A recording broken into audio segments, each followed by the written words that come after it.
And we are live.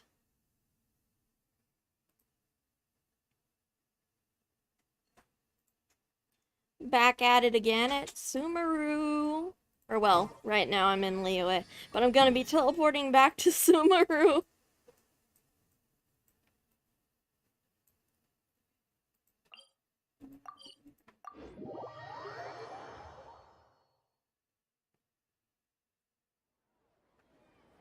Let's see. The Adventurers Guild is right here. Add Astra.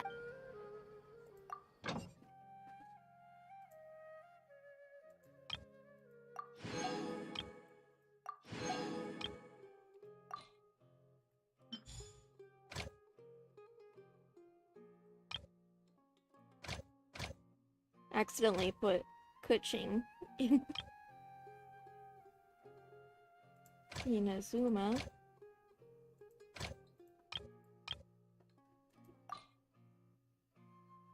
I mean, not Inazuma, Sumeru. Boop.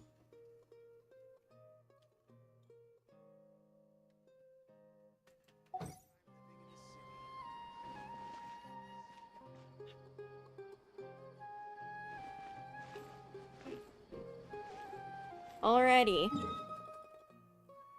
So, the Port Ormos is all the way down to there to the south.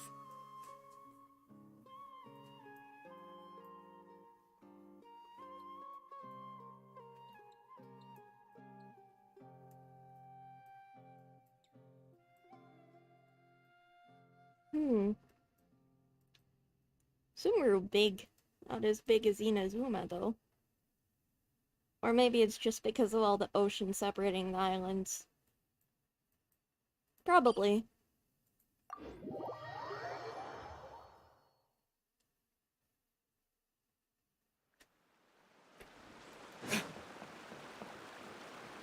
Or, wait. Let's see about clearing those withering zones.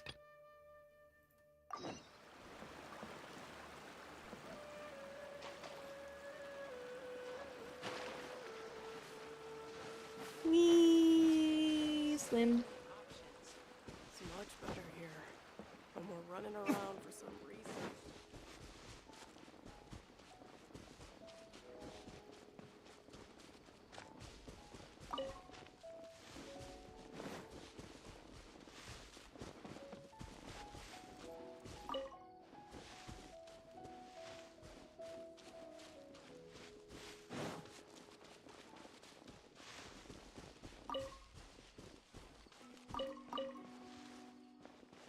We just cleared a withering zone from here last time. That's gonna suck if we have to do it every time, though.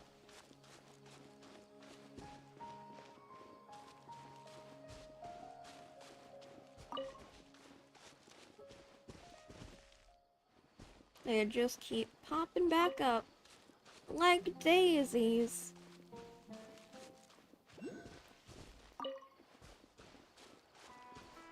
Oh well.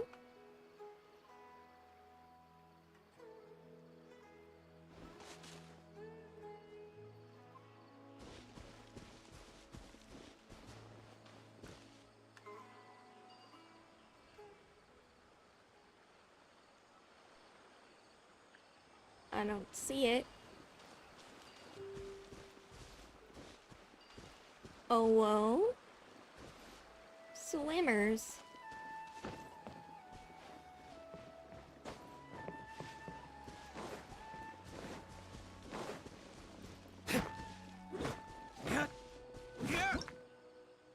Oops, press G and not F.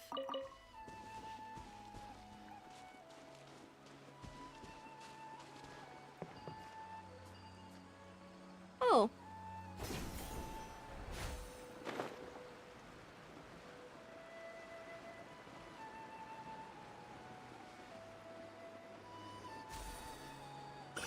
What are these, little nests?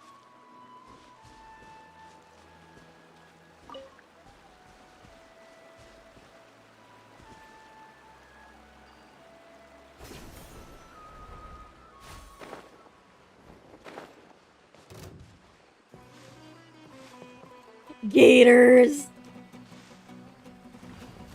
Can they get up here? I don't like it. Oh, here's the withering zone.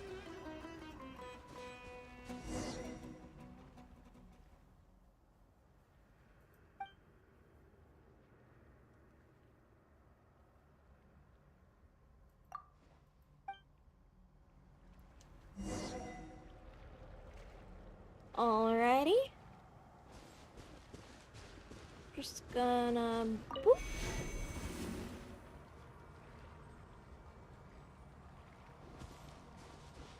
And then boop.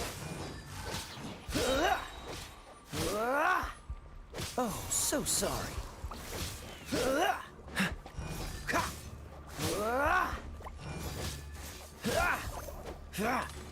Cool it.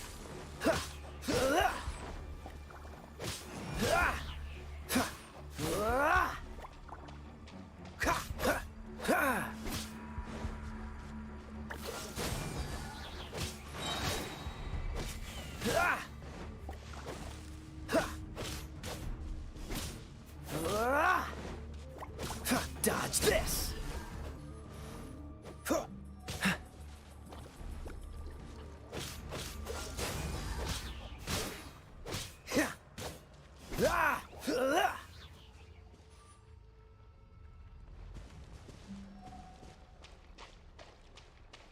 Hi, little fucker.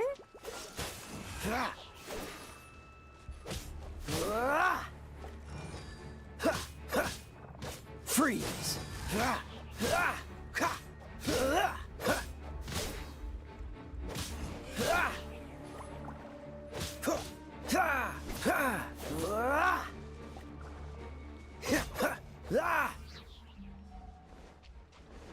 Cool it.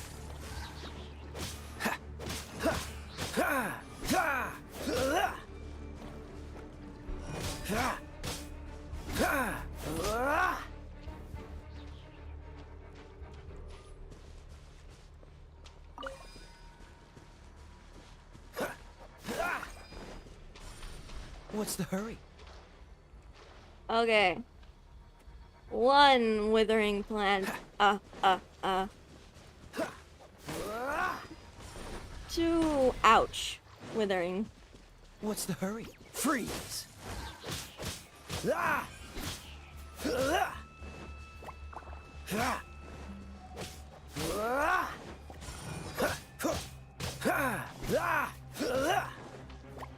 Dodge this.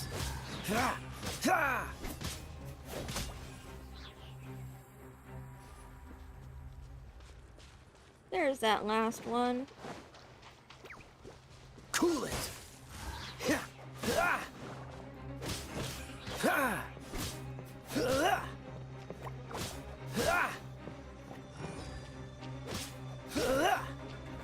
Dodge this.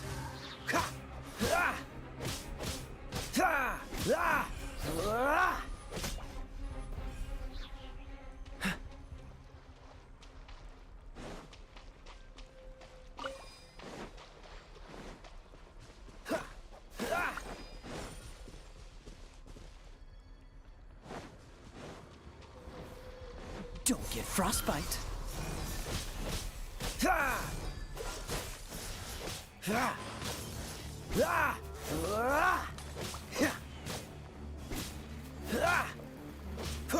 Cool it.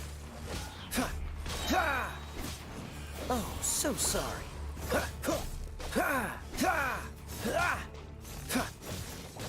Dodge this.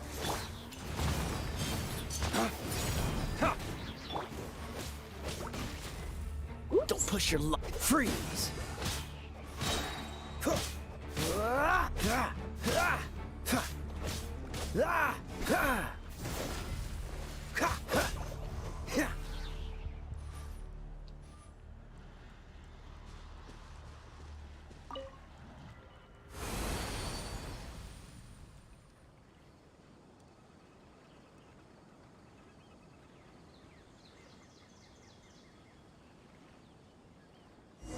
Aw, great. gator hunting.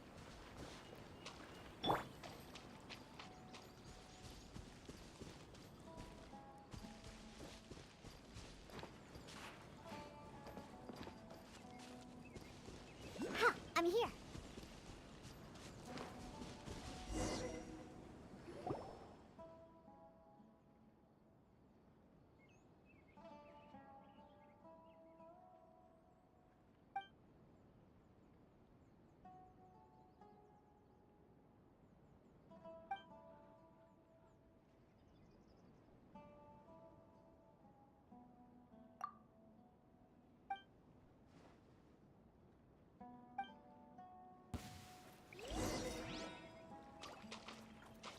Shaken and stirred.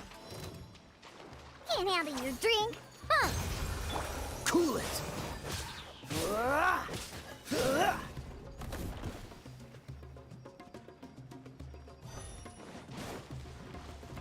Don't get frostbite. Ha! Freeze. Ha! Ha! Ha! Ha! Ha! Ha! Ha! Oh dear, that's a lot of Dodge gators. this.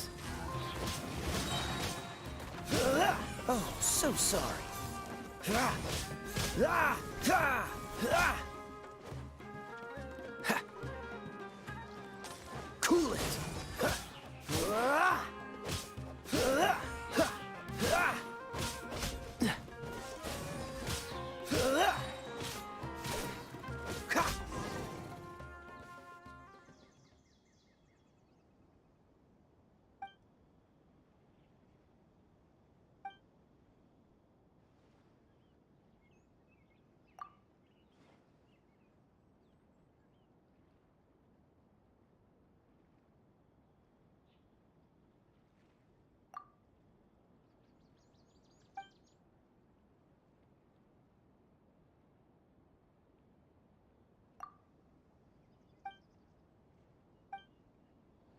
Whee! Camping!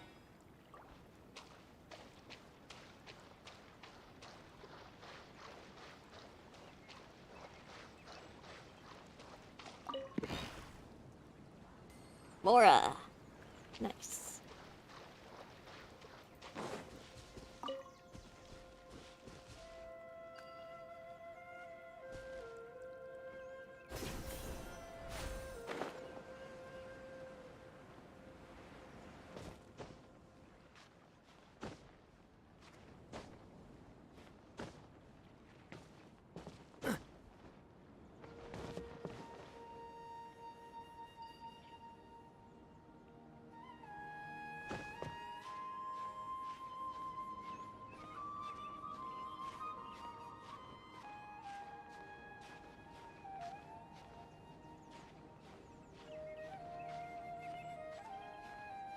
Alrighty, making our way.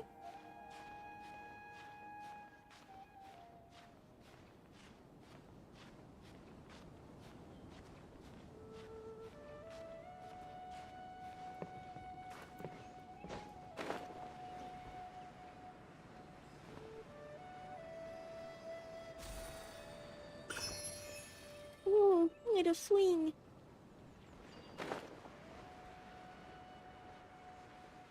Oh, there was a bouncy mushroom here. I'm a silly.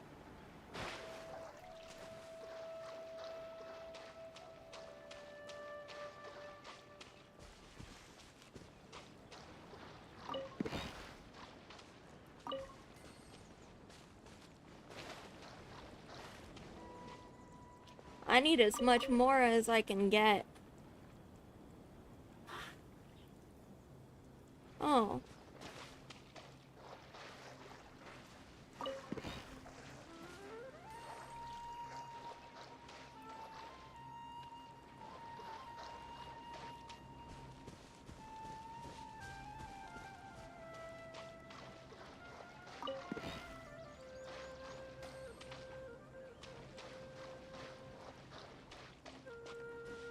Here's the campsite.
Here we go.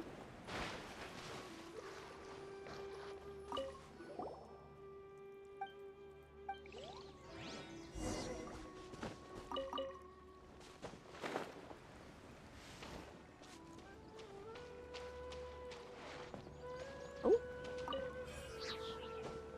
Money!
Mushroom, mushroom. Mora.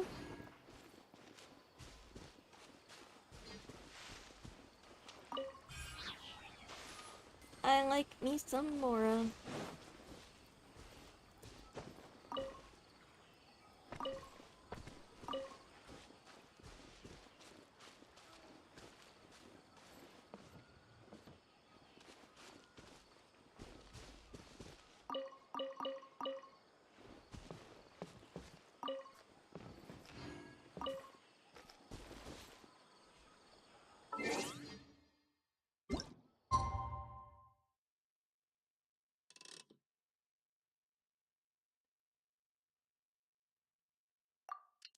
Whee! Time travel.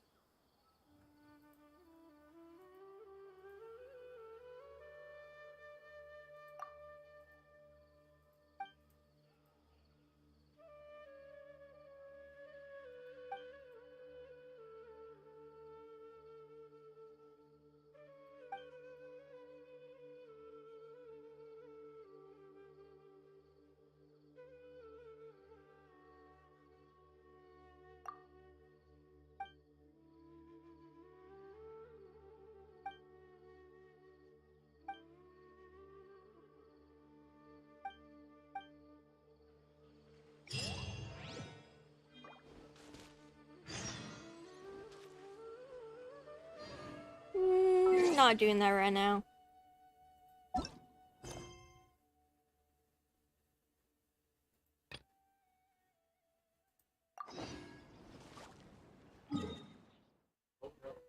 Oh, whoa. I veered way off course.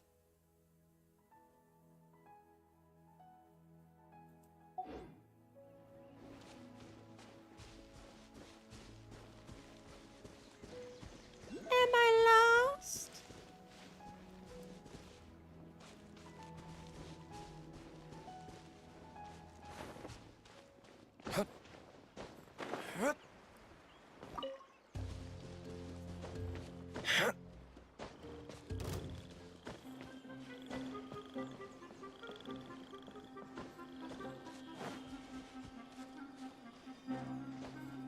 Oh well? Withering Zone.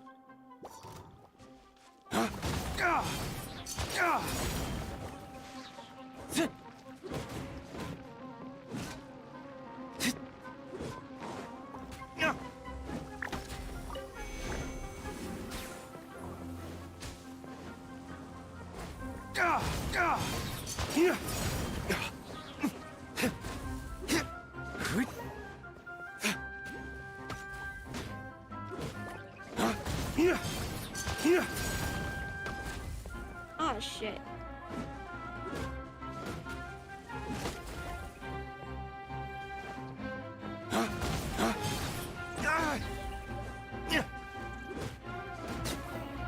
Look at you, Boozhound.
Ways to the wicked!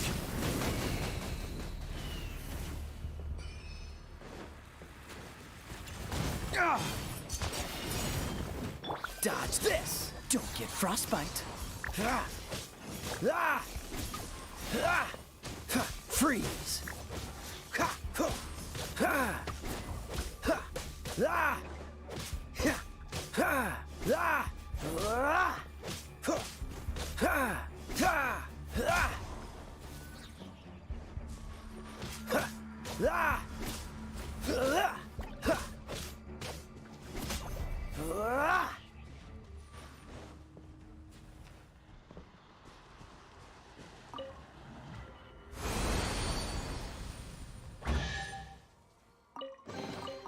Fascinating.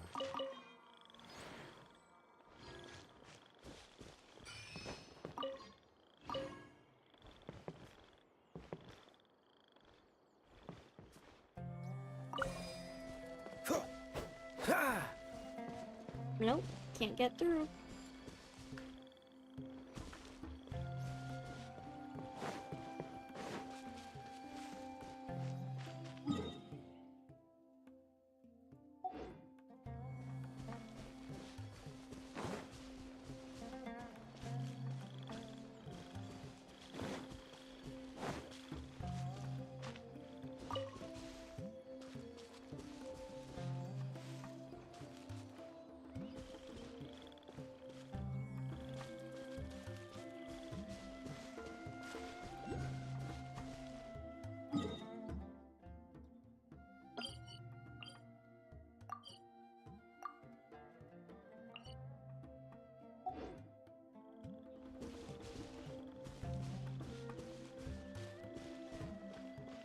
Another withering zone?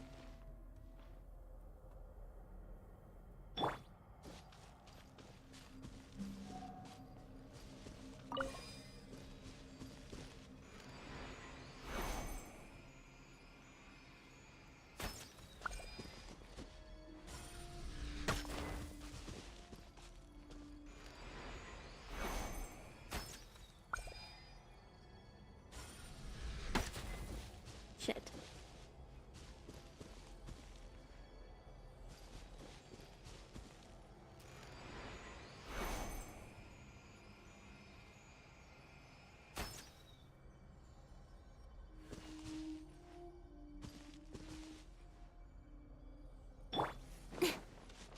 Incoming.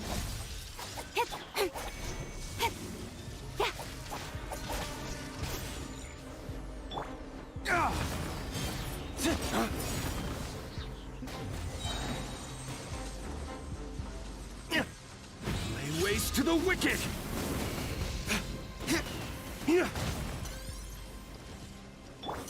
This moment will be frozen in time. Cool it!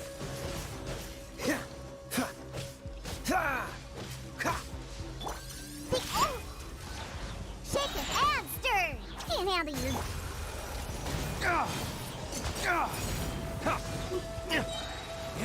Flames, purge!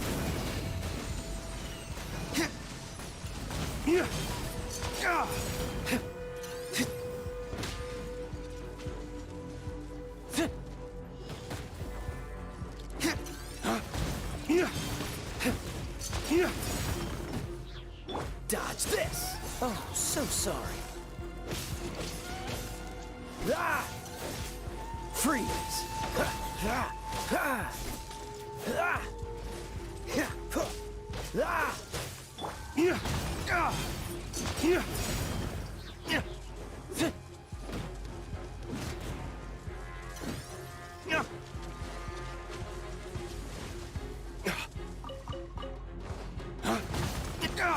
Dear God, what the crap?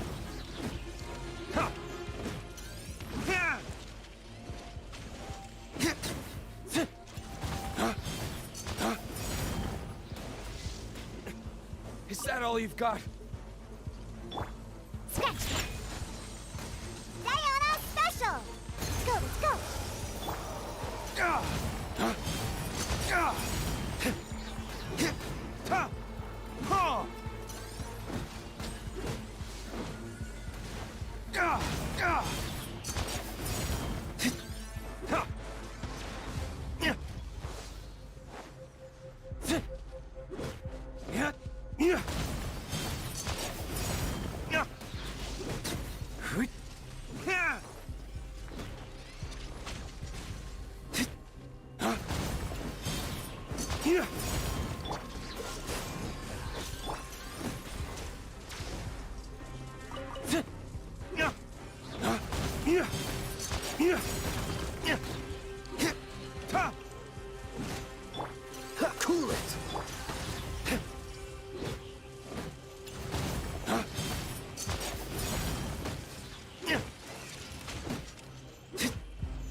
Ugh. God, I hated that.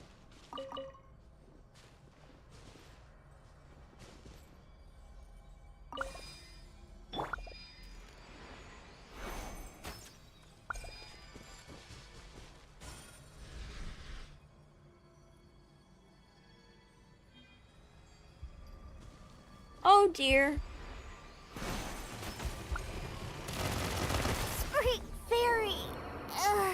Don't leave me.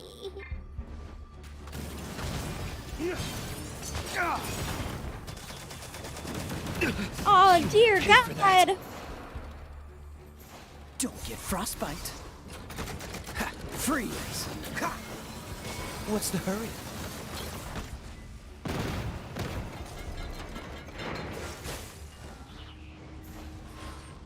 Ha! Ha! Ha! Ah! Oh dear God. What's the hurry? Dodge this! You know what? I'm running. I'm running. Goodbye.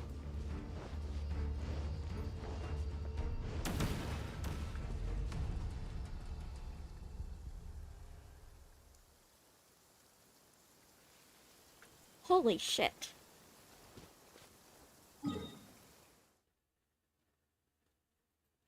I was not prepared for that. And I can't bring my world level down any lower than it already is.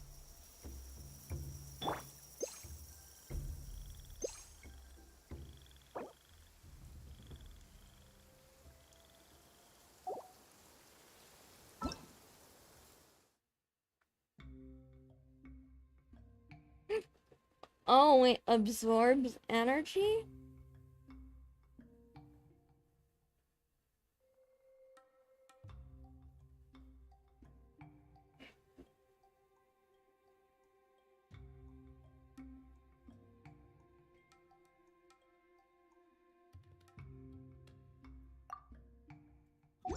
God, that's fucking terrifying.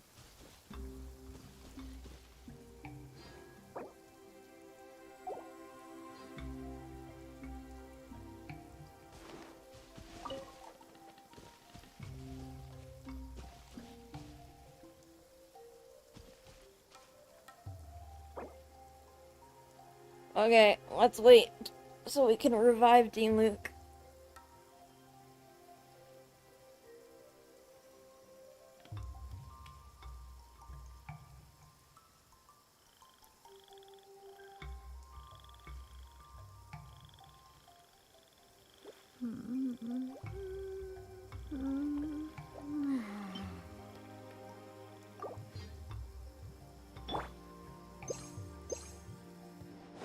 Listen, as long as you stick to your own path.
Oh dear.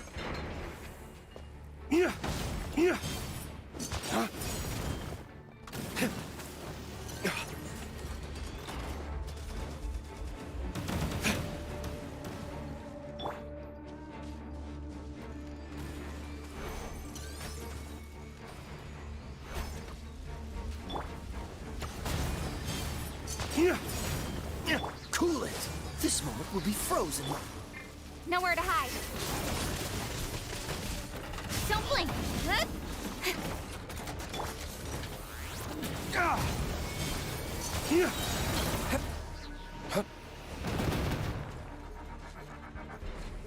Dawn, break forth!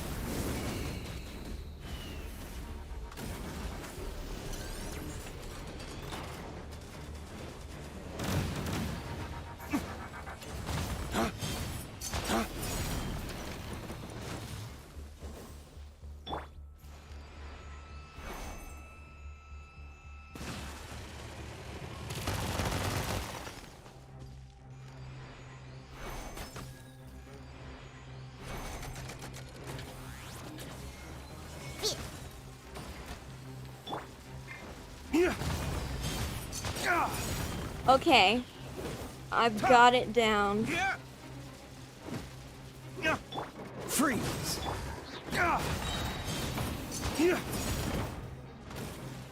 Dawn, break forth! You will pay for that. Look at you, booze hound.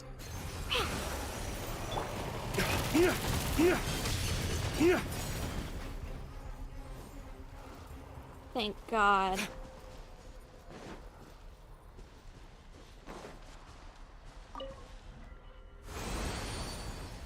That was awful.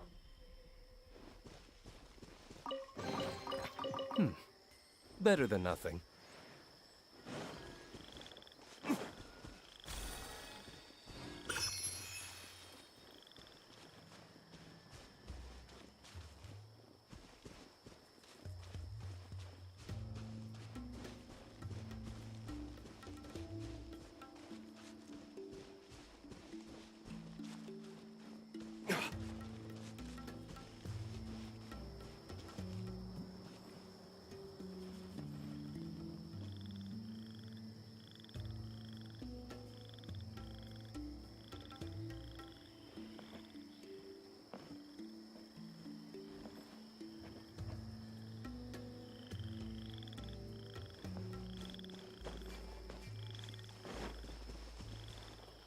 Oh well.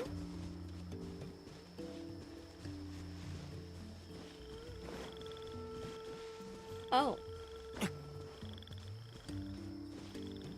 A puzzle of some sort?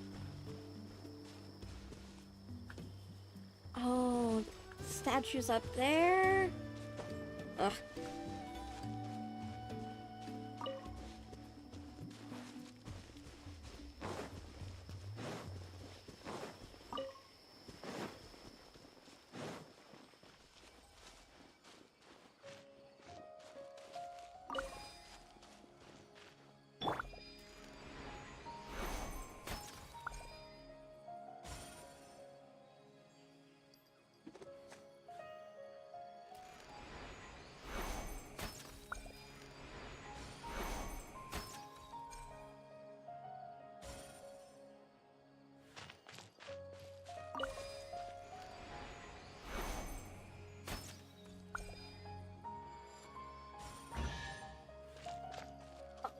Okay. Potential treasure.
Oh, wait.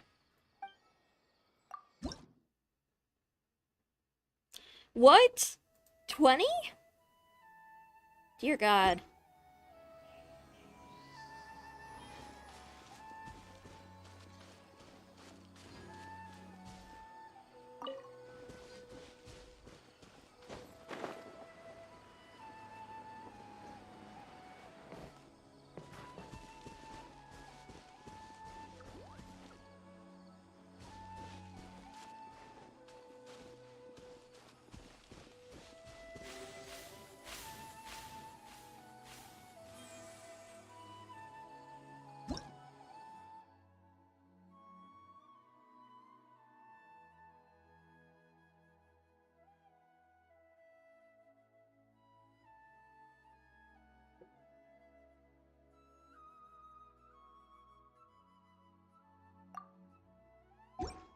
Every course of action has its risks. Be careful.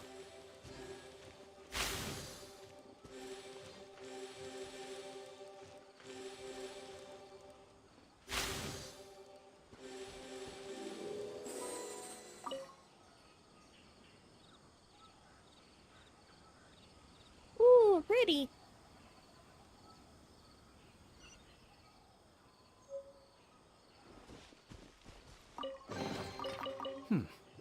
Better than nothing. Ooh.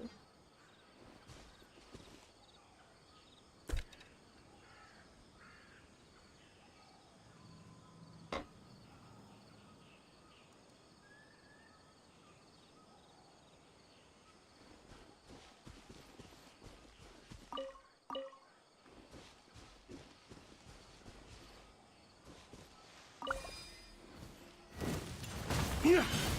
Here! Ha! Yeah! Yeah! Yeah! Ha! Cool it! Huh.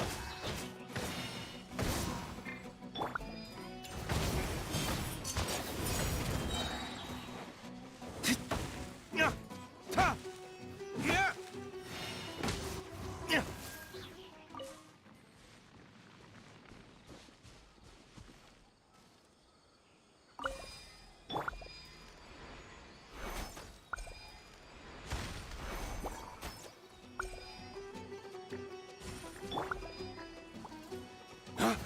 Ah! Here! Yeah! Shake it. Ha! Ta! Ha! Hui! Yeah! Yeah!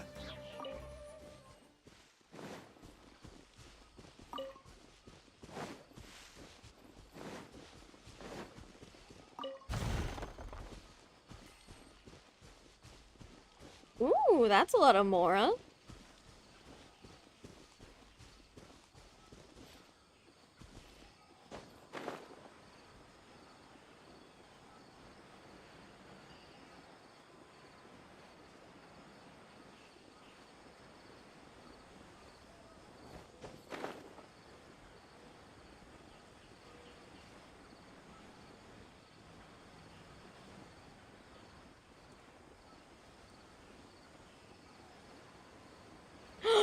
Fatsui Camp.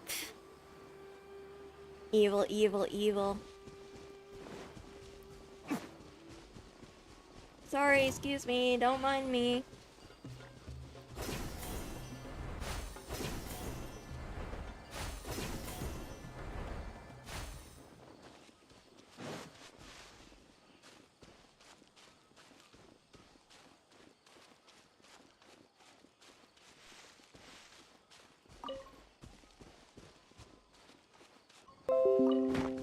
Yeah! Are we back? Okay, we're back. I think.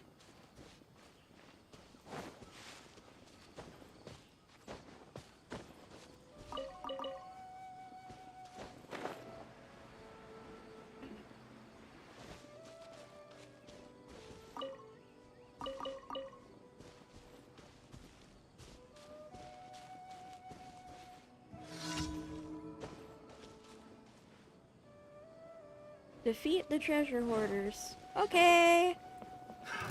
Another test. Dawn, break forth! I got counts.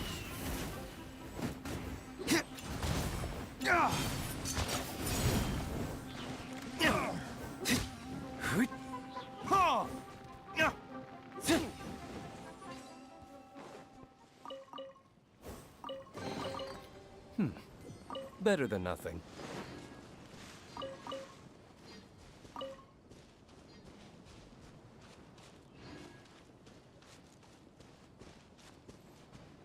Wait, I need to go this way.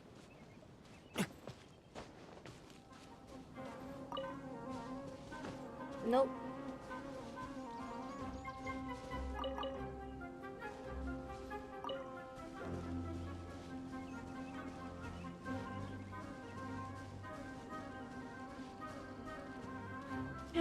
Whoa. Welcome, welcome. Oh dear.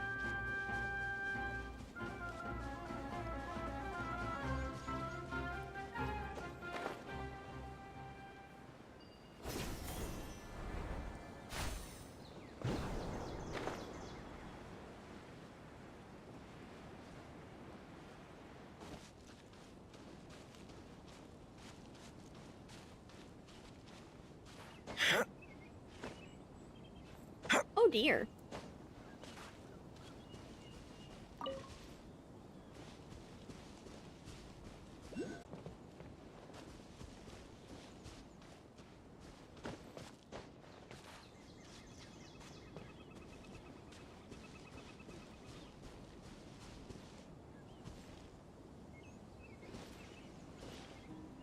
Oh, there it is.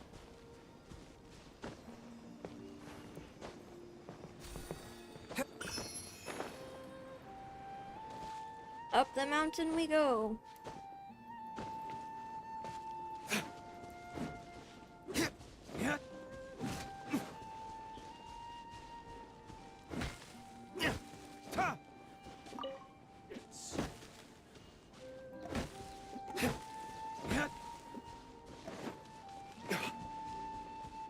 Why the heck are all of the statues so high up?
It would have been easier to just sail down the river, wouldn't it?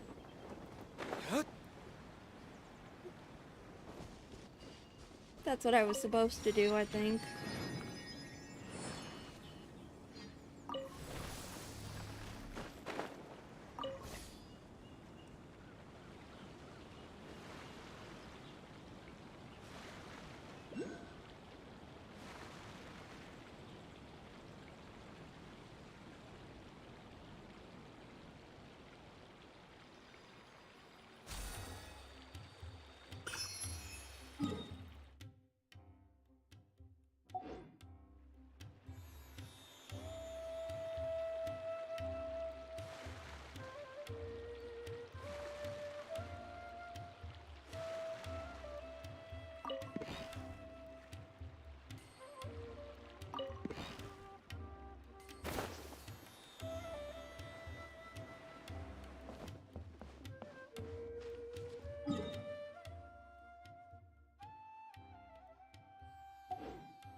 Here we are.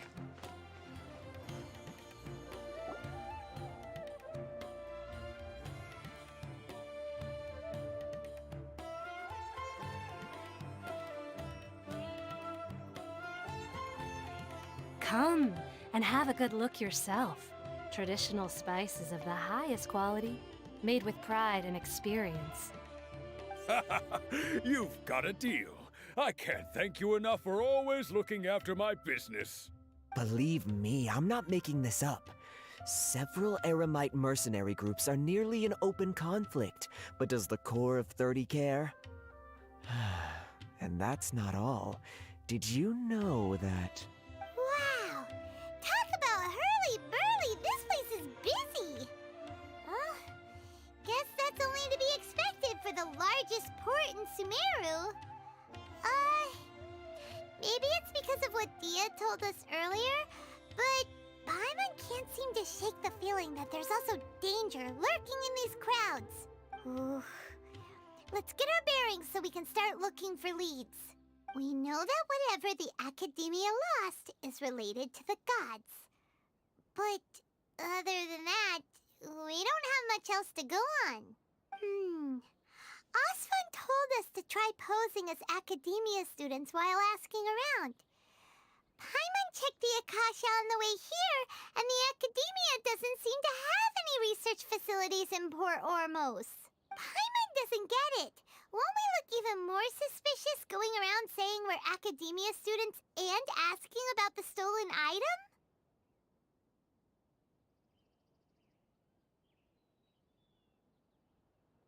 Well, given all the people that come through here every day, if there's any information to be found, Paimon bets we could find it in the market. Let's ask around and see what we come up with.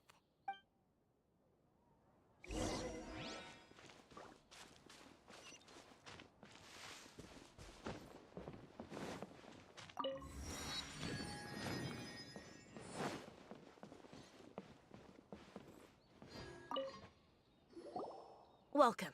Welcome. How can I help you two? Hi there. We would like to ask you a question. Do students from the Academia ever come to Port Ormos? Of course. Especially around this time of year. Students from Sumeru City that are about to graduate often come to Port Ormos to cut loose a little. Many people often talk about how hard it is to get accepted into the Academia, let alone graduate. But those who finish their studies and go on to become full-time researchers at the Academia have it even harder. Sure, we may not be Sumeru City, but Port Ormos offers beautiful scenery and a stress-free environment. Some even say it's good luck to come to Port Ormos, so students and researchers come flocking here when things get to be too much at the Academia. Ah, you see over there? Those are students from the Academia. They've been looking worried and miserable ever since they got here a few days ago. If you ask me, the life of a merchant is better. So long as the Akasha teaches us what we need, then life is good. Those students seem to be discussing something. Let's see if we can listen in.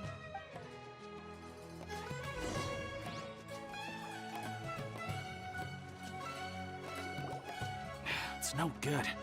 I've tried asking around, but I haven't been able to learn anything useful. Not to mention that a bunch of scary-looking Eremite mercenaries have been posted along the streets now. There's been a lot of fighting between the different Eremite factions in Port Ormos. If we choose to move on our own, then it would be wise to steer clear of them. Especially the group that's constantly shouting some stuff about the Scarlet King and some resurrection. I've even heard that the Citadel of Regzar is starting to get fed up with them. What was that group called again? Ein something or other? They're called Ein El Akhmar. Today, I heard that the thing we're after might be in their possession at the moment. Wait, come again? Don't you see? Many of the Eremites in Port Ormos deal with trading this kind of thing. They're usually pretty wary of outsiders, but not so with students of the Academia. It's because the kind of goods that students are looking for aren't the kind of goods that Eremites are after. As long as they know you're a student, then deals can be made. I've heard that Ein al-Hakmar likes to set up shop at the Jafar Tavern. Supposedly, if you're willing to part with 500,000 mora, they'll give you info on anything. Wait, did you say 500,000? If information alone costs that much, then how could we ever afford to buy what we're looking for? I guess we might as well give up on trying to graduate this way. I wouldn't worry too much. Our field of research is very niche. Who else could possibly be after that kind of shady knowledge? I bet it's practically worthless to anyone aside from us. Well, I guess that makes sense. Then the only thing left for us now is to find a way in. Why don't we all just pool our money together and pay for the information? Whoa! Did you hear that? A niche field of research and shady knowledge? It all sounds pretty suspicious to Paimon. Is knowledge something people just buy and sell like that? So, what's our plan?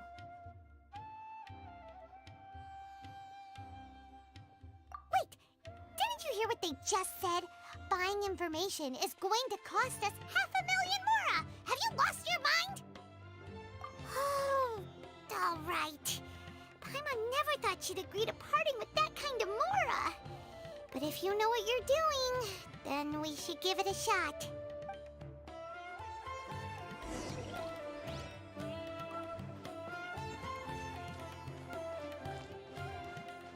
I don't have 500,000 mora though.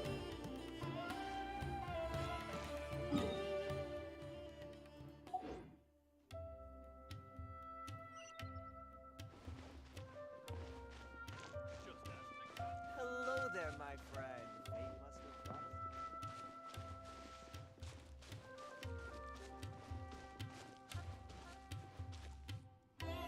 us. Did that shrub just move?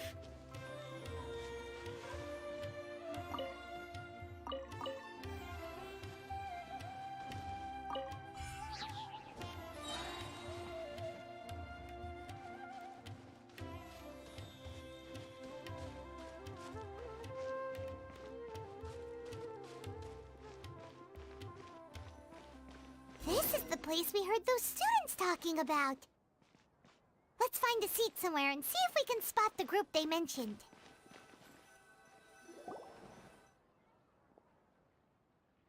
Oh, you've arrived. Please, take a seat. So, they think that they can go toe-to-toe with the boss? Ha! Once we reclaim the power of the Scarlet King, they'll be the first that the boss punishes. They're nothing to be afraid of.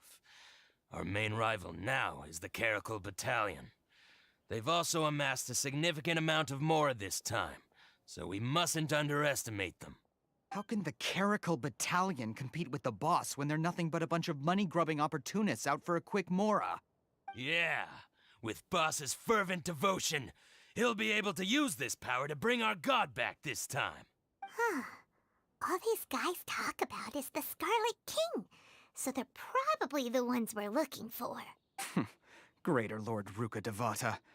That traitor and her followers must not be spared. The day will come when the Scarlet King exacts vengeance on Sumeru, and all of them shall be punished. Yeah, Paimon was wondering what they meant too.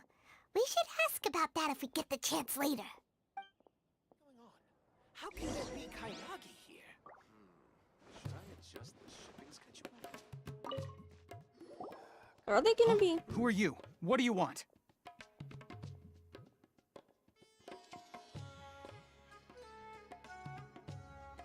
A student? Huh. What's a student from Sumeru City doing in Port Ormos? Ah, well, if it's info you want, you've come to the right place. The question is, can you afford it?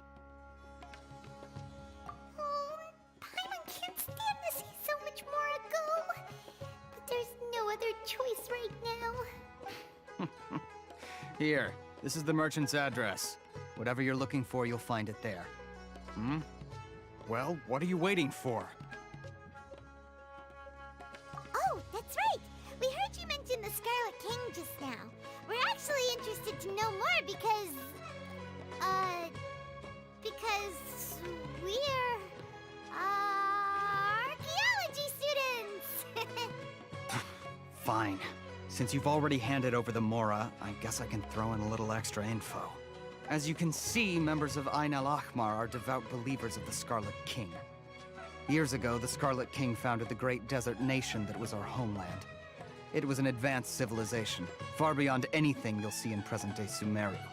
The Scarlet King was the rightful god of wisdom, but he was betrayed by a companion he trusted. She even stripped him of his title, God of Wisdom. So, you mean the traitor was... Greater Lord Ruka Devata, yes. That shameless wretch destroyed the Scarlet King's civilization, and our ancestors were forced to flee to this land where we were made to suffer the tyranny of our enemies. Furthermore, she conspired with the Academia to cover up the truth of her actions, and create the merciful and benevolent facade for which she is now known. Ugh, just thinking about it sickens me. But the story doesn't end there, oh no. The Scarlet King isn't truly dead. The voice of the Oracle has been heard in the desert, prophesying his resurrection. Mark my words, our god shall return. And when that day comes, all followers of the traitor and all the desert dwellers who have forgotten their true god will suffer retribution together. If what I'm saying makes you shiver with fear, it might not be too late for you to become a believer of the Scarlet King. I don't have anything to say to you Academia people about that. I think this conversation has reached its end. Not just yet. This man is a fraud. Huh? You again? Deranged Academia lunatic. Yes, it's me again. I already warned you that if you weren't willing to sit and discuss things with me, I'd take measures to make things uncomfortable for you. He has a nice voice. Listen to me. That address he gave you is fake. Or at least, you won't find a merchant waiting for you there. This group has been boasting all around that they can provide information on a certain item nice as to a see means of you luring again. people into their territory. Once you show up, they keep up the act until they have hard evidence that you want to purchase said item. Then they use that to squeeze you for all the more you're worth. Hey! Shut it, Alhaitham! What are you playing at, trying to ruin our business like this, hmm? I told you the other day. I wish to discuss my terms with your boss. Ha! The boss made it perfectly clear that he won't negotiate with you. Yes, and in no uncertain terms. But that was then. It does not preclude him from changing his mind in the future. I'm warning you. Don't push us, or this could get ugly. We don't usually get rough with people from the Academia because it just complicates things. For a lunatic like you, though, we might just have to make an exception. If you're suggesting that we escalate this from a verbal exchange to a physical one, I accept. After all, even the Archons used war to negotiate the ownership of Tevat. If, on the other hand, we can't agree on any means of negotiation at all, then I'm afraid my next course of action will sting a little more than the mere falling through of a few business deals. I will jeopardize the Eremite's reputation, which I know you value above all else. I am quite confident that if I began to take such action, your boss would willingly approach me himself.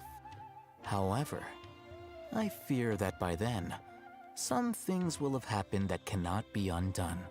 Oh. Also, a word of advice. I suggest you tell your boss exactly what happened here today. Otherwise, he might blame you for not telling him in the future. What did you say? Consider this. Have I ever failed to follow through on my word in the past? This guy is really out of his mind. Okay then. If you really have a death wish, let's meet a week from today. The pier in front of the Pharos Lighthouse, 4 o'clock in the afternoon, sharp. Don't expect us to hold back. Not so fast. First, you return the 500,000 mora to them.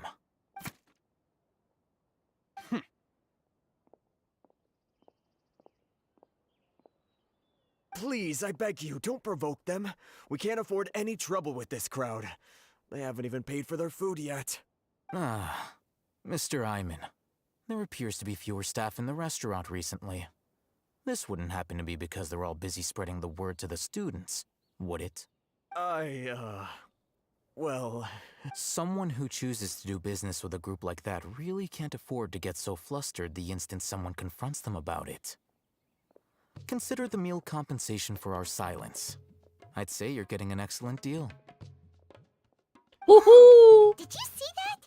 He not only got us our Mora back, but sent the Emirites running too. Plus, he seems to know a lot about what's going on around here. Let's catch up with him and ask some questions. Hi! Thanks for watching! We just met Alhaitham.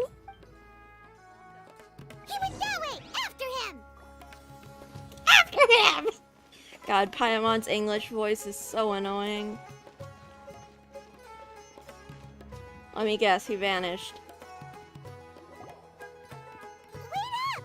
It's Alhaitham, right? What do you want? No need for thanks. My goal was to get to them, and you two gave me just the opportunity I needed. We're even. Oh, I advise you to keep your distance from them.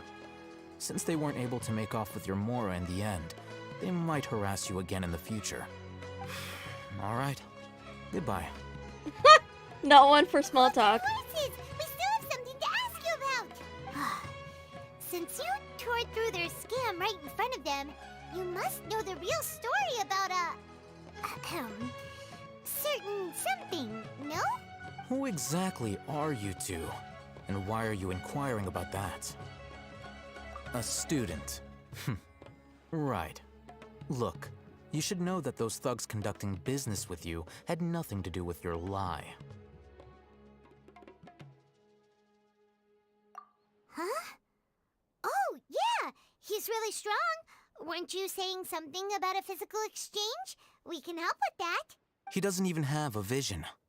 Forget it. Maybe not, but he can still use elemental energy. Otherwise, there's no way we'd go asking for info from from guys like that. Those high-headed thugs are definitely gonna bring a lot of backup for your next meeting. Even if you don't go alone, you won't regret taking us with you. All right, I accept. Got a pen and paper?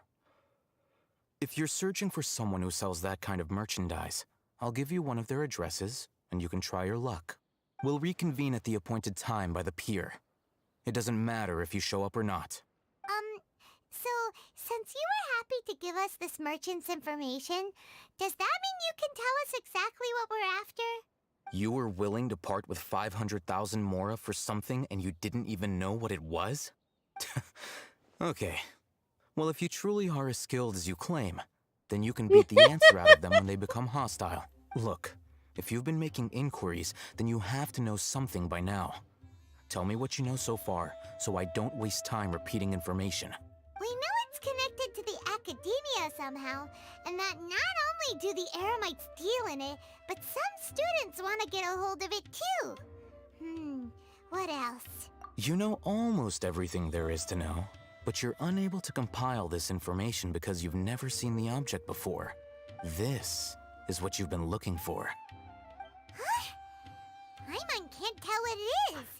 It looks like some kind of ornament. This is a knowledge capsule. To put it simply, it's a vessel that can store a fixed quantity of canned knowledge. It's like a miniature Akasha. Anyone who links it to their personal Akasha terminal instantly becomes privy to its contents. Correct. Anyone. Unlike the Akasha, which heavily regulates who can access what information, knowledge capsules confer their contents without any requisites. That's amazing! It's essentially a convenient and harmless vestibule for knowledge. Unfortunately, it's illegal in Sumeru to privately possess or trade them. They were created as a means for scholars to transfer knowledge gained from Irminsul into the Akasha, and are intended to be destroyed immediately after use. Oh well. But despite strict regulations, some of these knowledge capsules will always escape destruction. After all, there will always be those in this world who are dissatisfied with life as designed for them by the Akasha and wish to change their fate. Over the past century, a wide variety of canned knowledge has been leaked from the academia. Now, in Port Ormos, the valuable ones are a means to Mora for the Eremites. Meanwhile, those which the Eremites deem to be useless to them occasionally prove useful to the common citizens and hapless academia students. Well, I think that about sums it up. Oh, so that's your true objective.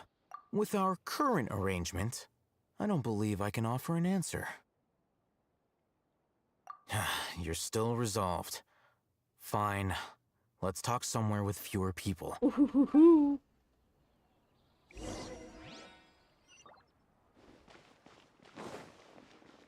Secluded spot.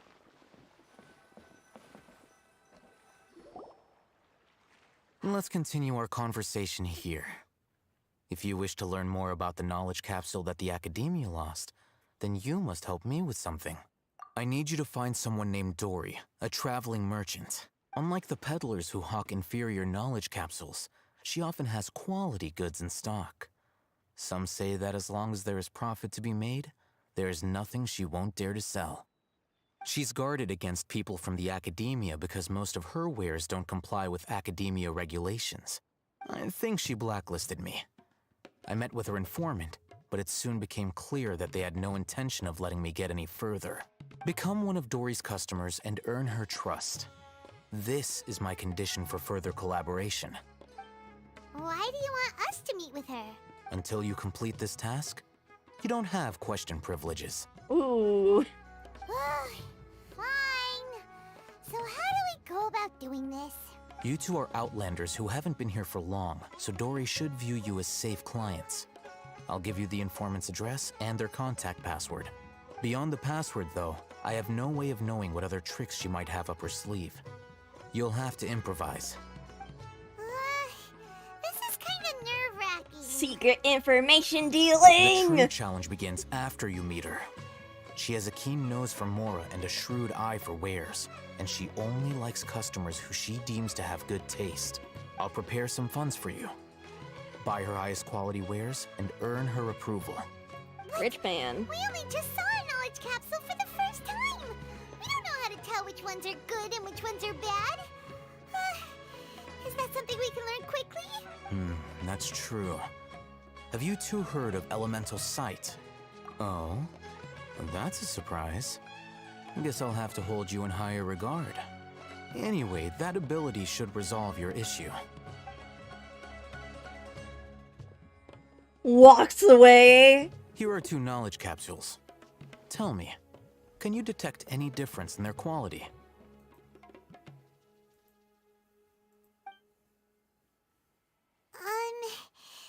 They look the same to Paimon.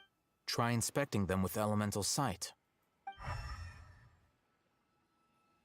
Ooh. How'd it go?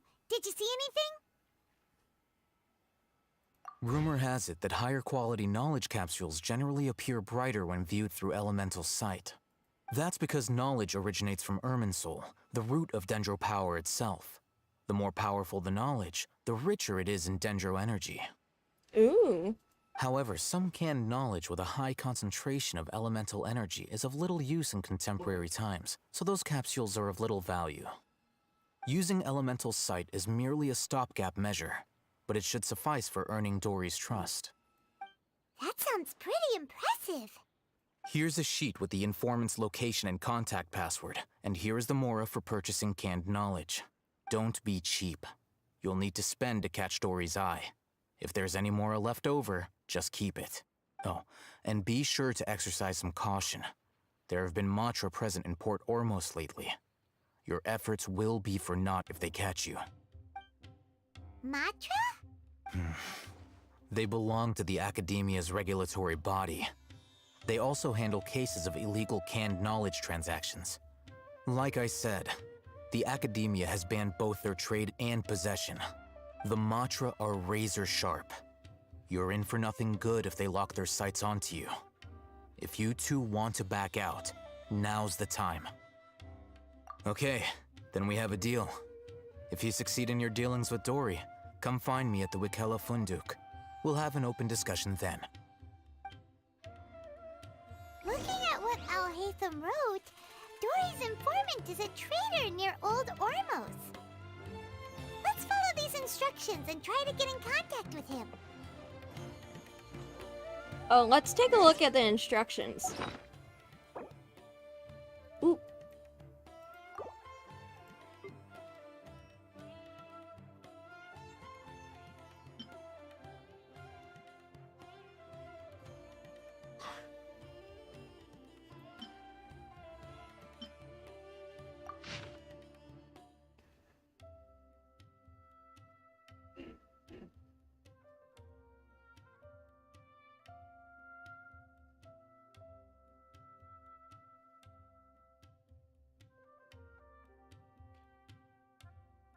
Looking to buy unripe hera fruits, wear a morning flower.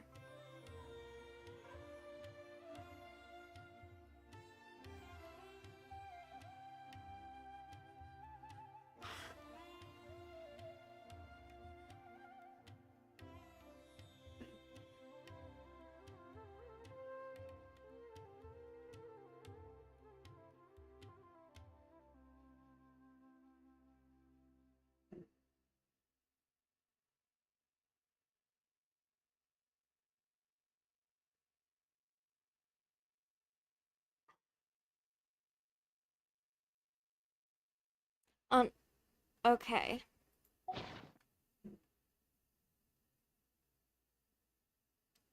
Wait, let's read that again. Unripe hera fruits, wear a morning flower.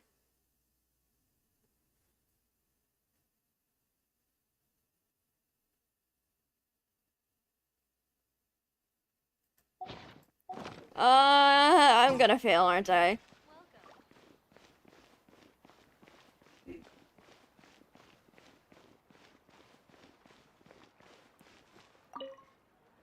Hello. What are you two looking to buy? What a unique palette. We have unripe hara fruits, but we usually keep them in the back. I'll have someone escort you. Following the paper got us past the first round. Ronak, these two want to buy unripe hara fruits. Show them to the warehouse. Got it. You two, please follow me. You two have a fascinating fashion sense. We haven't seen a customer wearing a Sumeru rose for quite some time. Hold on. Let me think. Sumeru rose means common merch. Deserves the best. No, look again. We're obviously wearing morning flowers. Ah, my mistake. I do apologize. Whew. That pop quiz sure was scary. Ah, the warehouse is up ahead. Please follow me.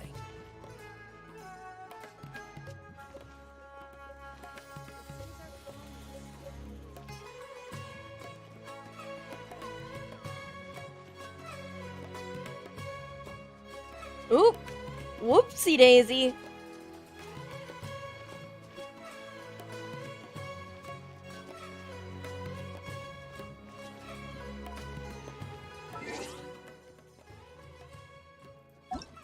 Need to do the unappreciated carving first.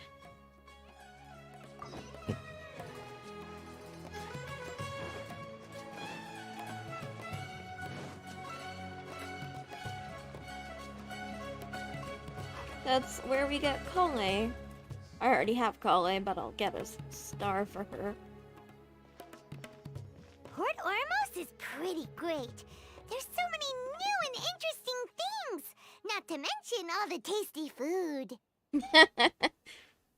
Sumeru's largest commercial port sure lives up to its name. Look at all the merchants, and everyone seems excited just to be here. How did things end up like this? All thanks to your artistic license. That's how. I should have made you wait until we got an update from Tanja. But when I finished the prototype Aranara yesterday, you agreed that the kids would like it. That's why we tried bringing it out for a test run today. Well, I never thought they'd dislike it so much. Oh, what should we do? Whoa. Yeah. Compared to everyone else, they seem really down in the dumps. Let's go find out what's going on. Speaking of food. I should probably eat sometime soon. Paimon's name is Paimon, and he's a traveler who is just passing by. Is there something bothering you? Oh, I noticed you two a moment ago. Welcome to Akara Crafts, the best toy store in Port Ormos. At least for now. What's bothering us is this prototype Aranara. To start with, could I get your opinion on it? Prototype Aranara? You mean this wood carving here? It looks like a mushroom monster to Paimon. Oh, there we have it. The verdict is in. What a headache. Not the first negative feedback we've had. So, what exactly is a prototype Aranara? So, for context, Aranara are magical creatures in Sumeru fairy tales that live in the forest. For the store's 20th anniversary, we plan to release a series of hand-carved toys based on the Aranara stories that kids know and love. This is a prototype we made to get an idea of how they would react. But when we put it out there, the reaction was not quite what we'd anticipated. They thought it looked like a mushroom too, huh? No, worse than that, actually. I can't quite describe it, though. And I'm also not very good with kids. Maybe you could ask them for yourselves. Hi, kiddos. This is not an Aranara. No way. I've read Uncle Tanja's Aranara and the Ill Little Fungus. It says that Aranara are supposed to be chubby and squishy. The carving looks nothing like that. Toys do look better when they're round and chubby. Uncle Tonder said in Aranara's vow that you can deceive the eyes, but you can't deceive the heart. This carving makes me feel lost and confused inside. I don't think the creator put his heart into it at all. It's nothing like an Aranara. Ooh, didn't put his heart into it, huh? Oh, sounds like one of those things that's easier said than understood. Cassid and Alia didn't like this carving, but I think it's okay. It doesn't look too happy, so it's kind of pitiful in a cute way. Oh, a positive review! Yeah, so I would totally ask my dad to get it for me, if it wasn't meant to be an Aranara. Oh, well, that took a sudden turn for the worse. We asked the children for their opinions. Oh, how did it go? Has it maybe, grown on them at all? Oh, this is such a shame. Why isn't Tanger back from Gandharvaville yet? Oh, the kids kept mentioning an Uncle Tanger, too. Who is he exactly? Uncle Tanger is a famous children's author here in Port Ormos. He wrote quite a few stories in the past, but none of them were popular among children. Just like our prototype Aranara. But around a year or so ago, he suddenly had a eureka moment or something. And suddenly the children loved every one of his stories. That's right. My little Ghaffari loves his stories too. The whole reason we decided to make these carvings was because we saw just how popular the Aranara are among children. We asked Tanja for guidance, but right after he agreed, he went off to Gandharvaville with his son to look for inspiration. They haven't returned yet. We were running out of time, so we had no choice but to carve an Aranara based on our own imaginations. As you can see, this was the result. Oh, we have to do something. We've seen an Aranara before. Since you're the famous traveler, could you do us a favor and look for Tanger in Gandharvaville? He doesn't have to come in person if he's too busy. Just ask him to write down his suggestions and bring his notes back to us, if you could. Please, if only to put a smile on the children's faces. And, of course, you'll be well compensated for doing us the favor. They seem pretty desperate. Let's help them out. To see the kids smile. And also for our reward. Yep, let's do it!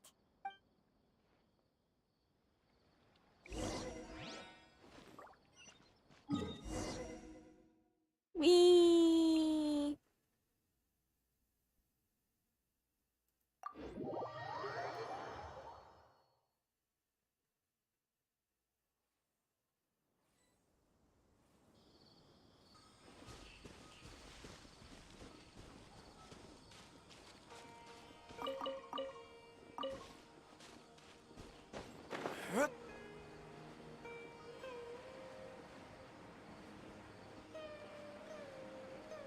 Green slime barrels?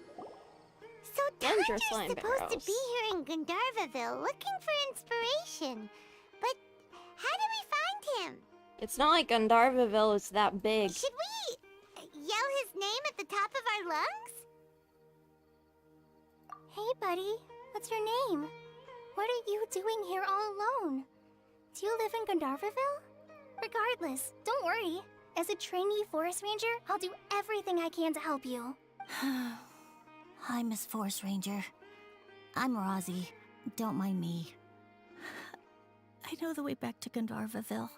When people say, don't mind me, what they really mean is don't worry about me.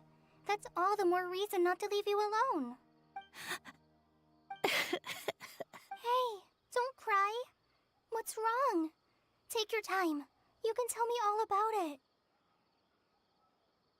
Huh. That voice sounds familiar. Paimon's heard it somewhere before. Oh, it's Kale! And a child who seems to be upset. Oh, let's go say hi. Let me take. It's the dude's son. And the dad's missing. Hi, Kale. How have you been? Paimon and Traveler. I've been doing pretty well. Thanks for asking. I'm helping Master Tainari patrol the forest. What brings you here? We're here on an errand. We heard your voice, so we thought we'd come ask you for help. You seem kinda busy, though. I'll be fine. You go help them first, Miss Forest Ranger. I'm okay, really. The sand got into my eyes, that's all. What a well-mannered child. Sand? There is not a lot of sand in a forest. You keep saying you're okay because you don't want us to know what you're upset about, right? Maybe. That's exactly why you have to get it off your chest. Here's a trick. If you're keeping a secret that bothers you, you can try telling it all to a tree hollow. A tree hollow? Yeah, a tree hollow. Do you know Tanja's stories? The Aranara living in the forest will patiently listen to every word children say. Maybe there really are Aranara living in the tree hollows that will listen to you. You like the R&R stories too? Of course. I love them. Oh, people who like R&R are the best. Okay, I'll try telling my secrets to a tree hollow. Thanks, Miss Forest Ranger. You know everything. Aw, you're just exaggerating. Anyway, I'm trying to be like my friend, who always does her best to cheer people up when they seem sad. So, how are you doing? Feeling any better now? The forest is very dangerous, so how about we stick together? Sure. Wow, Kale's so good with kids. Well, helping children who are lost in the rainforest is all part of a forest ranger's duty. So, what was it you wanted help with? You're not lost too, are you?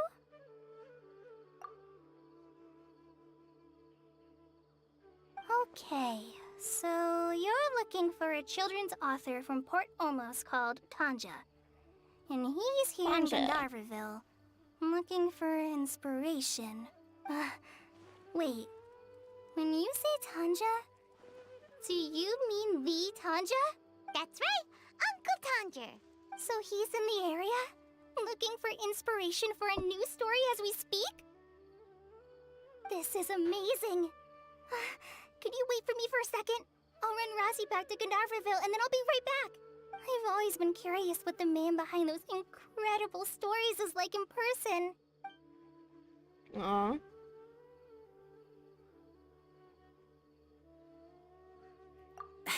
Tanja's just a normal guy. Even so, he must be more creative than most people. Wait, hold on. Rozzy, do you mean you've met Tanja before? Mm-hmm. He's my dad. I knew it. Your dad? Tanja's your dad? As in you're Tanja's son? Uh-huh. Ah, Paimon sees. That guy at Akara Crass told us that Tanja brought his son along with him. So he meant Rozzy. Why are you here on your own, though? Did you and Tanja get separated? We had an argument. I was upset, so I ran off here by myself. Oh, in that case, we should take you back to Gandharvaville first. Then we'll look for your dad and tell him where you are. No, I'm good. Thanks for your advice, Kale. I'm not so upset anymore. Come with me. I'll take you to him. Yay! Thanks, Rosie! Paimon thought we'd be spending the whole day looking for him. Woohoo! Oh my gosh! I can't believe I'm actually gonna meet the Tanja! Oh. Oh, Rosie.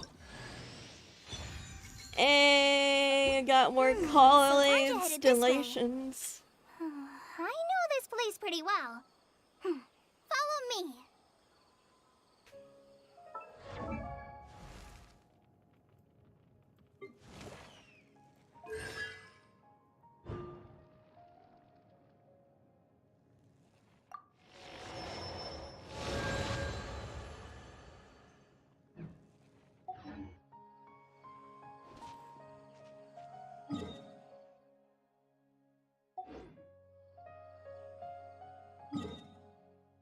Oh, so he's up there, right? I think.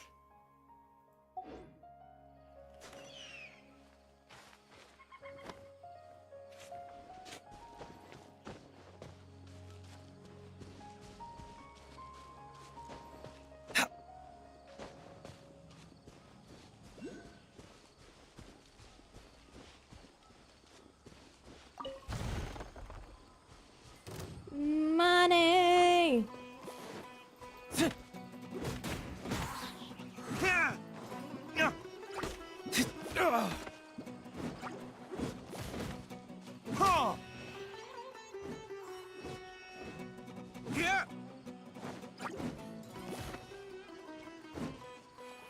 Stop running away!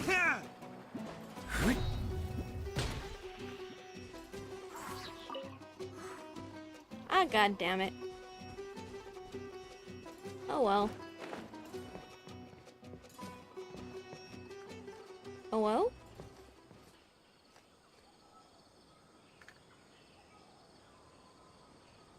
Aha!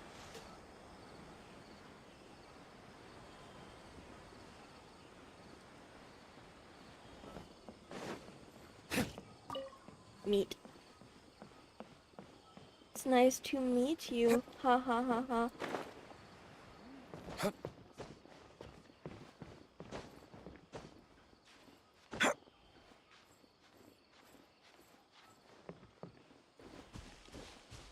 Gonna get it.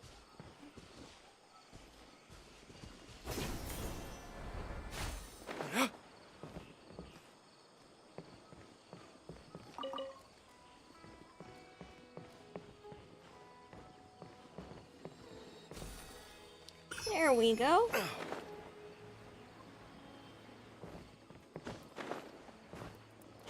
Oh, oh, oh.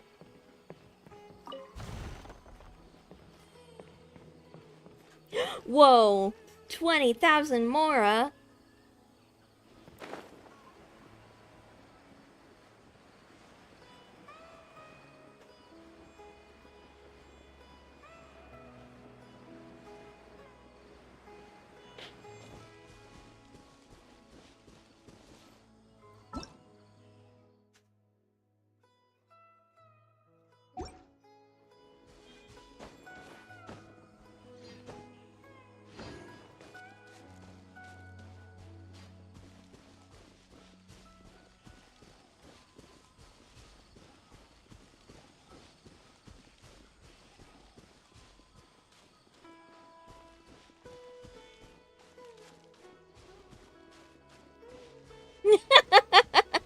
Rosie!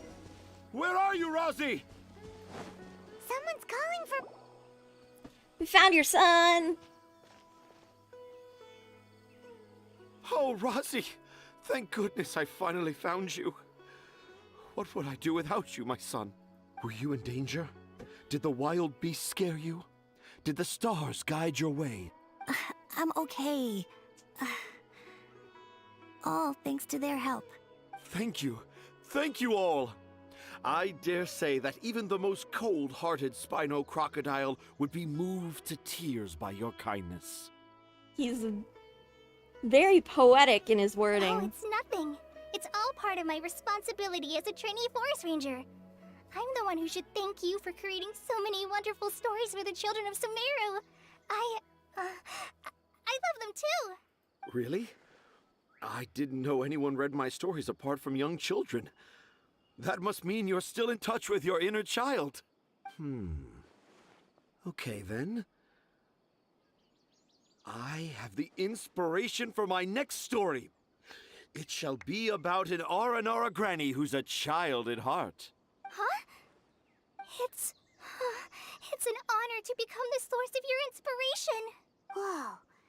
Kale looks like she's about to pass out. Hey, Kale, are you okay? I'm okay. Sorry. I just got a little too excited. Are you two story lovers as well? Yes, yes! The moment I saw you, the image of an Aura giant and an Aura finch traveling together popped into my mind. Ah, excellent! Improvisation! Yes, mount your trusty steed of imagination and canter through the lush meadows of lyrical expression. You have the potential to become a celebrated storyteller too, you know. Seems like Tanja has a slightly exaggerated view of what it means to be a children's author. Also, Paimon's not a finch. That's nothing to get excited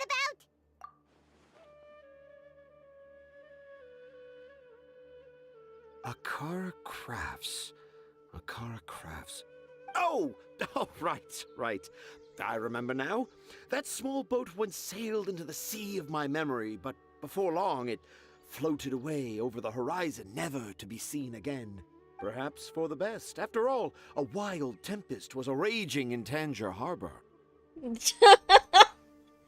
This dude is very... What? Paimon has no idea what he's saying. He's saying he completely forgot. What should we do? Do you think we should get Tainari to take a look at him? Dad's saying he forgot about helping the people at Akara Crafts learn more about Aranara because right now he has something more important to do. Oh, that's what he meant! Well, there it is! All the proof you needed that this kid is definitely Tanjir's son. Wait, no, this isn't the time for all that. Tanjir, your help is pretty vital to the toy makers. You gotta do something! But the garden that blooms before my eyes is of greater importance. For therein lies the beautiful Parisara that all the children of Sumeru dream of. I, Tanjir, have found evidence of Aranara activity right here in the Avidia Forest, conclusively proving that Aranara not only exist in stories, but in real life too. If I manage to document the first real-life Aranara sighting, the petty problems that perplex Akara Crafts will be untangled in no time! That was quite the alliteration. Petty problems that perplex.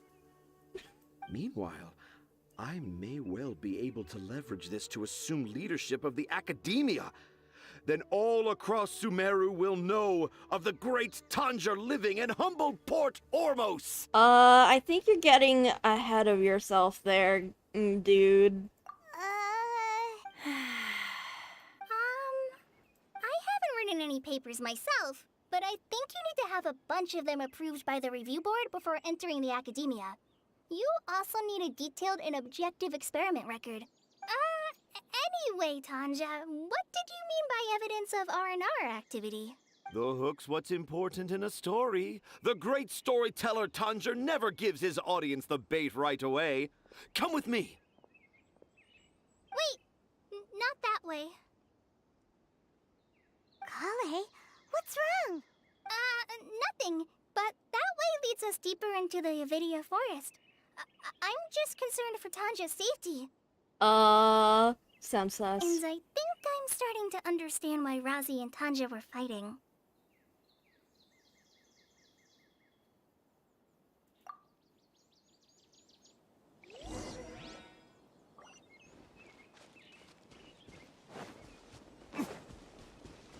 Let me guess. It's Kale's Tree Hollow. Just as I expected, the promise of one of my stories has kept you hot on my heels. But this is just an ordinary tree hollow.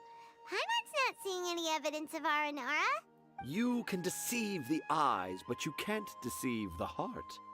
Look with your heart and you too will understand.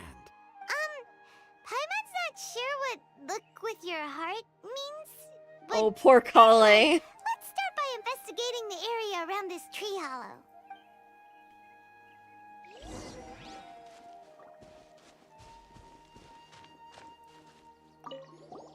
Hey, look! There's a note here! Could this be the evidence that Tanja was talking about? The handwriting's so hard to read! It's too hard.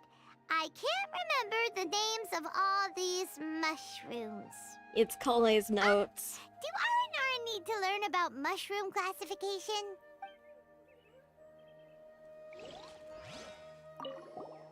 Here's another note that says, "This tree hollow is my castle." That sounds more like something an R&R from the stories would say. There's another one here! If only I were a clever Aranara. A clever Aranara. Is the emphasis on clever or Aranara?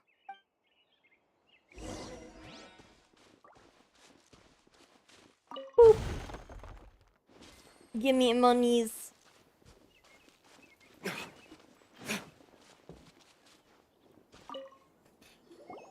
How does it feel to bear witness to a groundbreaking discovery? Exciting, isn't it?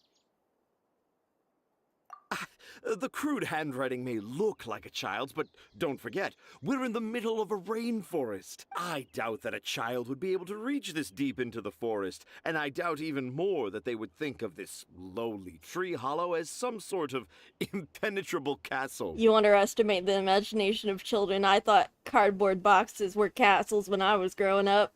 I boldly hypothesize that this tree hollow is in fact the Aranara's academia. The notes we saw were written by the Aranara themselves.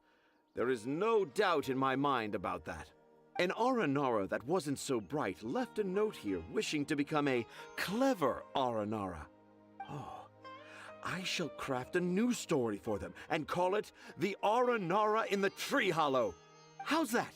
Don't the very words just conjure up images of Aranara in your mind's eye? Nope. Well, many an adventurer knows how Poor to take to the Kale. sky with their easily visible wind gliders, yet they do not possess the invisible wings of imagination, making it hard for them to keep up with my train of thought. How about you, Miss Forest Ranger? Do you soar into the atmosphere on the wings of imagination? Huh? Me? I don't know. Maybe I do, but maybe not. Anyway, it has nothing to do with me, so yeah, I'm fine. It's just that witnessing Tanja's creative process is a little, Disillusioning. Overwhelming. Oh, yes. Yes. Overwhelming. For now, I've decided to stay here with Razi until we witness the legendary moment when the Aranara appear in this hollow. Don't worry, I won't let the Akara Crafts toymakers down. When a real Aranara appears, their little troubles will be resolved in an instant. He seems pretty stubborn. Looks like we'll have to stay here and wait a little longer. No, I think we should return to our camp first. Tanja, in Aranara and the Three Little Fungus, it says that Aranara are very sensitive creatures. I don't think they'll show up if we stay here. Oh? Was that in the story? Ah, yes, I remember now. Miss Forest Ranger, you sure know your stuff. In that case, let's go back to camp and call it a day. We'll continue our search for evidence first thing in the morning.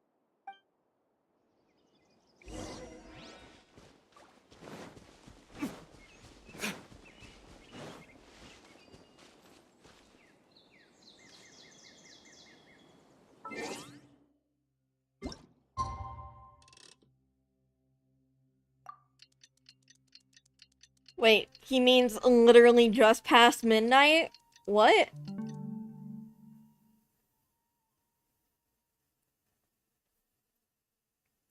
That's not what first thing in the morning means.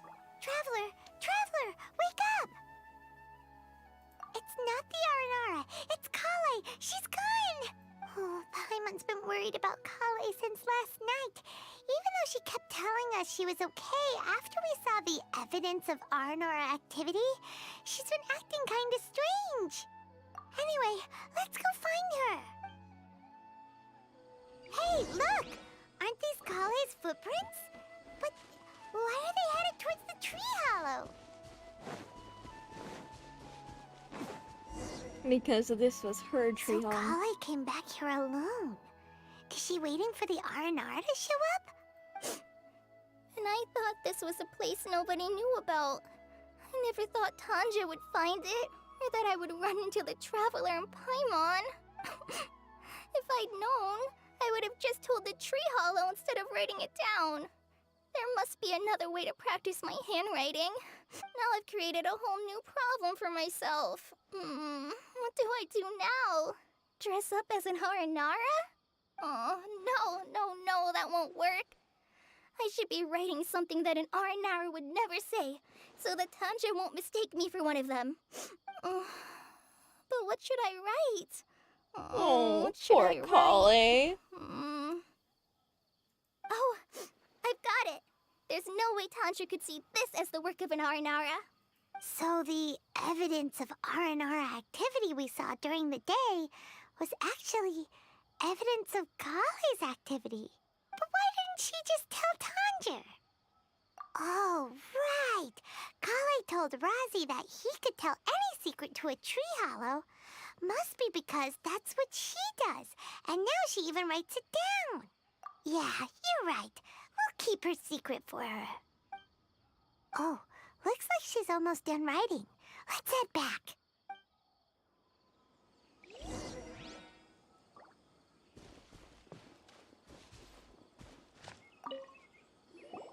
Aha! There's a new note just as I expected. Yes! It's the same handwriting, which means it must have been written by the same Aranara. Let's see what it says. Ooh, what could it be? I want to visit Mondstadt during the Ludi Harpastum again? No, that's impossible. This must be some kind of mistake. How could an Aranara go to Mondstadt for the Ludi Harpastum? Even I would never write that into a fairy tale. So, in other words, the notes can't have been left by an Aranara. Yeah. If you ask me, they were probably left by a passing merchant from Mondstadt or something. Definitely not an Aranara. No, I refuse to believe it.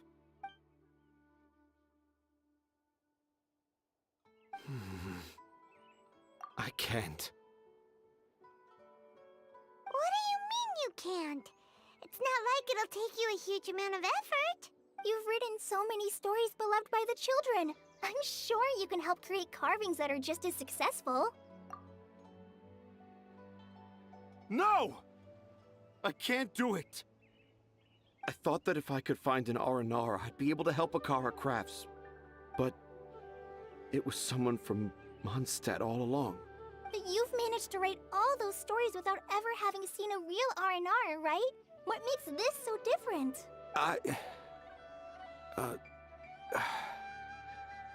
Razi, you tell them. Really? Can I? Yes, it's fine. Tell them. I know this is the moment you've been waiting for. Okay. Kale, Traveler, Paimon, do you remember when I said that there was a secret I didn't want to tell anyone? I didn't want to tell anyone the secret, but it made me feel very sad and also turned Dad into a completely different person. So, I think I should tell you. Dad isn't the one who came up with all those... What? Hold on. So if Uncle Tanja wasn't the author, then... who was it? Wait. You don't mean... It was me. No wonder all the other children loved it, because... Dad's been telling stories in Port Ormos for as long as I can remember. I always got to listen to all his new stories. Every night, Dad would give me a Zaytun peach for dinner, and I'd eat it while he told his stories. The Zaytun peaches were delicious, but Dad's stories were really bad. He always uses sentences that are really hard to understand, and strange, metaphors, I think they're called. But Dad kept on going, telling his stories again and again. Oh, one time, he even borrowed a camera from Lord Sangemabe's shop and got me to take pictures of him in action. Dad showed me the picture and said that it shall become the precious record of Sumeru's best storyteller early in his career. Even though I only had Zaytune peaches to eat and not so great stories to listen to, I was happy. Then one day, I tried telling Dad a story I came up with. Dad seemed really excited from the very beginning. He looked really happy. He lifted me up high into the air and told me to continue. He lifted me up so high that I was looking down at him. As I continued with my story, I saw his expression gradually change. And when I got to my favorite part, Dad started crying. I guess he must have been moved by my story. When Dad put me back down, I looked up at him again, but now he had a scary look in his eyes. You remember it so vividly. Trauma? It's not only Rosie. I, too, remember every detail of what happened that day. After that, I gradually grew in fame and started making money. I became Sumeru's best storyteller, just as I always dreamed. Finally, we could afford more than just Zaytune peaches for dinner. I thought it would make Rosie happy. I was really happy at first, but then everyone started calling me Tanja's son instead of Rosie. I kinda guessed why, but I also didn't want to believe it. Dad got busier with things that had nothing to do with storytelling, like that request from Akara Crafts. So I made up my mind that this time, I just want to be good old Rosie so that Dad will become good old Dad again. Instead of Dad the way he is now, starting every story with, "Dedicated to my dearest Rosie." I prefer my dad how he used to be, stumbling over words and not knowing how to end the story. That's why I decided to keep how I imagine Aranara to look like a secret. Wait, Paimon gets it now. To sum up, all of Uncle Tanja's fairy tales were actually stories written by Rosie. And because Rosie didn't want Tanja to keep living a lie, he refused to help him with the Kara Crafts commission. Yes. That's why I tried looking for possible evidence of Aranara. But it turned out that I was just being a clown, as always. And not even a funny one. Oh. I'm a terrible father. I'm sorry, Rassi. I'm so sorry. And I owe you all an apology, too, for wasting your time. Rosie's the only one who can help Akara Crafts. If you can manage to persuade him, that is. Right now, I think I just want to find a tree hollow and be quiet for a while. Are we gonna let this happen? You want me to help Akara Crafts with their carving? Well, I did mention what the Aranara look like in my stories, but to make a carving, we might need more details. Kale, Traveler, and Paimon, I might need your help on this one. I've never really left Port Ormos before. This is my first time in Gandharvaville. Well, it's my first time being so far from home. Sumeru is so much bigger than I thought. Seeing new places has given me loads of new ideas for my Aranara stories. Aww. So I want to visit more places in Sumeru. That way, I can help Akara Crafts create an Aranara carving that everyone will love. And I also want to take pictures of Dad everywhere that we travel to. You still want me to come with you? Even after all I've done? Yeah, of course. Come on, you're the best dad ever. This is the happiest Razi has sounded since we met him. I want to thank you, Kale. Huh? Me? I didn't do anything to help. You told me about telling my secrets to a tree hollow. Even though I didn't have the time to find a tree hollow, telling everyone my secret made me feel so much better. Yeah. It's hard to keep too many secrets. And there's no need to hide our mistakes from others all the time. I made a lot of mistakes back in Mondstadt. But when I look back on them, it all feels more like a new beginning. I'm sure this experience will be the same for Tanja. Yes. I'll do my best to become a good father again. Wait, Did you just say you've been to Mondstadt? I just passed by once. Never mind that. Come on now. Akara Crafts is waiting for us. Let's go, Rozzy. Grab that camera and see what hidden inspiration you can discover along the way. Okay, let's go. Come on, Dad. Rozzy, slow down and watch your step. Yeah!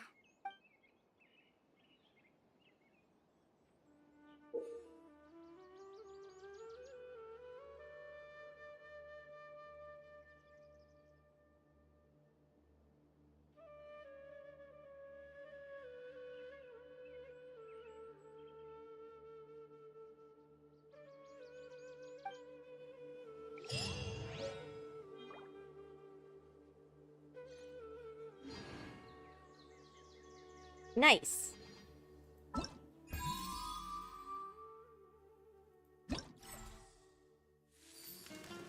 Hello?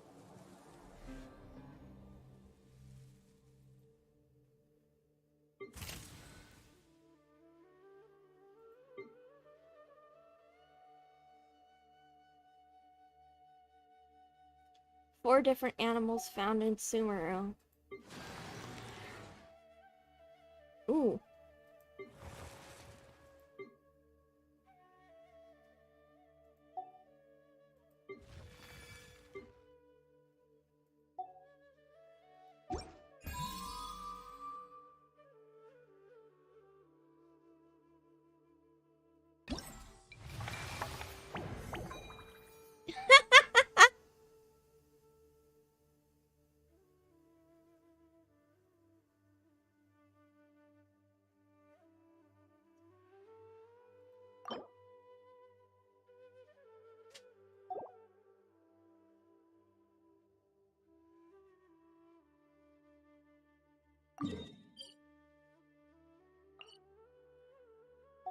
We Okay. should prepare while we can, then make a preemptive strike against the enemy.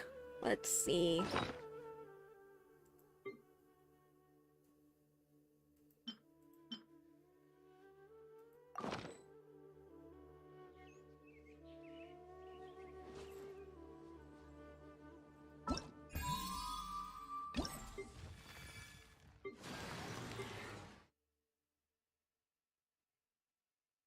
Waxing stamen and waning stamens.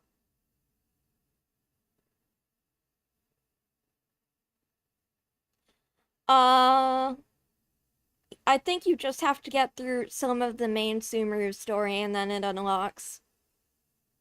Might have an AR requirement too.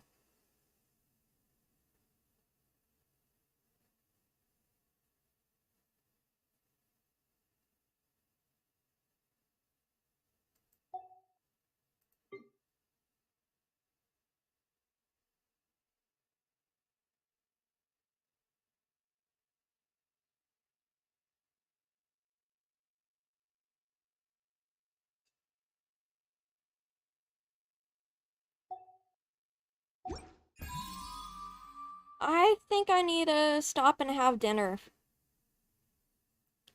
I'll be right back.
Hey Spuds, how's it going? It's Jamie, welcome back to another video, first video on the channel, I don't know, but welcome either way, and today it's time. It is time again. We need to revisit this subreddit and have another look, and another laugh, and another, oh my goodness, at bad women's anatomy.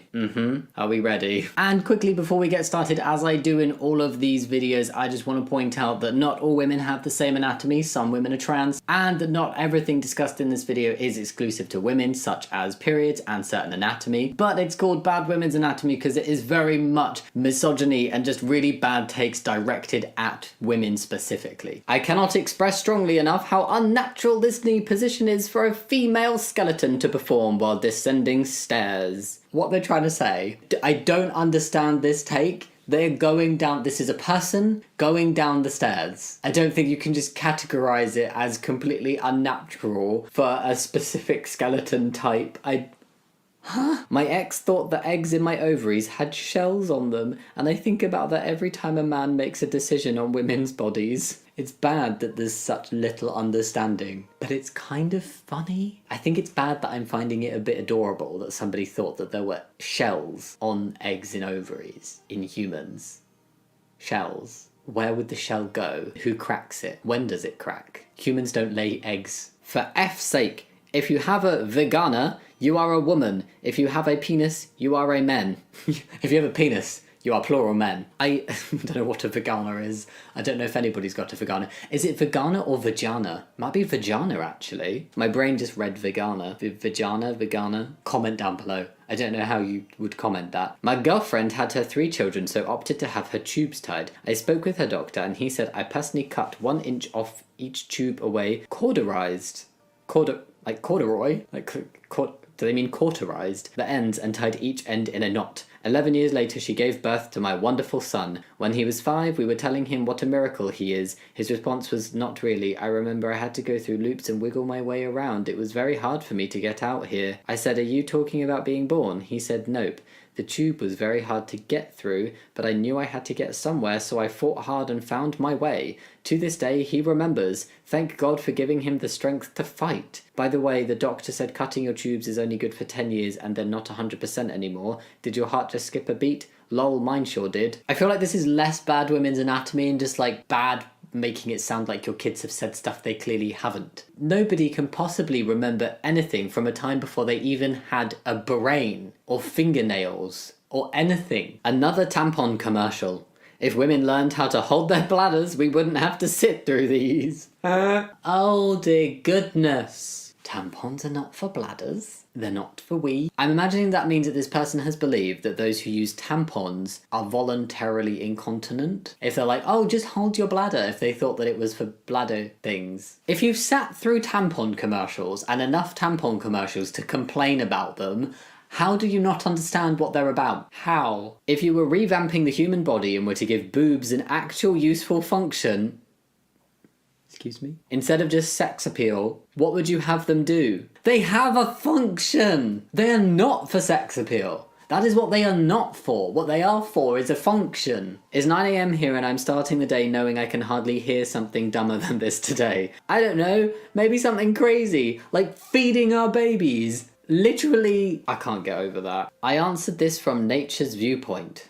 Okay. Remember, women. Oh, it's not going to be good, is it? You are here solely to give birth. It's terrible. That's what nature is all about, but now that doesn't matter to us, but to nature it does. That's why you'll end up getting depressed without kids, even though you never wanted kids in the first place. Truth hurts. I'm really glad this has negative 61, minus 61, 61 down votes. Oh my god. I think that remember women, you are here solely to give birth is one of the worst sentences I've ever read. Do people really have this opinion? I really want to believe that it's not real. My boyfriend of 1 year left me because I have periods.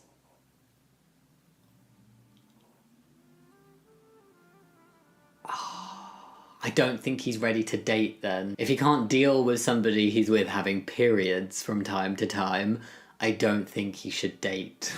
Seriously. Your boyfriend of a year left you because you had periods. How awful. What the frick? Why the heck girls waste so much blood? I mean, you can donate it to the soldiers instead of wasting it. We got some men who are like, I'm gonna break up with you because you have periods and you bleed. And then we got other men that are like, you bleed, you're wasting it. Donate it. What?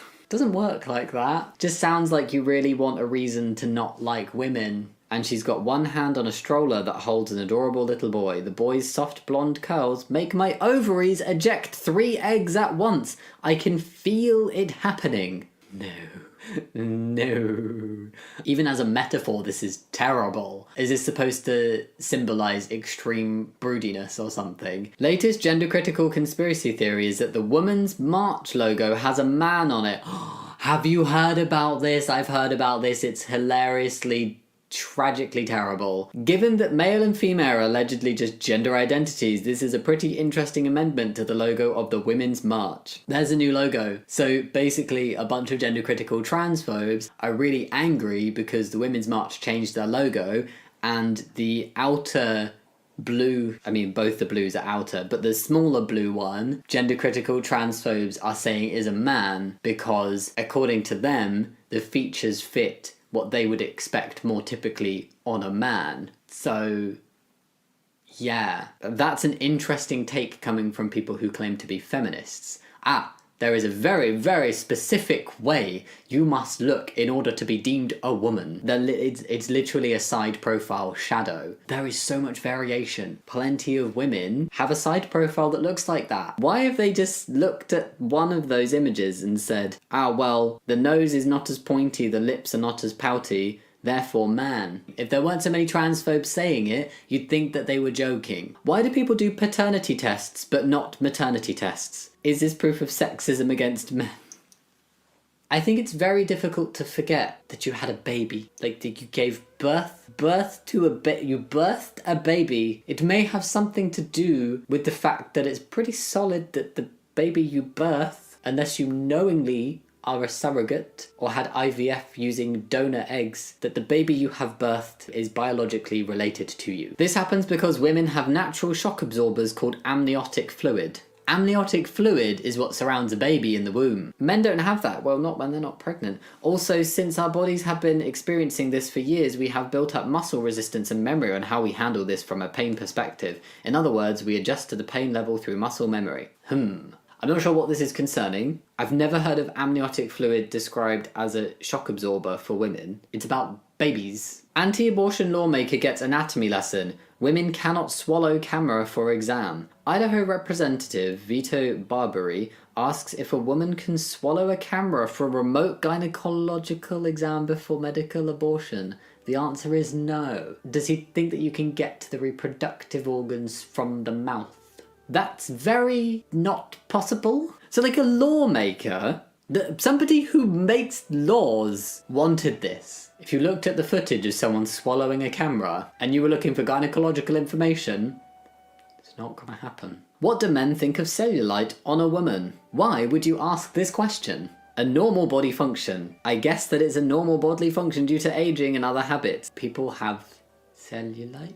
It's not normal body function, it's the result of infection. It's just very common. Let's not do this. Cellulite is normal. It's okay to have cellulite. Cellulite is just a thing that happens. And on that note, that is all the Bad Women's Anatomy for today. Did we like the video? What was your favourite one? What was the worst one? What was the most ridiculous one? I don't think I could name one particularly ridiculous one because this was an interesting video to make. If you liked it, think about giving it a thumbs up and subscribing, but no pressure. And yeah, as always, thank you so much for watching. I'll see you next time. Much love. Bye.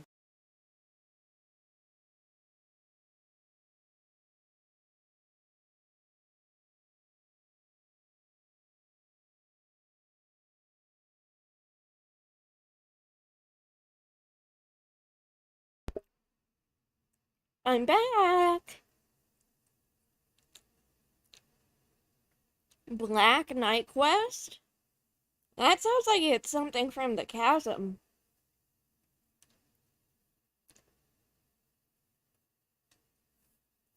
I'm sorry, I wouldn't know.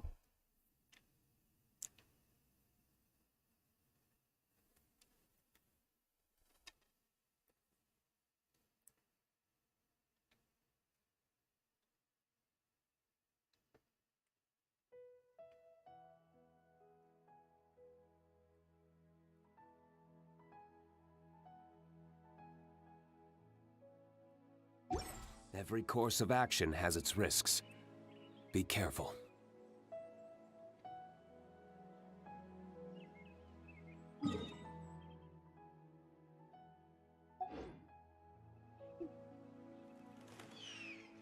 Huh? Oh, sorry, is something picking up? I mean, it might be my air conditioner.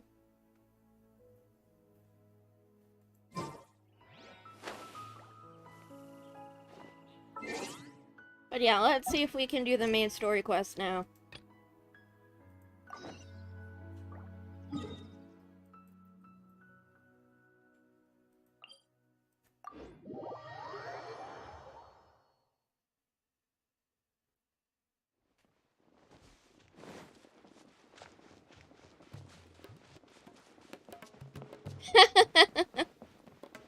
It's alright, no worries.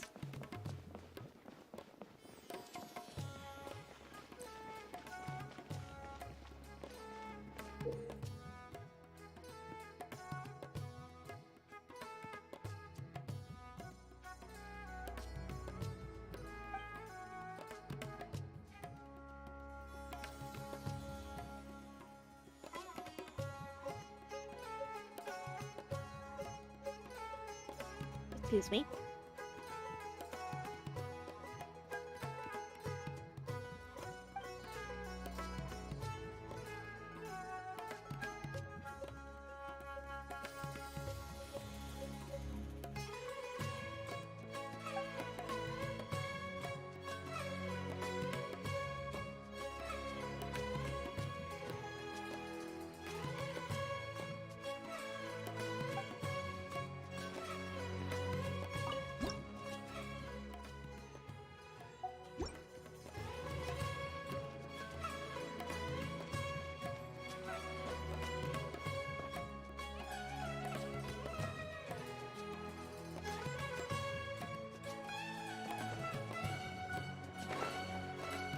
There he is, the dude.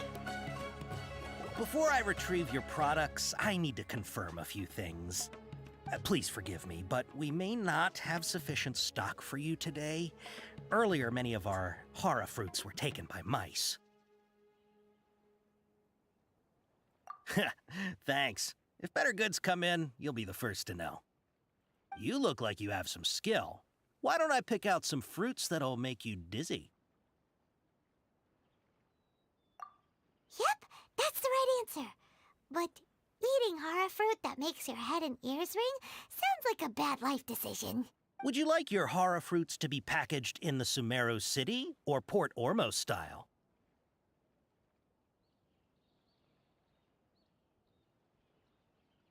Wow, you two sure are generous customers. We'll be sure to package your products beautifully. Okay, everything has been confirmed. Miss Dory is waiting for you up at... Shoot, it's the Matra! Run! What? The matcha? Where? Al-Haytham said we're done for if they catch us. We gotta get out of here. We don't know this area, so let's follow that informant.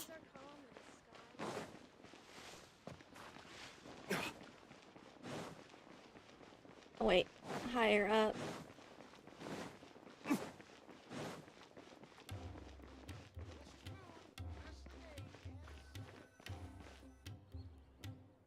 He ran that way.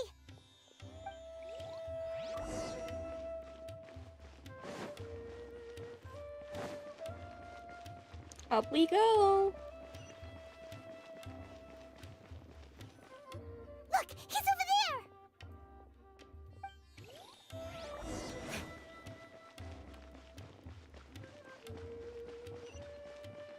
I'm glad it isn't a stealth mission.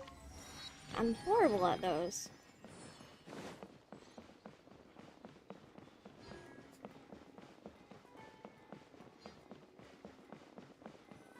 Hey! If you're hiding from the Rishbaland tiger, come this way! Another password. Huh? Oh, that voice came from behind. Here, over here. You can stop running now. Hi, Dory. So you were the one who was calling out to us just now. But, are we definitely gonna be safe here? These two good customers wish to buy some horror fruit, Miss Dory. And if there's nothing else, I'll just excuse myself. Oh, very good. Huh? Wait, you're Dory? Paimon sure thought you'd look a whole lot scarier. Hey, what are you trying to say, Princess Pea-Brain? I can be scary enough when I need to be, believe you me. If you don't watch what you say, then you can forget about doing any business. Damn. But it seems you two have actually done pretty well so far. Not only did you manage to find the informant, your reactions were also pretty sharp. You don't really look like criminals or anything, but I bet my Mora that you've been involved in some shady dealings, haven't you? Paimon's not sure if that's supposed to be a compliment, but we'll take it. I can't risk doing business with people who start huffing and puffing after just a few paces, no matter how much Mora they might have. Not only will they get caught by the Matra, but they'll also get us into trouble. As decent folks trying to run an honest business, we don't need any of that. Wouldn't you agree? So that's why I prefer to have customers like you. It's your first time here, but don't worry, I won't ask too many questions. Even if you wish to buy enough knowledge capsules to decorate your house with, please, knock yourself out. As long as you have lots of round, shiny Mora, then we're all good. Ah, yes, of course, of course. Go ahead, help yourselves. Voila! Wow, she has a trove of canned knowledge. Whew. She'd probably be in serious trouble if the Matra caught her with all this. What kind of products do you seek, my dear customers? Don't worry, I'm not interested in your reasons for buying. I can, however, offer some suggestions. Take this one, for example. An analysis of the sociological ideology and dialectics of the Hilichurls. Only 3 people in all of Teyvat have ever studied it, making it extremely rare. It's on sale now for 350,000 Mora. Yeesh, who would want to be an expert in that topic? Or how about the architectural styles and construction methods of Teyvat in the early Archon War period? With this one, you can become an expert in historic architecture preservation and find an excellent, well-paying job in nearly any nation. Ooh, now this sounds like it could be useful. 2 million Mora, and it's yours. No discounts. Whoa! That's a lot of Mora! Of course, you are free to pick whatever your heart's desire.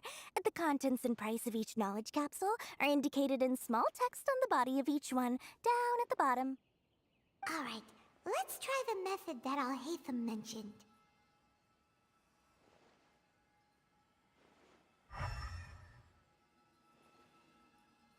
Ooh, yes, those 3.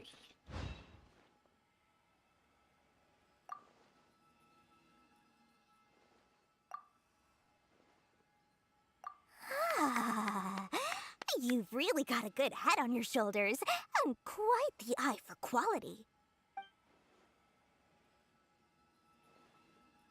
We'll take these, please and thank you. My oh my, you are blessed with a taste for both the exquisite and the extravagant. Customers like you are a rare breed. 1 in 100. No, 1 in 1,000 even. Listen, I have a special offer for you two. If you spend just 100,000 more, you can pick any knowledge capsule of your choice up to a value of 1 million Mora. Say what now? Hey, did you hear that? Spend another 100K and we get a capsule worth a whole million! But all the canned knowledge we just bought is easily worth 500,000 Mora. If we spend just a little more, we can get something worth 1 million Mora. Isn't that a fantastic deal?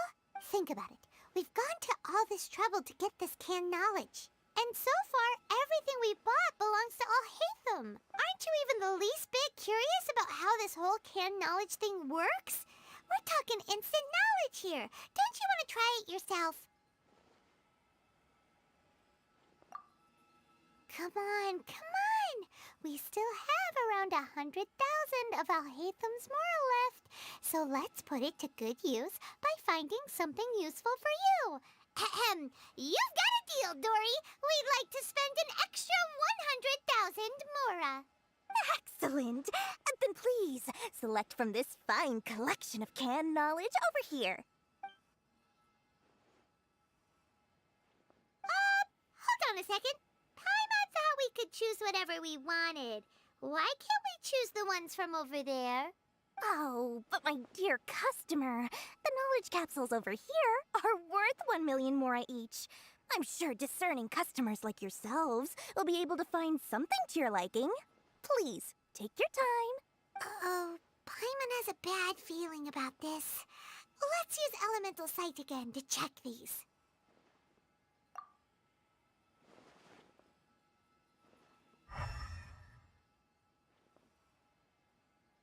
So, what did you see? So, they're all worth about the same amount?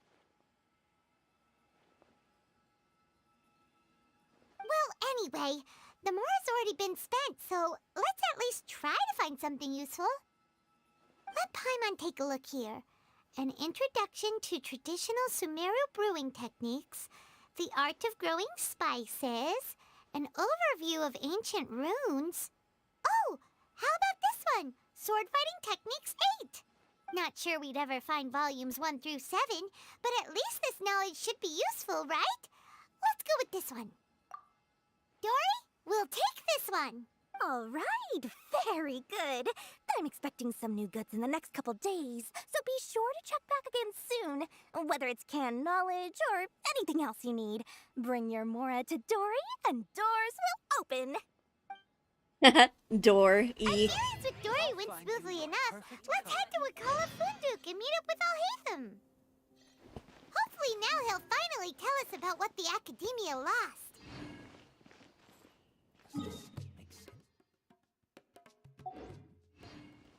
Alrighty.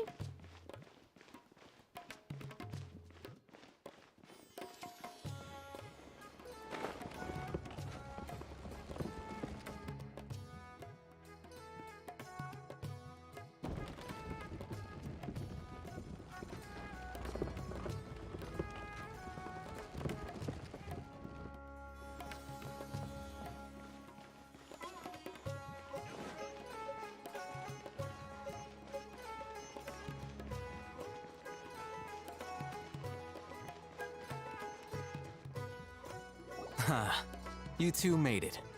And from the looks on your faces, you were successful. Whoa, there's so many people from the Academia here. Why would you pick this place as our meetup spot?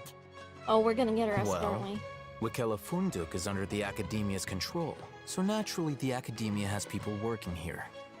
I came to Port Ormos under the pretense of conducting official business. You're a pretty daring guy. Relax. No one here is interested in anything we say, and the Matcher won't come here. Okay, now, tell me how your encounter with Dory went. Okay, we did what you asked. So, can you tell us about the knowledge capsule that the Academia lost now? Before that, I have to ask, why are you two so intent on tracking it down? You don't have to answer, of course. Yeah, he just wants to meet the God of Wisdom and ask her about something important. We've been in Sumeru for a while now, but we still haven't found a way. When we heard that the Academia had lost something that might be related to the gods, we came here in case it turned out to be our lucky break. In that case, you're on the right track. A short while ago, the Academia lost a knowledge capsule in the desert. It's supposedly a divine knowledge capsule. Use it, and you'll gain the wisdom of the gods. Wow, there's really such a thing as that? Hey, if we find it, do you think we could learn how to meet the Dendro Archon? Ooh, or how to find your sister? I highly doubt it has any mystical properties, but it does indeed exist. And it's right here, in Port Ormos. So, where exactly? That's what we need to find out next. I won't deny that. I am investigating because I'm curious as to what the Divine Knowledge Capsule truly is. As you know, the Eremites in Port Ormos also have their eyes on it. It is an extremely precious item.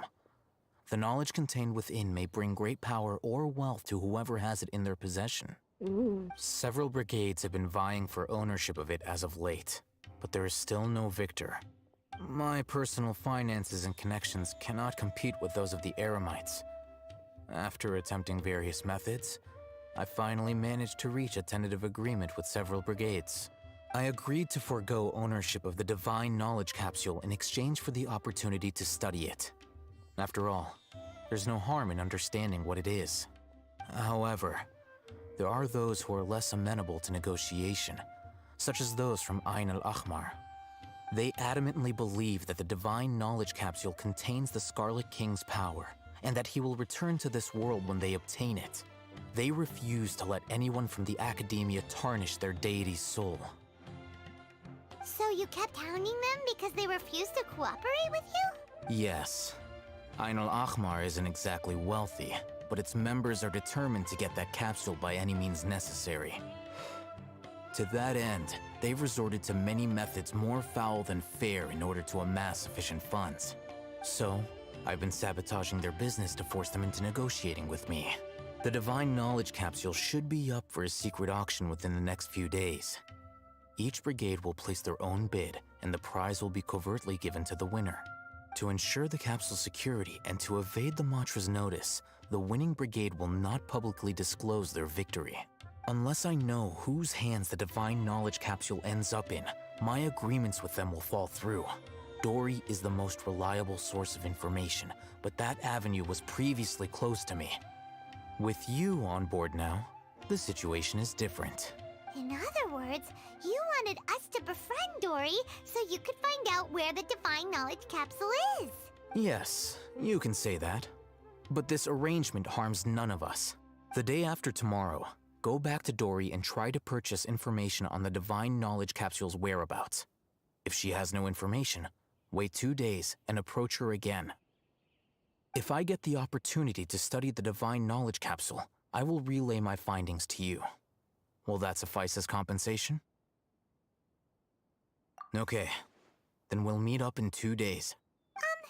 Alhaitham, before you go, we actually bought a knowledge capsule for ourselves, but we're not sure how to use it. You two want to try using a knowledge capsule? Sure, I can teach you. Doing so right under the Academia's nose is a bit problematic, though. What do you say we head to the outskirts of town?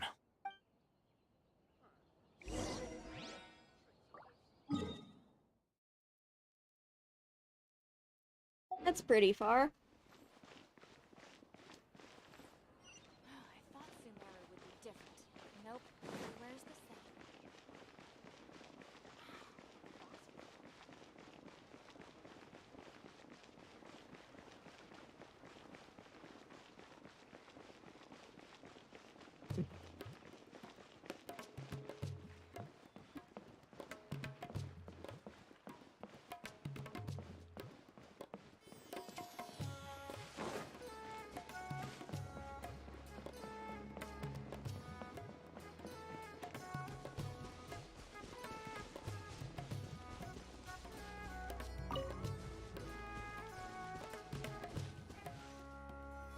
All right, this place works. Show me the capsule you purchased. Here. Sword Fighting Techniques 8. Huh. A combat class knowledge capsule. This class is something of a rare find these days, since most have been taken by the Eremites to augment their battle capabilities. Really? Ah, yeah, what a great buy! If you want to determine the efficacy of this capsule, I can evaluate your combat ability. However, effects will likely be minimal if you already possess a high amount of strength. We can conduct a controlled experiment where you fight 2 battles, one before using this knowledge capsule and one after. While you fight, we can use an Akasha terminal to monitor your various physical parameters. There may be variances in your physical strength between the 2 tests, as well as a disparity in your opponent's abilities. But don't worry, I'll run statistical analyses afterward to mitigate any confounding effects. Wow! Smart. Alhaitham, You must have been one of those guys at the academia who got top grades on everything. Paimon's curious about something, though. You definitely weren't one of those students who needed canned knowledge to graduate from the academia, right? So, why are you risking getting caught by the Matra for this capsule? When you are unable to understand a researcher's actions, most cases can be attributed to curiosity. This is but one theory. Sounds like you're trying to avoid the question. All right, let's begin the test. Just fight as you normally do.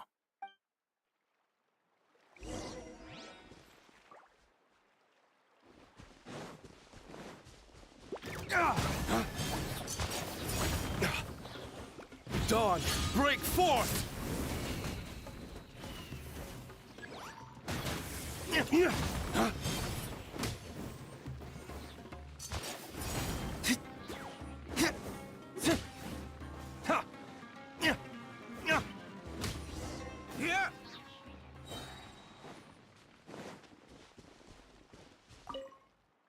All right. I'll link your Akasha terminal to record data. The next step is to use this knowledge capsule. Hold it in your hand. I'll help you establish a connection with it so you can activate its power.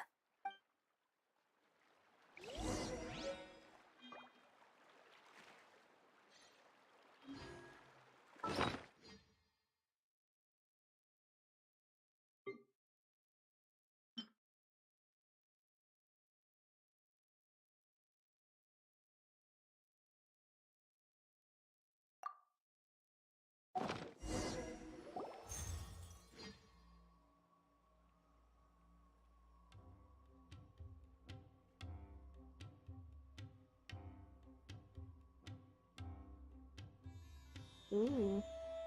Hey, how are you feeling?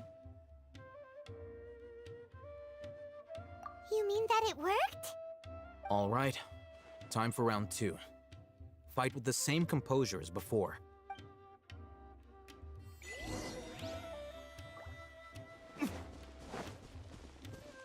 Dawn, break forth!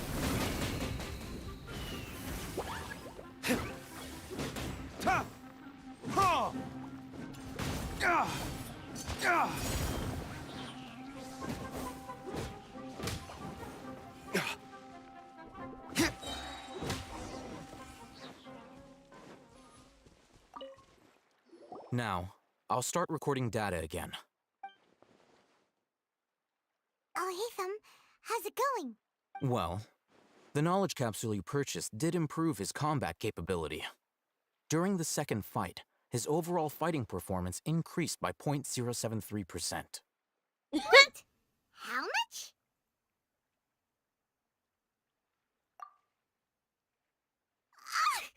Dory's such a jerk! She totally scammed us! 1 million mora? This thing isn't worth a tenth of that amount! Of course, this could be because he is so powerful that the capsule's contents were unable to produce a substantial increase. At the very least, this test allowed me to gain more insight into you two. Our deal seems increasingly worth my investment. I'm heading back to Akela Funduk. I await your response in 2 days' time. This is Mora for when you ask Dory for information. Pay her as much as she requests. Woohoo! Illegal information dealing.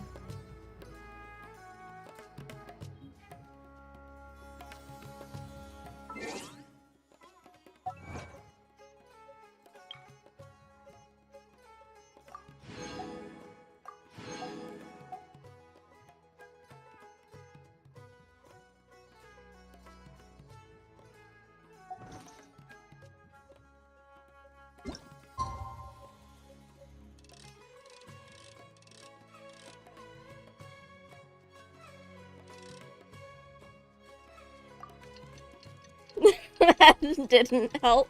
I mean, we should have guessed because the Traveler is already so fucking powerful. Faced off against the fucking Raiden Shogun and survived.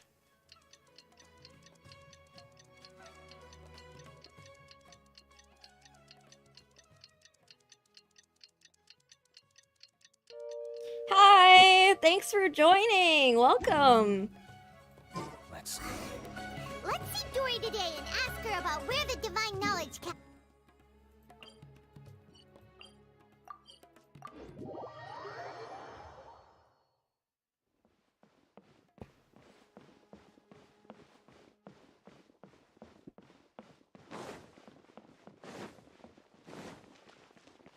Alright, Dory. What you got for us? Here, over here! Welcome back, my loyal patrons. What can I do for you this time? You name it. Canned knowledge, supplies, or anything else you need. I'll find a way to get it. Where there's a waterfall of Mora, there's a way. Can you really get us anything we want? Anything at all? Aha! So it appears that canned knowledge alone is no longer sufficient for your opulent appetite. Then please oblige me. Tell me what you have in mind. Oh! I knew customers with pockets as deep as yours would undoubtedly crave something more profound than ordinary canned knowledge. But you know, that kind of information isn't going to be cheap. After all, I had to work really hard to weasel my way into the auction site. Not to mention that if anyone found out that I was the leaker, I would be in big, big trouble. But how can we be sure your information is accurate? Paimon's curious how you just happen to have this kind of info the moment we need it. Because to me, anything of value is what I consider to be my supply. Therefore, I must always be aware of what's hot on the market in order to secure more sales. As for the information's authenticity, well, you've no need to worry about that. I used a camera to take a picture of the transaction. That way, no one can dispute it. It's always a pleasure doing business with such sterling patrons. Now that you've paid in full, here's the scoop. The Divine Knowledge Capsule was purchased yesterday by a certain Misery, the leader of Ain el-Ahmar. Aw, shit. Ain el-Ahmar? You mean the Eremites who worship the Scarlet King? Ah, so you're already familiar with them. The group has done everything in their power to obtain the Divine Knowledge Capsule. After all, they believe it contains the power of the Scarlet King. Uh-oh. That Divine Knowledge Capsule is unlike any other canned knowledge I've seen before. It was glowing bright red. The capsule is clearly visible in the picture I took. You can look for yourself. Thanks for the info, Dory. Please, it's my pleasure. It's all thanks to discerning customers such as yourselves that my efforts yesterday were not in vain. Please, don't hesitate to contact me if you ever need anything else in the future. Mora for Dory opens doors. Oh my gosh! I'm honored! Thank you so much! But yeah, Mora for Dory opens doors. Dory! Turns out, it ended up in the hands of Ain el-Ahmar. Let's head back and talk to Al-Haytham. Let's see about the picture we got.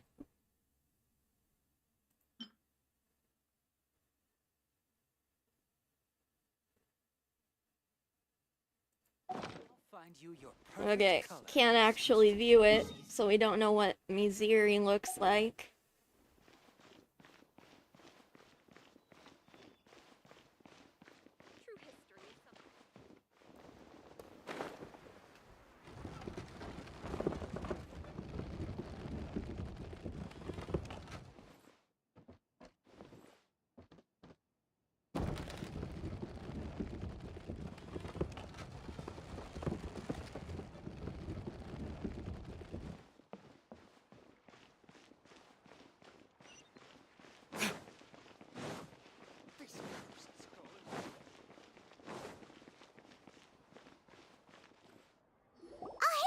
We got the info you wanted! Really? All right. Let's hear it. Dory even gave us evidence to verify the intel. Have a look. Huh, look at that. Clear as day. It must have taken some guts just to infiltrate the scene of the Eremites' transaction. But then to get close enough to take a picture like this. Bold move, Dory. Very bold move. All right. The person in this picture is indeed Misery, the leader of Ain el-Ahmar. And the glowing red capsule he's holding appears to be the Divine Knowledge Capsule. In which case, if we play our cards right, when we confront them next week, we should be able to force them to show their hand. At first, Paimon didn't get why you were provoking these Ein El Achmar guys. But now, it sort of makes sense. Everything's playing right into your hands. After we defeat them, we can finally have a serious talk with their boss and get them to lend us the Divine Knowledge Capsule. Thank you for your time and efforts.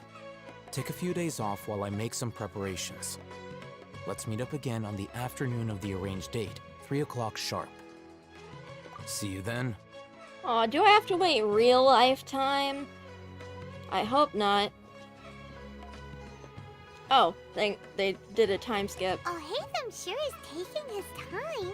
Where could he be? Oh, there he is. Sorry to keep you waiting. Let's head to the pier in front of Pharos Lighthouse. Yep, let's go.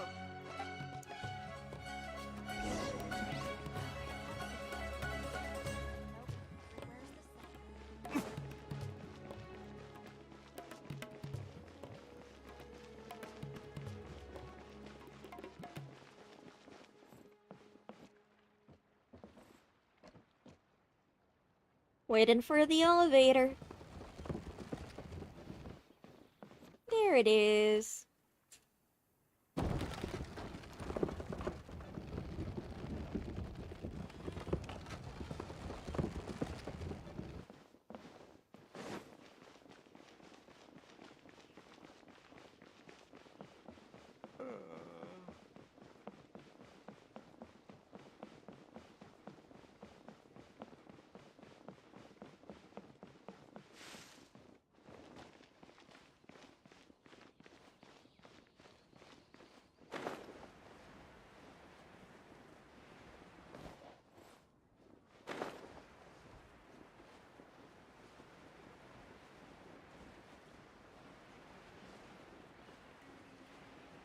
That ship looks like it's from Liyue. Oh, there's a chest on it. Let's grab that.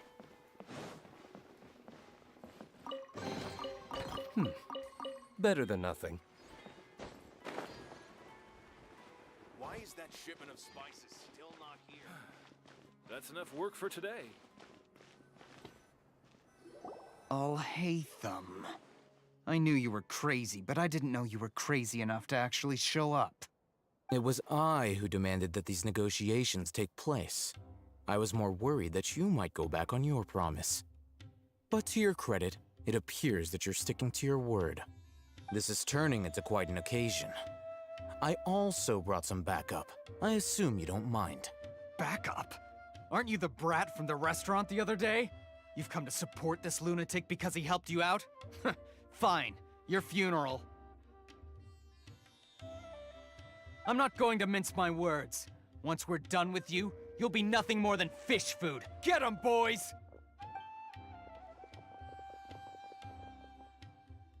Uh-oh, here they come. Good luck, you two. That's close enough. Lay waste to the wicked! Is that all you've got? Where did I go? Oh shit, what? Cut to the chase.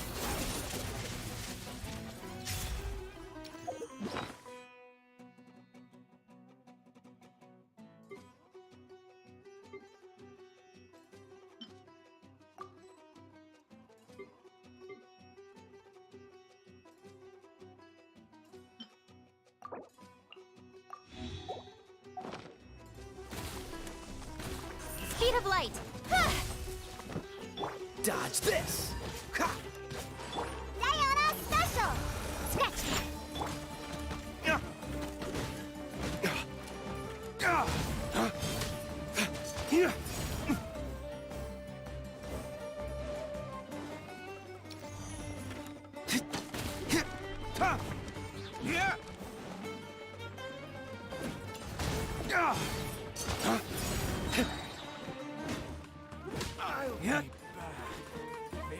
Flames, purge!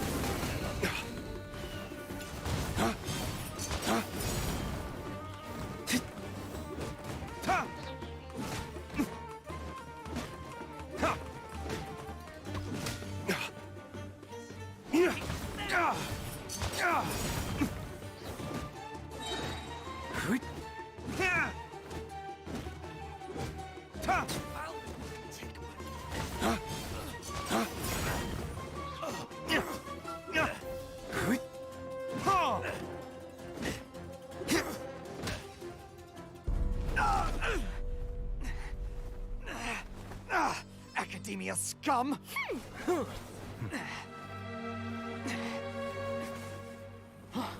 Boss! Finally! Did you use it? Great! Now we can...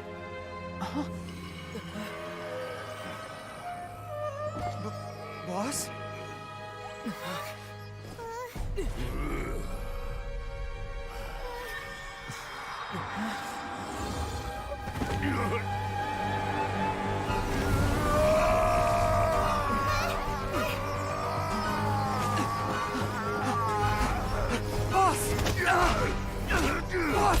What's wrong? What happened to him? It's the Akasha. We have to cut his Akasha connection, now.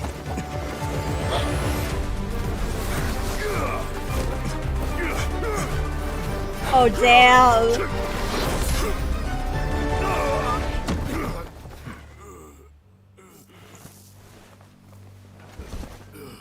Target acquired. Arrest him.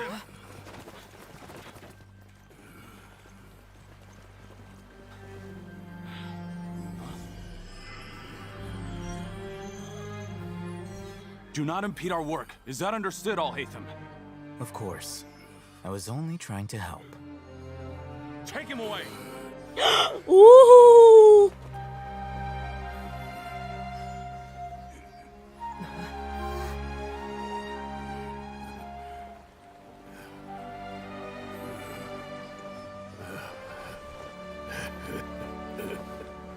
World, forget me.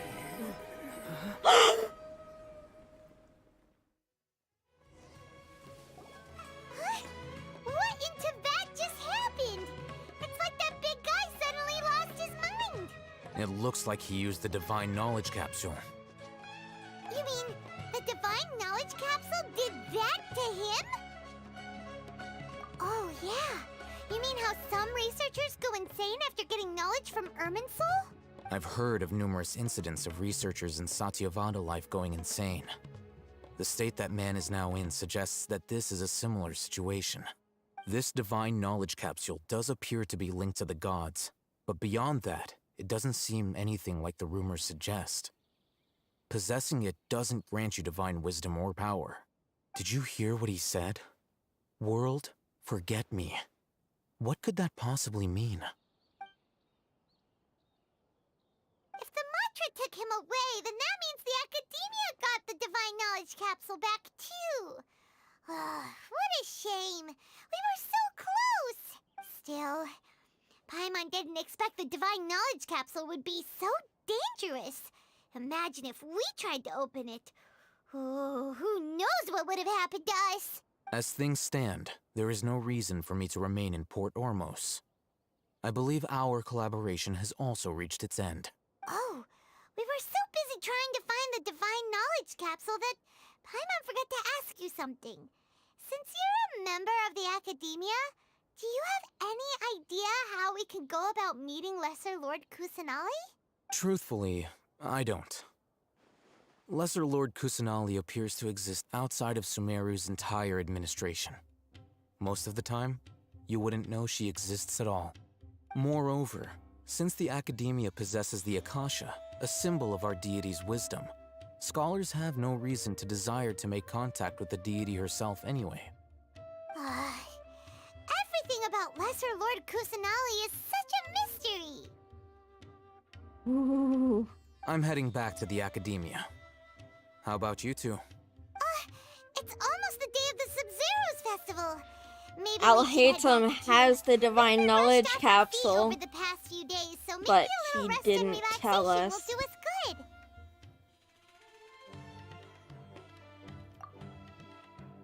Then we'll part ways here, Al-Haytham. Until we meet again.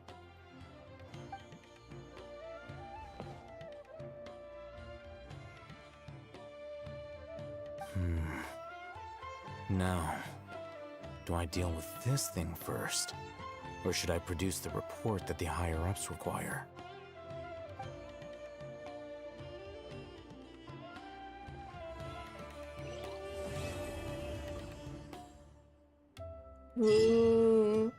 Alhaitham is not what he seems. And potentially not to be trusted.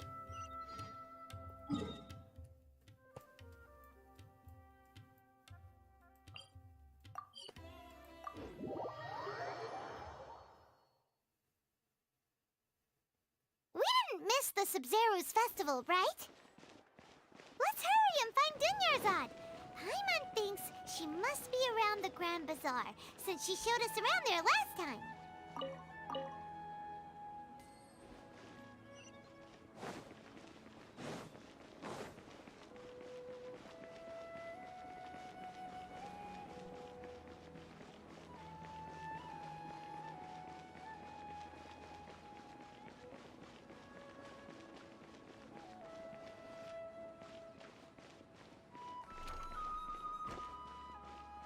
Yay! Festival time! There she is! Dunyarzad! We're back! Just as promised, Traveler and Paimon. I'm so glad that you two came back to celebrate Lesser Lord Kusanali's birthday. Indeed. The festival's tomorrow. We've been preparing for so long that I can't help but feel a little nervous. There's no need to be nervous. Paimon's sure that Lesser Lord Kusanali will feel everyone's gratitude. Thanks, Paimon. I hope that everyone who comes to the festival will also have a good time.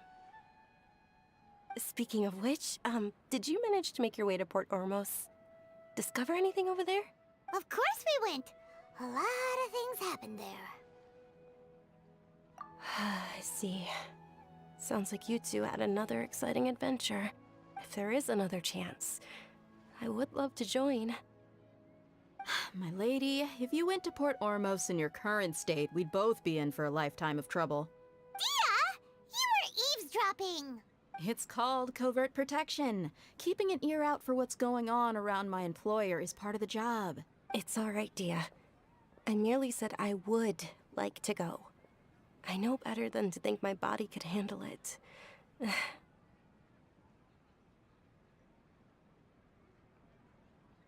The festival's tomorrow. I've been doing nothing but causing trouble for you. So Dia, please take some time to relax. I'll be fine. Even when you put it that way, it still doesn't feel right. Don't worry, my guardian knight. Okay, fine, but only tonight. Tomorrow's a big day, and many no-good scumbags are gonna try to take advantage of that. Oh, you two must be exhausted from your long journey back to the city. My apologies for not realizing this sooner. I've already prepared a room for you to rest. Please follow me. Whoa, you're so thoughtful. Paimon's so ready.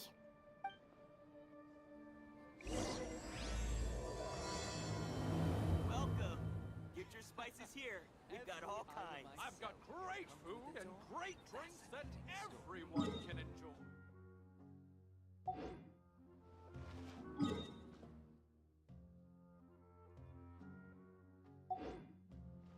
Honestly, her whole cutie stuff makes me uncomfortable. Lisa's.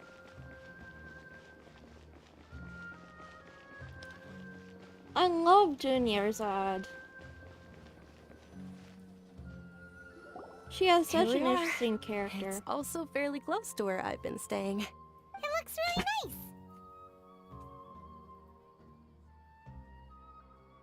nice. Not at all. Just tell me more about your adventures when you next get the chance. That's Paimon's specialty. Paimon can tell you stories next time. Oh, if you don't mind, how about we all walk around together tomorrow? All of my friends will be working the festival, and Dia is still insisting on her covert protection. Yeah. It'll be pretty hard to relax and enjoy the festival if Dia's constantly hovering over you, right? Then let's meet at the nearby bazaar first thing tomorrow morning. Have a great night. It's a deal. Good night, Dunyarzad. I may be too excited to fall asleep tonight. See you tomorrow.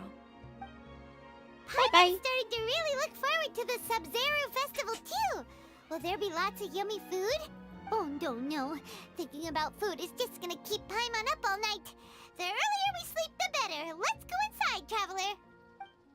Snork me. Snork me. Did we oversleep? We should go meet Dunyarzad right away.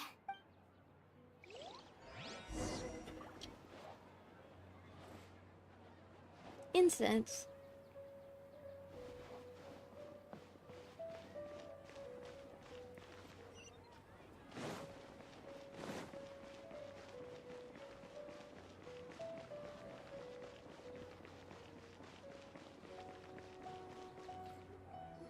What you got for us, Dunyarzad? Paimon, I've been waiting for you two. Good morning, Dunyarzad. We must have overslept a little bit. Not at all. I arrived early. Today is finally here. I must cherish every moment as if it were gold. You've worked so hard for this day. You gotta enjoy it to the fullest. You know it. It's just that, as expected, I had some trouble falling asleep last night. I'm hoping my body won't be too much of an issue today. Well, shall we? Let's start with the stalls over there. Many vendors came out of the blue to support the event, and they insisted on covering costs themselves. Let's go give them some business. That's very nice of them. Paid for everything out of pocket? Oh, sounds like they're not in this just for the Mora. They all said that contributing to a lively festival atmosphere is more important than money. Especially since we don't often get to celebrate Lesser Lord Kusanali's birthday. Ooh, they're selling food over that way! Let's go take a look! This is a stall offering foods from the Haftmewa feast. Oh, you could tell straight away. I thought most people nowadays wouldn't know. Mushrooms, flowers, and all kind of fruit? It's all vegetarian stuff. Oh, Paimon's a little disappointed. So, what's the Haftmewa feast you mentioned just now? It's another Sub-Zero's festival tradition. People used to set their tables with 7 different foods. Generally speaking, the most common selections were foods like Rukushifa mushrooms, lunar lotuses, Sumeru roses, sunsetias, kapalatas, hara fruits, and zaytun peaches.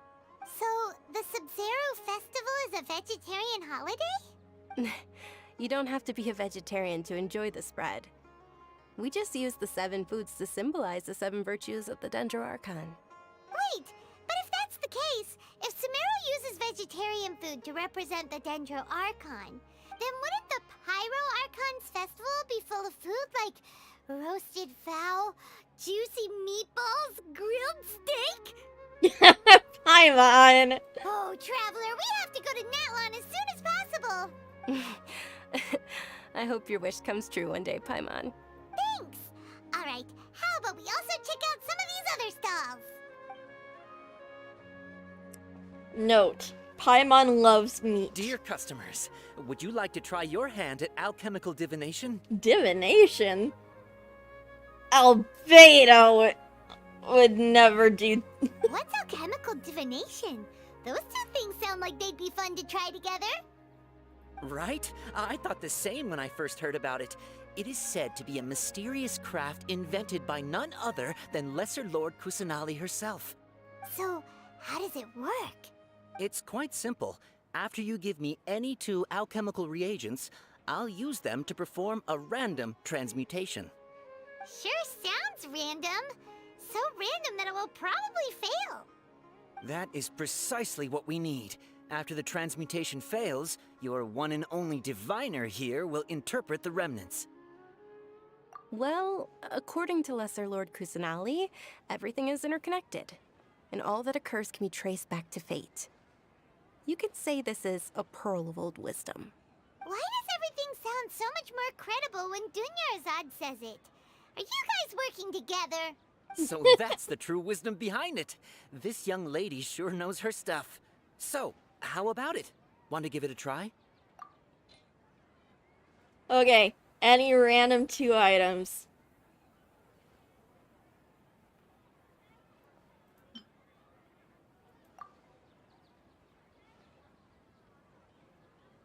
Noctilucus Jade and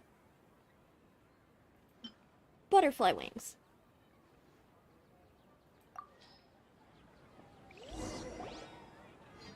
Okay, one moment. It's the moon. Paimon wants to take a look too! Is it? It looks more like a pie that Paimon bit into. Generally speaking, the moon signifies... It means... Wait a moment. Is he really looking it up in a book? Oh, I remember now.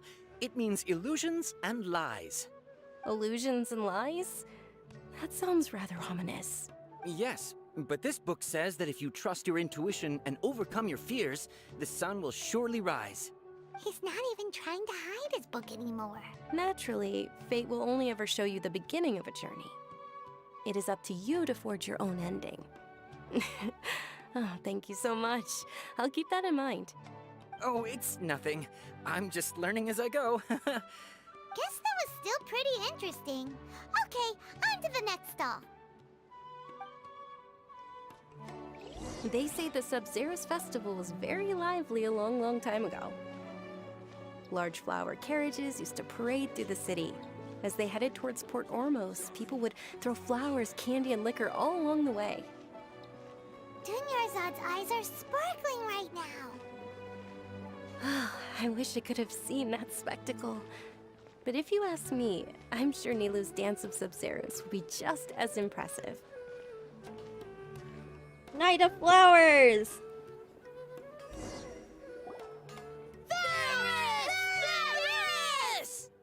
Attention! Soldiers, fall into formation if you want any Yalda candies.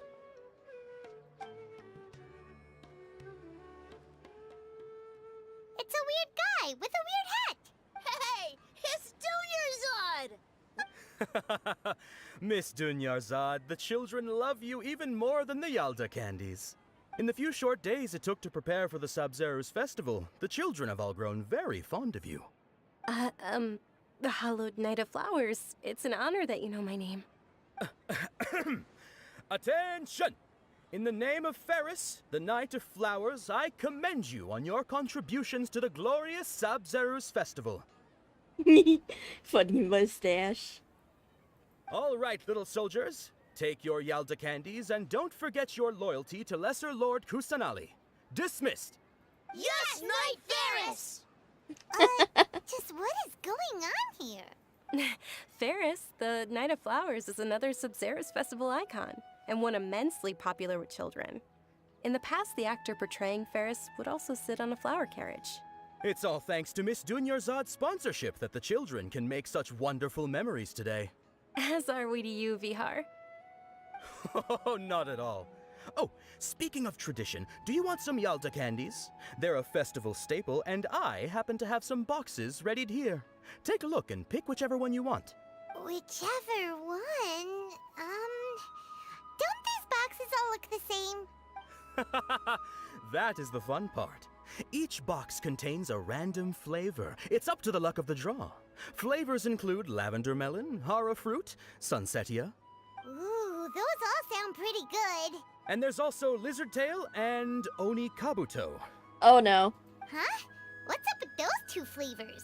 Oni kabuto is a little spicier than lizard tail. Dunyarzad, you tried them before? Traveler, help Paimon pick one. Paimon wants the sunsetia flavor. It's alright. Paimon believes in you. I also believe in your intuition. Great. These boxes of candy are numbered 1 to 5 from left to right. Which one do you want?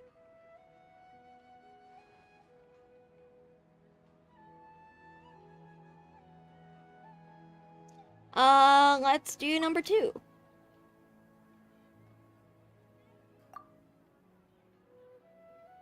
Attention!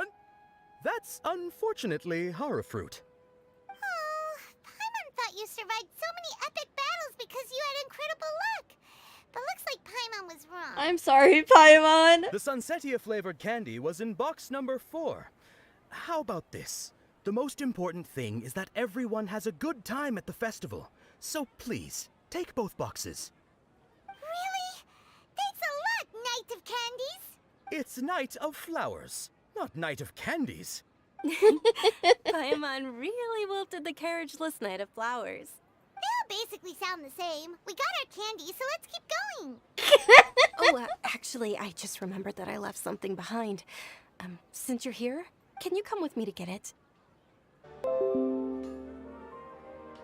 Are we back? Are we good? But yeah, as I was saying, it took me 160 wishes to get Zhongli, so my luck is terrible.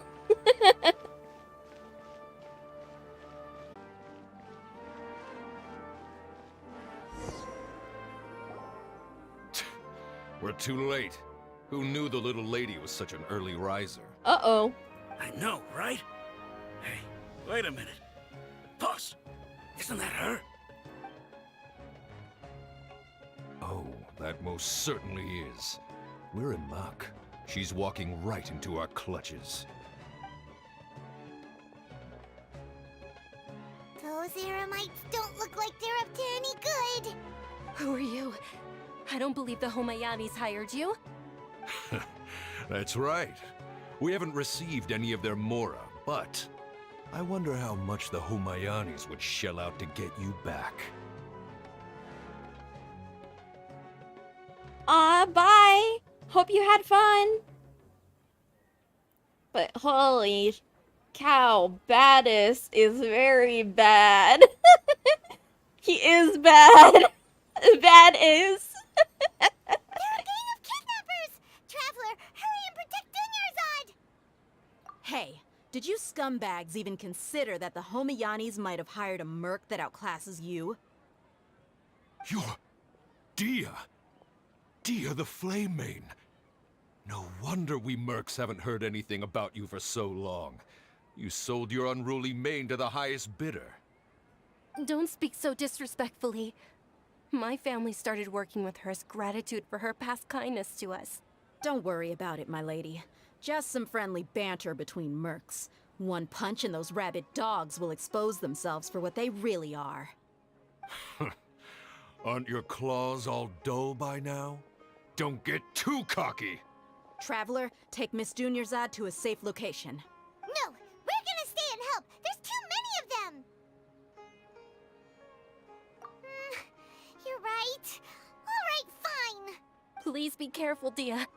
Don't waste your time worrying about me. This is my job. Look out for yourself. After I've wiped the floor with them, I'll go find you all. Good luck, Dia. Kick their ass.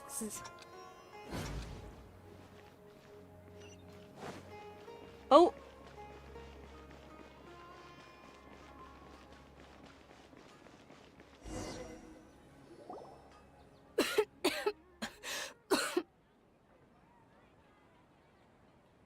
Dunyarzad, are you okay?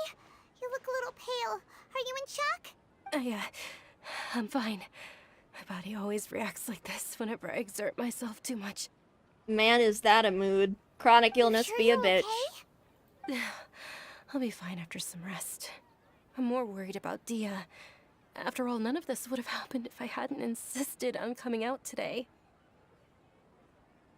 Yeah, don't worry.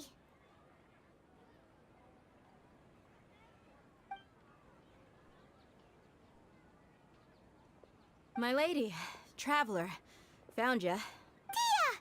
You took care of them so fast! Any more of them? Or rather, did anyone follow you? Dia, your arm. Oh, this? I'm fine. It's just a scratch.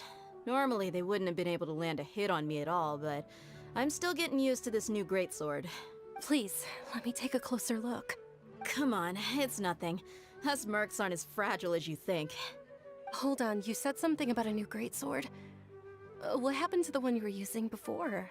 About that. Well, I sold it, because I was low on Mora. Stuff like this happens every now and then. It can't be. The anonymous donation that was used for the venue's final round of preparations?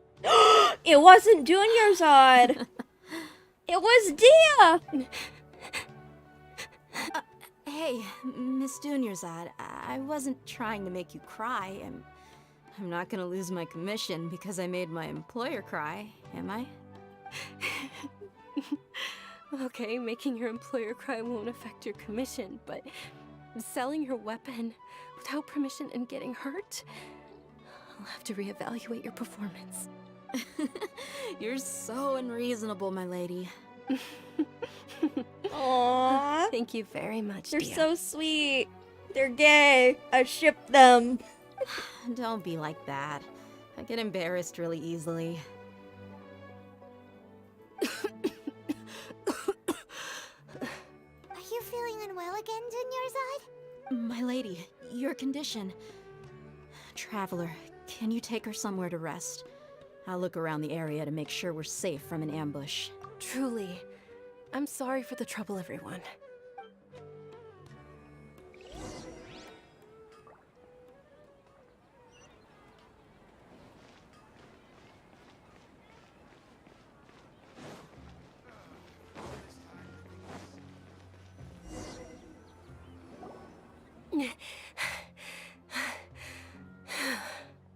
Are you feeling better, Dunyarzad?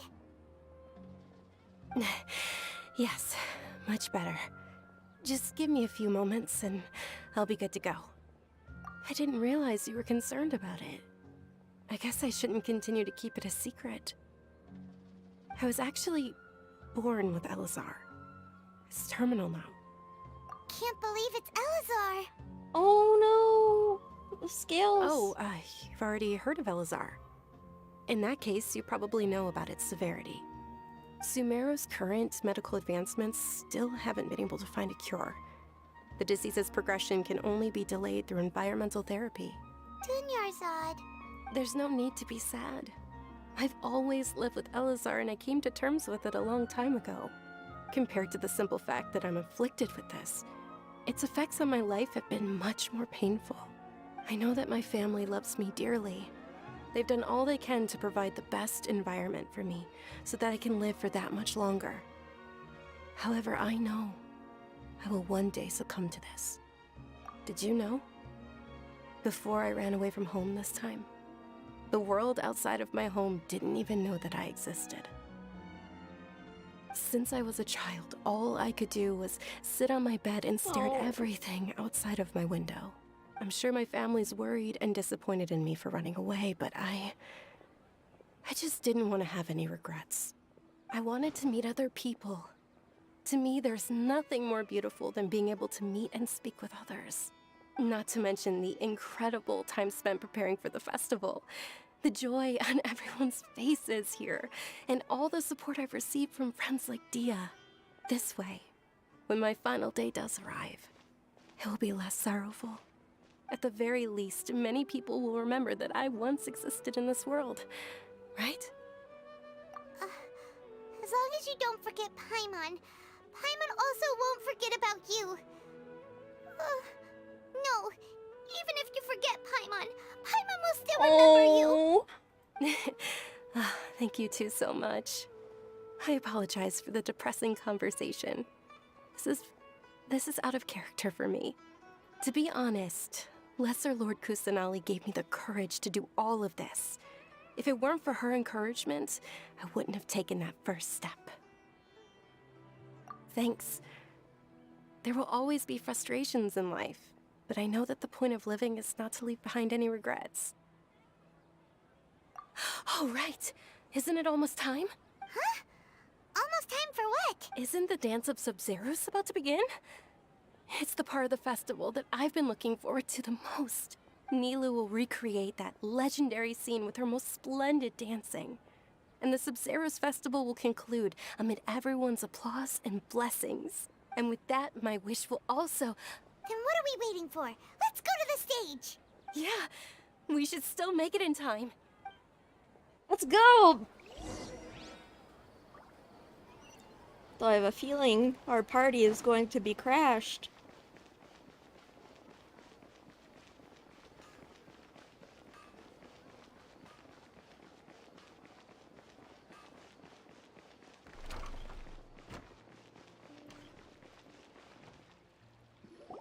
Were you not aware that the law prohibits this type of performance from taking place without prior permission?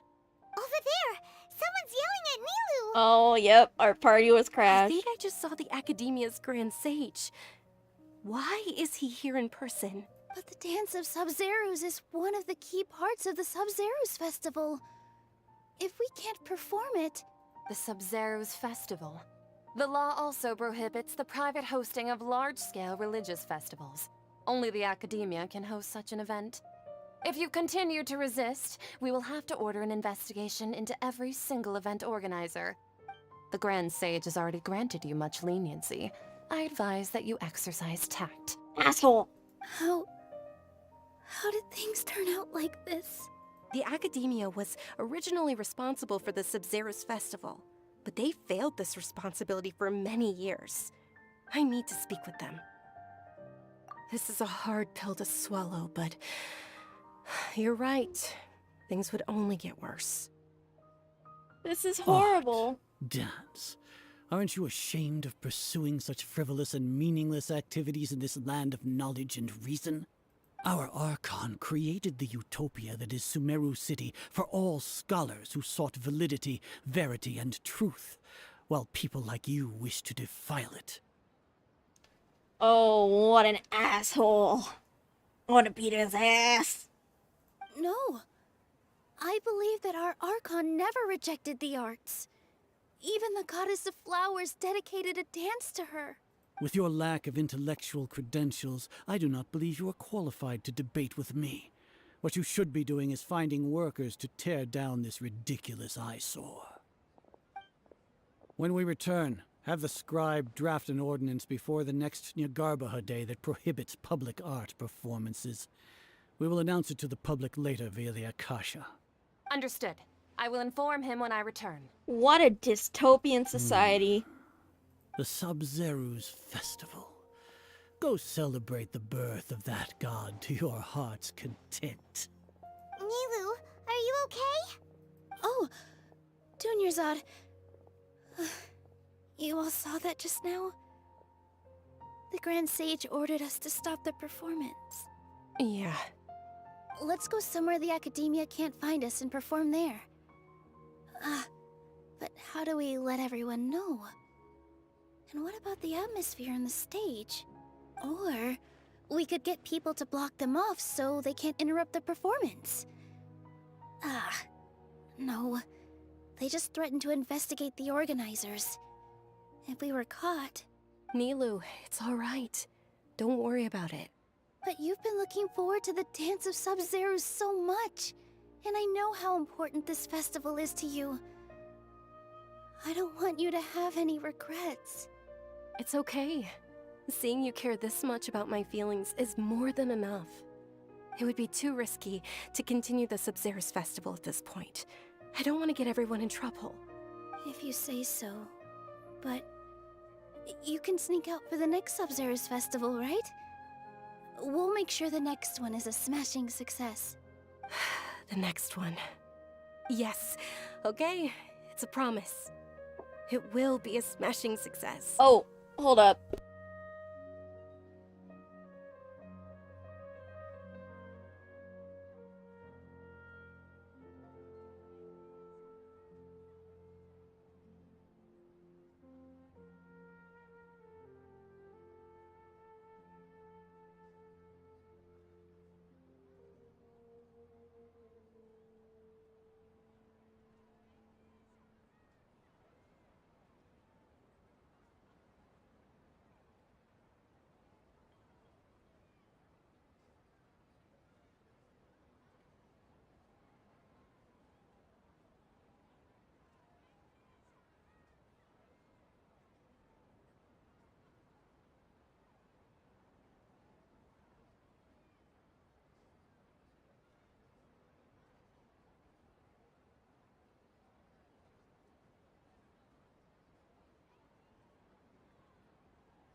Alright, back. Sorry, somebody knocked on the door. Paimon can't believe this is how things turned out. Those heartless geezers. It really is okay. There's nothing we can do about it. Still, I'd be lying if I said I had no regrets. I would have loved to see Milu's dance.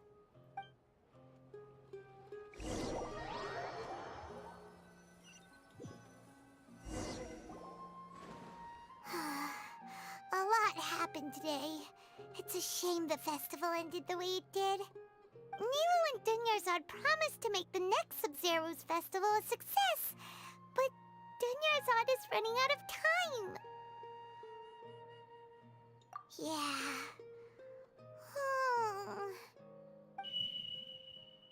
All connections have been secured to construct the most stable framework possible. The project has entered its most critical phase. Power has begun to flow from... Hello?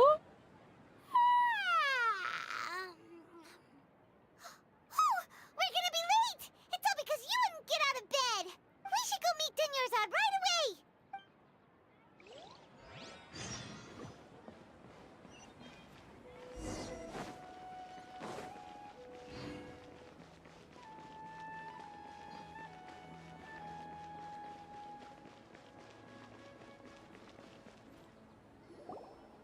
Good morning, Dunyarzad. Sorry we're late. Not at all. I arrived early. Oh, poor thing sounds downcast. You seem kinda tired. Did you not get enough sleep? I'm doing well. There's no need to worry. Shall we go? Let's start with the stalls. This is the same thing she... Sure. Traveler? Why are you just standing there? Let's get going. We're reliving this day over again. Ooh, they're selling food over that way. Let's go take a look.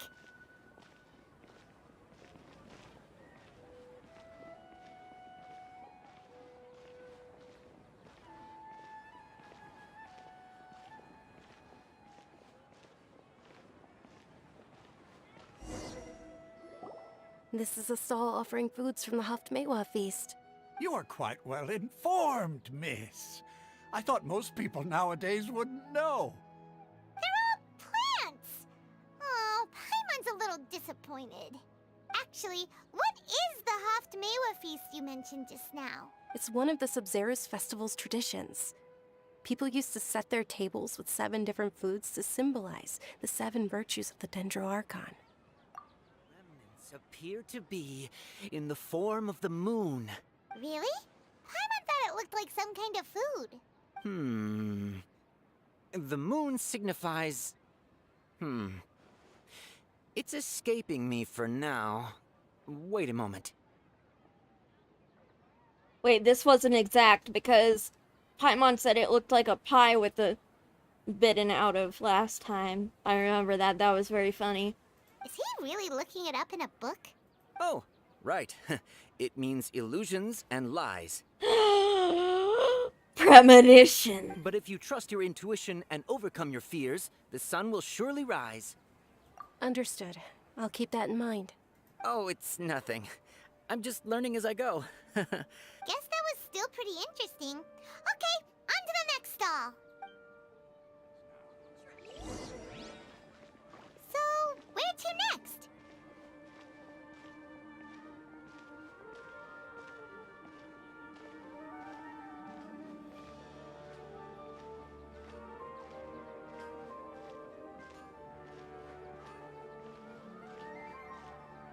Oh, the Night of Flowers.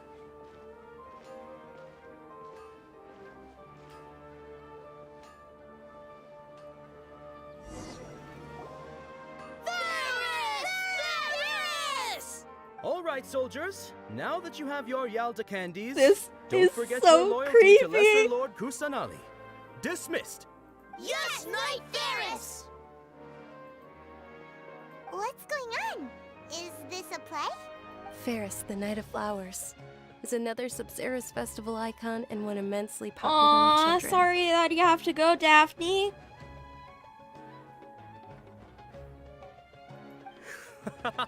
But thank you so much for watching. It's all thanks to Miss Dunyarzad's sponsorship that the children can meet the Night of Flowers.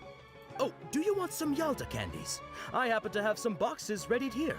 Take a look and pick whichever one you want. What if I pick a different box this What's time? to pick? Don't these boxes all look the same? It's not that simple. Each box contains a random flavor. It's up to the luck of the draw. Flavors include lavender melon, hara fruit, sunsetia. Ooh, how interesting. And there's also lizard tail and oni kabuto. Ugh, why do those flavors even exist? Traveler, help Paimon pick one. Paimon wants to eat the Sunsetia flavor. Great! These boxes of candy are numbered 1 to 5 from left to right. Which one do you want?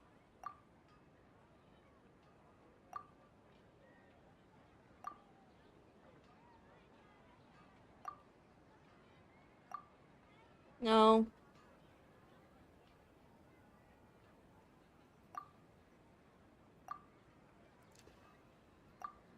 Let's try number 1.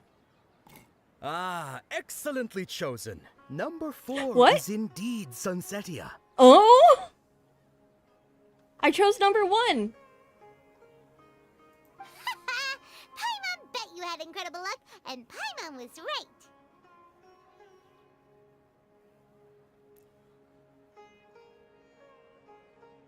Huh? Are you saying that you instinctively chose the right box? But now that you mention it, Paimon also had the feeling you'd choose the right one. Maybe we didn't sleep very well last night. Or maybe we slept too much. Oh, sure. Huh? Where are you going? You're just gonna walk off like that?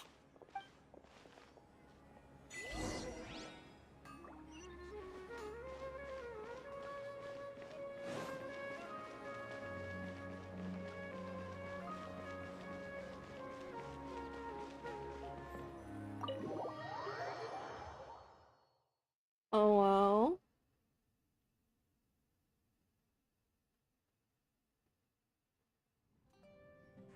A feeling of deja vu? Oh, Paimon knows what that is. It's when you feel like you've already experienced whatever is going on. In that case, Paimon also felt something like that today.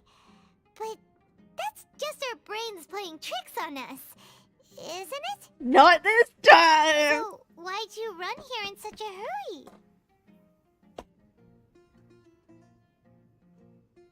So that's it! You're intentionally doing things you usually wouldn't and seeing if you still get that same feeling of deja vu. Welcome, you two. Are you here for lunch? What would you like to eat? Got it. You don't look like you're from these parts, but I gotta say, you've got good taste. I'll give this order to the kitchen. Coconut charcoal cake? Isn't it that burned thing that didn't look tasty at all? Oh, Paimon understands what you're trying to do now. You'd never normally order something like this.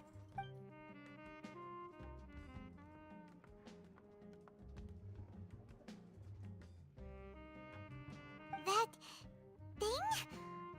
Are you really gonna eat it?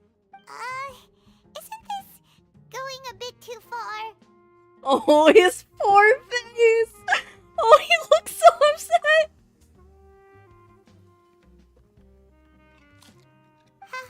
How was it? The look on your face is telling Paimon that it tasted awful. Then, you mean... That's impossible! We were just talking about how gross it looked!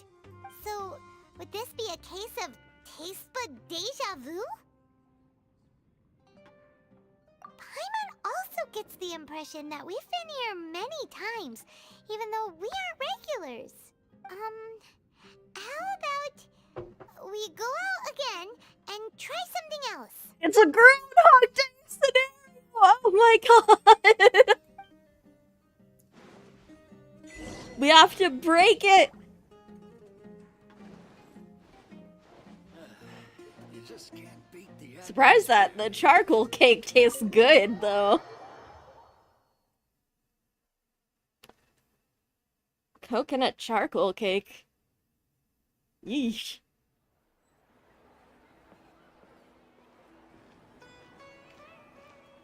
Cutscene time, cutscene time. Hey, Dinyarzad is sitting by herself on that bench over there.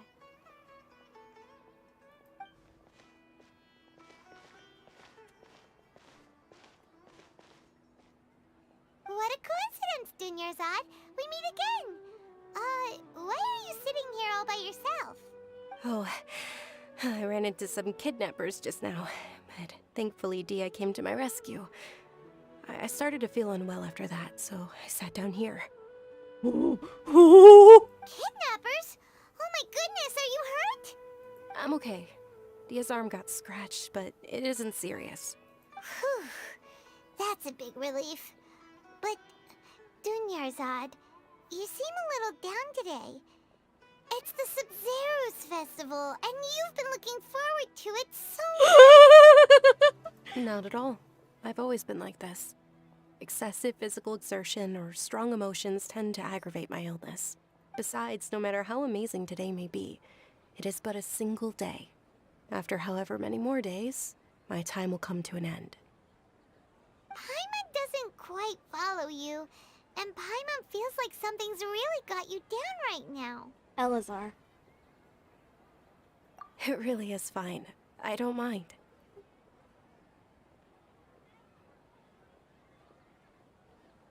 Huh? Did something happen? Dunyarzad, have you ever felt deja vu? You know, like when you've already experienced something that's happening right now? Deja vu? No. But my days have been the same for years now. Even if I were feeling deja vu, I suppose I would already be used to it. Oh, Paimon sees. Then, is it only the two of us? It's almost time. Huh? Time for what? Nilou's Dance of Sub-Zeros is about to begin. Let's go.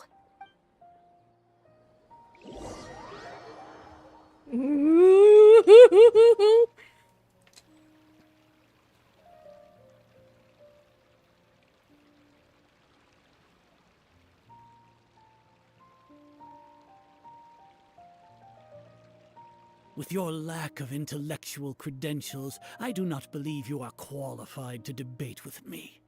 What you should be doing is finding workers to tear down this ridiculous eyesore.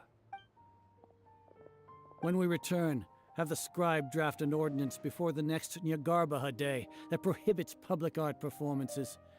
We will publicly announce it later through the Akasha. Understood. I will inform him when I return.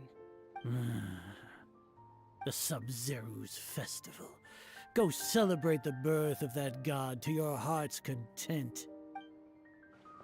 Don't let him walk away. When you walk away, please don't hear me or wait, you won't hear me say, please, oh baby, don't go. Nilou, are you okay? Oh, Dunyarzad. The Grand Sage ordered us to stop the performance. It's okay. There's nothing we can do about it. But you've been really looking forward to this. I don't want you to have any regrets. Dunyarzad is Kunasali's friend. Is Kunasali trying to make it so it's a success? It truly is unfortunate, but I don't want to cause trouble for anyone. Didn't the Grand Sage say that he might investigate the organizers? True, but... well, okay. I'll just have to try again next year. The next festival. I probably won't be around by then. Wait, what did you just say? No, nothing. I'll be heading back to rest. Thank you for your help, everyone. Paimon can't believe what those heartless geezers did! Did Dunyarzad already go back? We should also return and get some sleep. Don't go to sleep.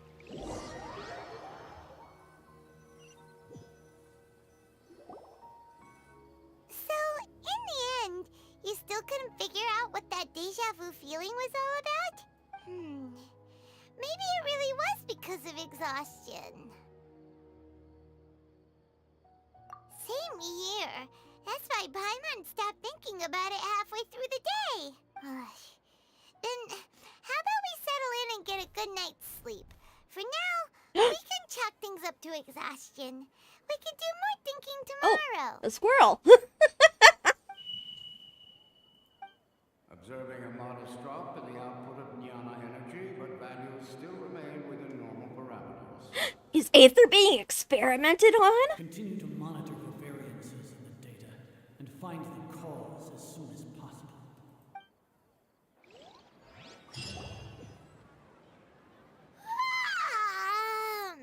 Why does Paimon feel so tired after so much sleep?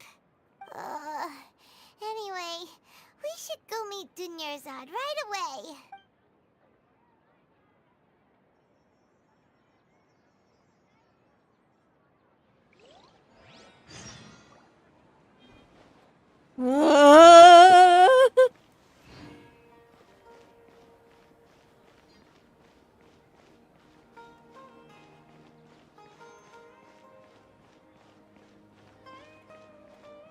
This is giving me anxiety. But in like the best way. It's like the good kind of horror. Sorry to keep you waiting. Not at all. I arrived early. Huh? Paimon thinks you sound kinda tired. She sounds even more tired than before. I'm doing well. There's no need to worry. Shall we go? Let's start with the stalls over there. Great idea! Let's get going! Traveler?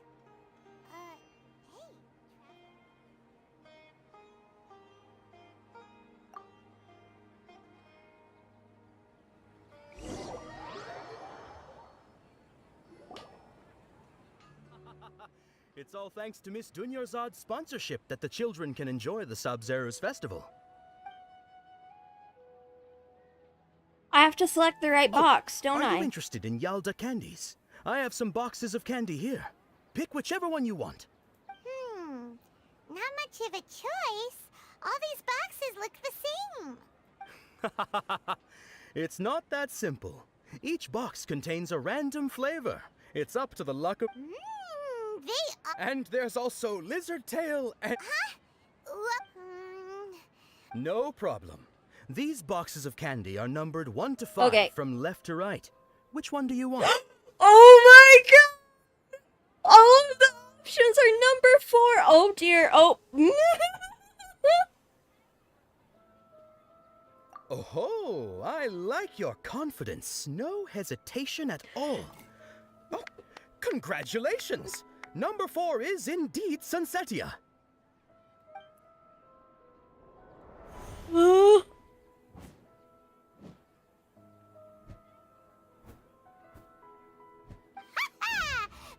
knew he always had incredible luck.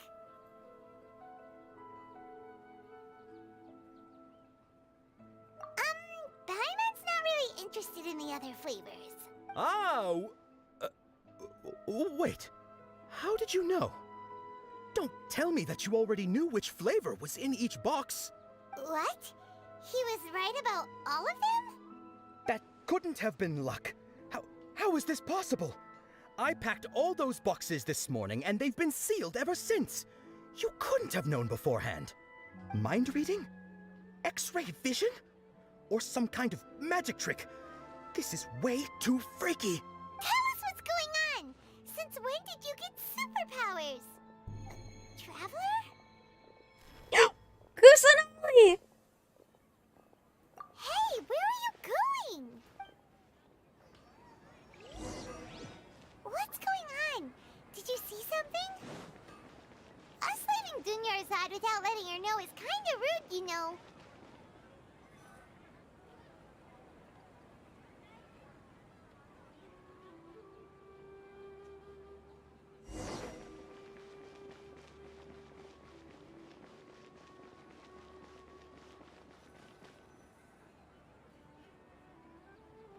There she goes!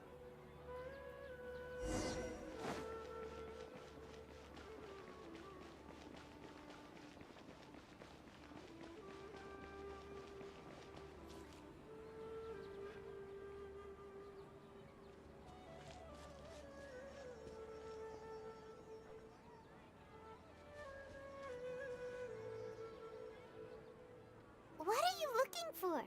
Why did we come here?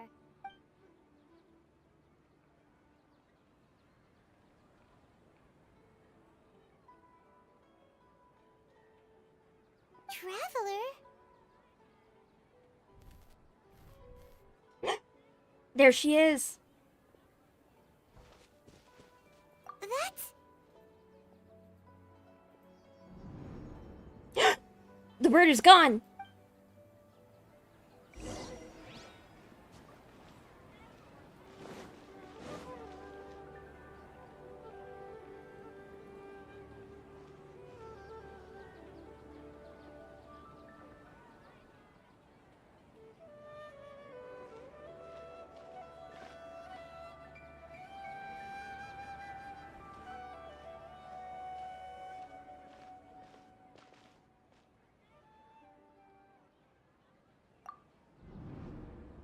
Look!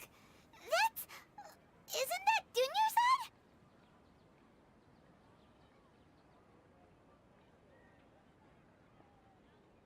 What's happening here? Why are there two Dunyarzads? You already know that this isn't your first Sub-Zero's festival, don't you?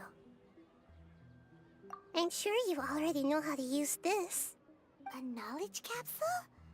Where did you get it? What's inside? You should use it too, Paimon. You know Paimon?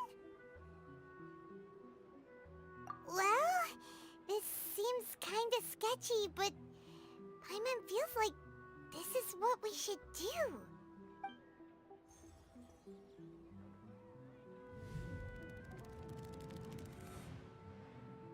What the? This is our 20th time at the Sub-Zero's festival? Huh? No. The 30th? 40th? Just how many times have we been to the Sub-Zero's festival? Have we been trapped in a single day? If it weren't for you, we wouldn't have even realized. What the heck was inside that knowledge capsule? Your memories are still scrambled? Try your best to remember. This isn't the first time we've met, and I answered that question a long time ago. Let Paimon think. Oh, it's coming back. Meeting you was the real catalyst for restoring our memories, and the knowledge capsule was just your means of showing our minds the way. What about everyone else? Why are you only helping the two of us? Your sense of deja vu is stronger than everyone else's, yes? As for an explanation, you two received the blessing of Dendro, and you also have special, sensitive constitutions. It was as if a single sheet of paper was separating those memories from your consciousness. A familiar question. I think this is the 7th time you asked that. As you can see, she isn't doing well. You probably sensed it too. The Dunyarzad you were just with is different from the first Dunyarzad you met. That first Dunyarzad is in front of you right now, and she doesn't have a lot of time left. Looks like you're almost done sorting out your brain. Oh yeah, I'm Nahida. Good, you passed the test. What's happening? You can awaken our memories, and you seem like you know what's going on.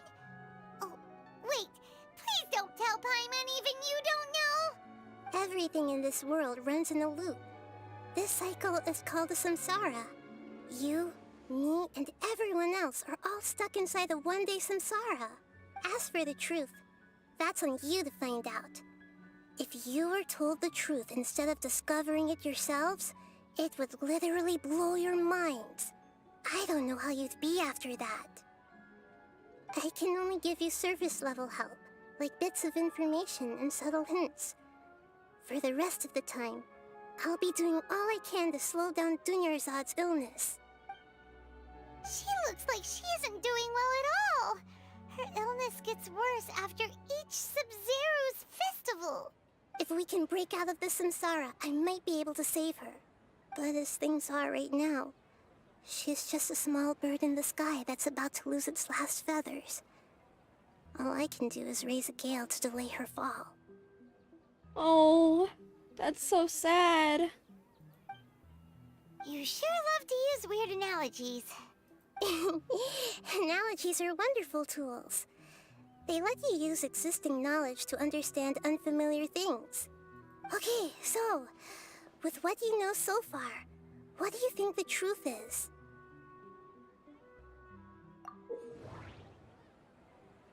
Contemplation.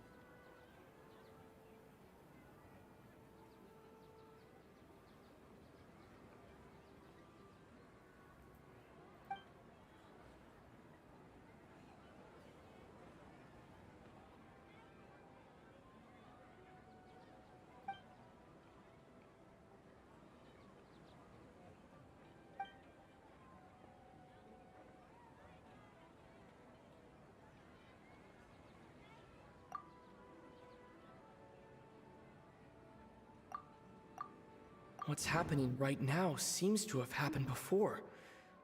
This feeling has been getting stronger and stronger.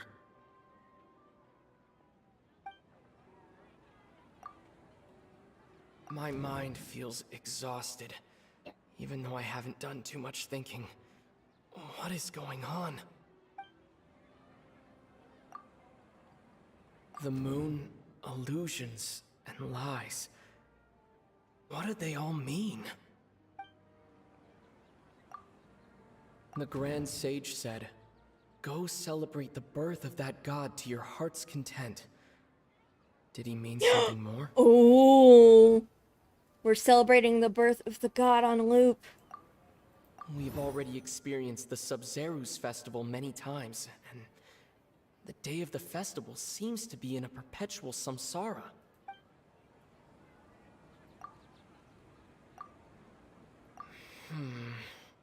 I can't seem to...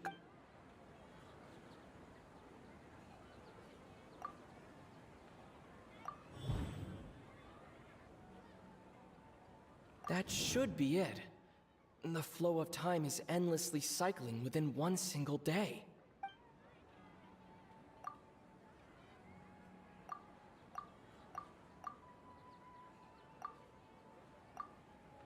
A time loop. You've given similarly wrong answers in the past. A pity. Still the wrong answer? Paimon thought that made a lot of sense. It feels like time's just repeating itself. A simple time loop can't explain some of the phenomena. You two are still missing a lot of information. Unfortunately, I can't give you any more hints. Dunyarzad. The Sub-Zeru's festival is happening every day, but that doesn't mean we can waste an infinite amount of them. Hurry and find the truth before today's festival ends.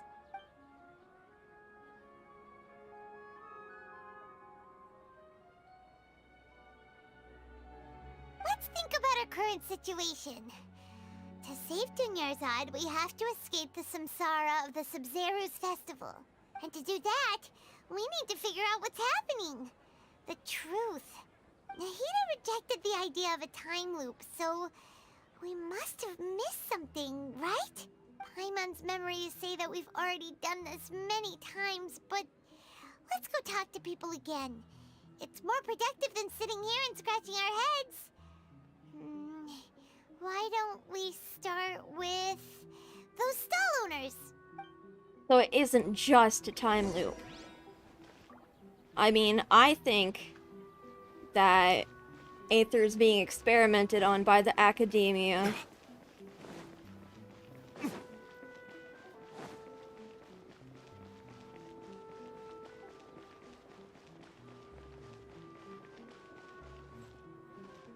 You. it's you guys again. Where's your cultured friend? She's feeling a little unwell. I see. Did you come back to buy something? I guarantee the freshness of my products. I harvested them from the forest just yesterday. Huh? What brought this about? I hurried back from the forest yesterday, and I'm selling produce here today.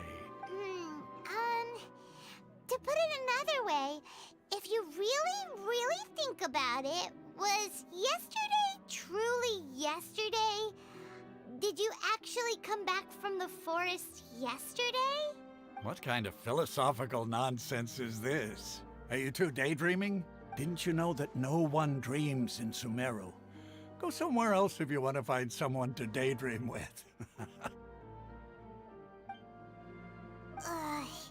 He actually has a point.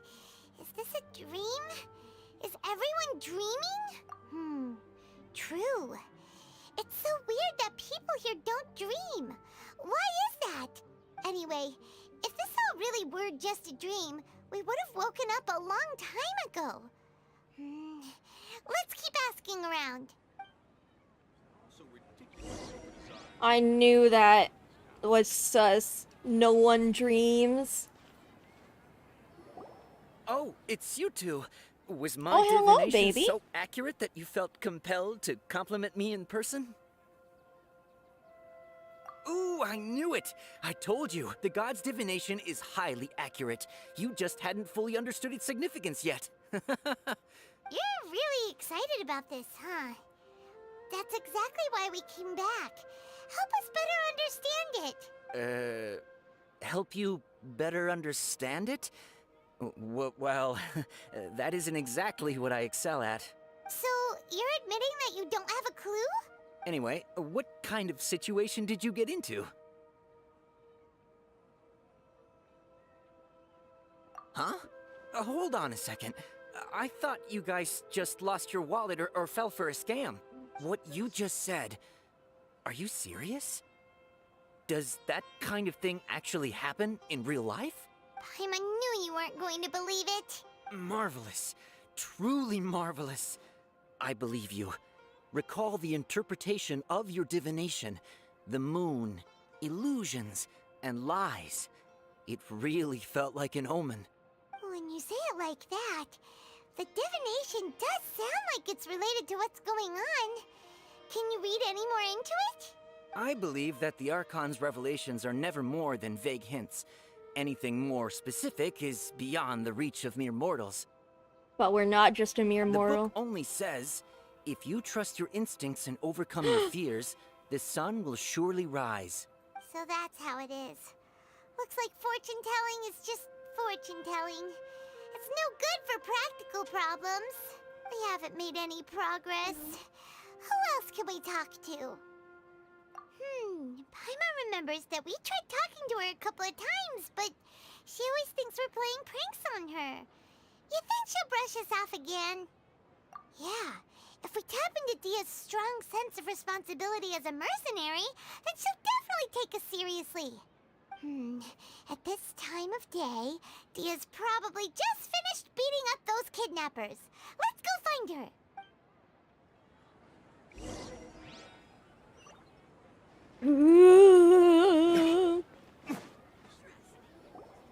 I'm fine, my lady. It's just a scratch. Perfect timing. Both of you are here. Paimon, Traveler, you came at just the right time. Listen, there was a dangerous Huh? You saw? Then why didn't you jump in earlier? If someone was protecting Miss Dunyarzad, I could have went all out. Anyway, can you do something for me? You want the Traveler to take Dunyarzad somewhere to rest up while you check to see if there's still any kidnappers around. Did Paimon get that right? How did you know what I was going to say? We need to say something convincing.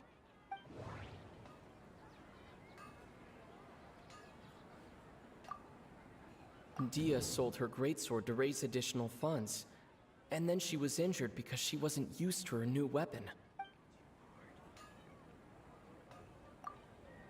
Tell her, Traveler!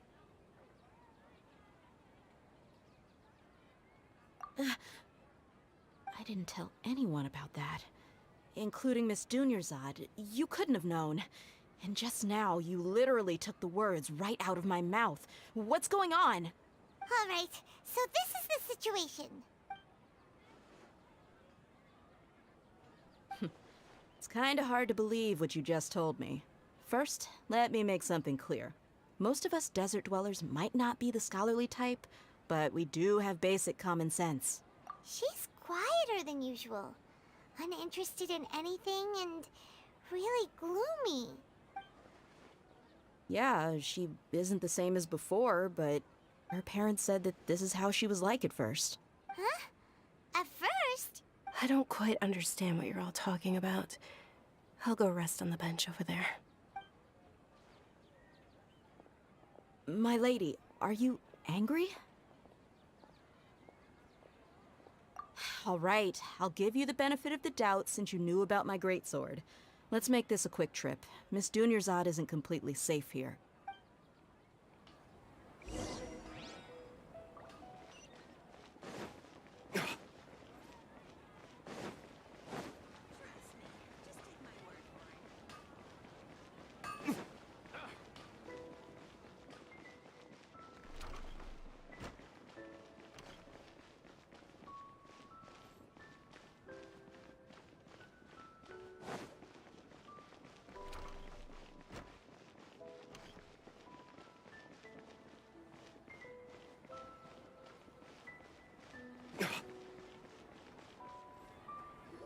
Oh. Nahida, we brought a friend. Are you busy? I thought I told you that it won't help to bring anyone here. We just wanted her to see the real Dunyarzad's condition. The real Dunyarzad? Where and who are you talking to? Huh? I told you that you two are special. Other people can't see me or Miss Dunyarzad here.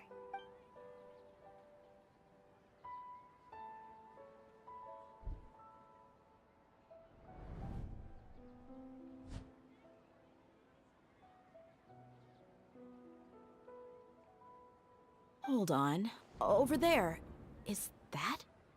Wow. How perceptive. Does she have invisible antennae? Miss Dunyarzad, she's lying down here, isn't she? How's she doing? Her condition's really bad, and she's basically in a coma. How did you know she was here? I can sense her aura. There are also lingering feelings of something like regret or disappointment. What happened? Do you believe us now? The Sub-Zero's festival has been repeating itself. So, you think the sages are behind this? Yeah, they've always been against us. Wouldn't surprise me if they're using the Akasha to intentionally repeat the Sub-Zero's festival as a sick joke. You have a point. Aside from the Dendro Archon, the Academia's sages are the only ones in Sumeru who could pull off something like this. Maybe there's more to the Akasha than we know. Right! Didn't you awaken our memories using something that looked like a knowledge capsule? That means you must know something about the Akasha! The Akasha relies on the power of a gnosis to operate, as it is the manifestation of the God of Wisdom's power. It compiles the wisdom of the entire populace, and it grants knowledge to the people. A gnosis could do that? No wonder the Akasha is so magical. It's being powered by the gnosis of Sumeru's Archon. So, this Nahida you mentioned, what did she say? She said, and Paimon quotes, "The Akasha relies on the power of a gnosis to operate, as it is the manifestation of the God of Wisdom's power. It compiles the wisdom of the entire populace, and it grants knowledge to the people." Compiles the wisdom of the entire populace and grants knowledge to the people.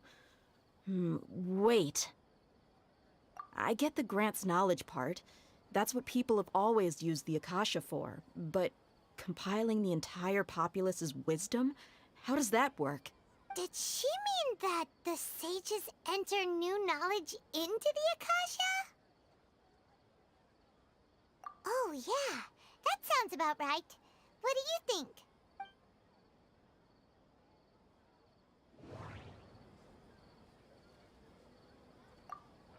Okay, Nahida said the Akasha relies on the power of a gnosis to operate, as it is the manifestation of the God of Wisdom's power. It compiles the wisdom of the entire populace, and it grants knowledge to the people. People in Sumeru don't dream. What a strange phenomenon. My mind feels exhausted, even though I haven't done too much thinking. What is going on? What's happening right now seems to have happened before. This feeling has been getting stronger and stronger.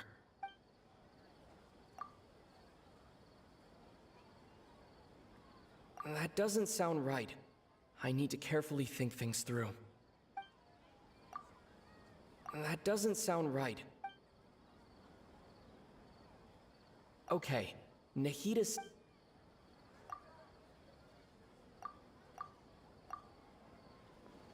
You mean the Akasha is causing our mental fatigue? Huh. Now that Take I think off about the it, Akasha. my head's been feeling unusually heavy. When the desert dwellers set off on their quest for knowledge, a sage once said, knowledge always comes at a price. Compiling the entire country's knowledge. You think the Akasha pulled a 180 and is extracting information from us? Who knows? The Akasha can put knowledge into our heads, so who's to say that it can't also poke around in there? Oh, I already We don't know figured any that. specifics. What's the point of doing something like that? Just think about it. If you could combine the knowledge of every single person in Sumeru, then you can basically turn Sumeru City into a single massive brain. This hive mind could make breakthroughs in problems that even the smartest geniuses can't crack. An excellent deduction. And the analogy comparing Sumeru City to a massive brain? I love it. In that case, we should take off our Akasha terminals right away. Maybe that'll solve this problem. Yeah, I was only wearing this for show in the first place. Didn't expect the sages to cook up such a conspiracy. Mark my words, when this is over, I'm getting evidence and exposing this whole thing to the public. How does everyone feel? Huh? What is it? Oh, that! Paimon knows what you're talking about. It's a single soft beep that sounds like it's coming from the Akasha terminal. The sound of a beep. Could it be a prompt tone for when the Akasha is operating? That's probably an important clue. We weren't using our terminals, but we heard a beep anyway.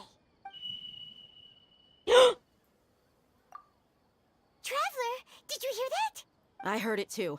Our ears aren't messing with us. There was definitely a beep, but it sounded like it was coming from inside my head. We took off our Akasha terminals.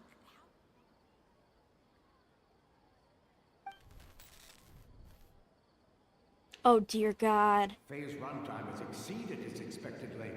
At this rate, there may be Casualties! But we cannot lose all of our progress. Oh dear God.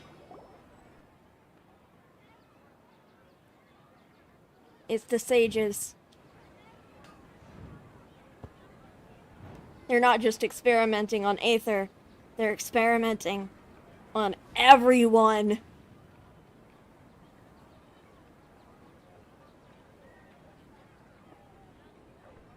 Paimon remembers everything! Good. You adapted quickly this time. We definitely took off our Akasha terminals last night, but we still heard that beep. Why is that? But now we can at least confirm one thing. The Akasha definitely has something to do with whatever's trapping us in this cycle. Oh, Paimon doesn't get it. Why would the Akasha go this far if all it wants is everybody's wisdom? It's extremely difficult for lab rats in an experiment to understand why they're being treated the way they are. If we're lab rats, then what are you? Nahida, you've never told us anything about yourself. I guess I'm the moon. The moon? Wasn't that the result of our divination? Anyway, knowing who I am won't help you get closer to the truth, so you should focus on other things. Don't get distracted and miss any clues. Okay then. Dia helped us a lot yesterday, so let's go find her. If Paimon's reading the time correctly, those kidnappers should be showing up soon.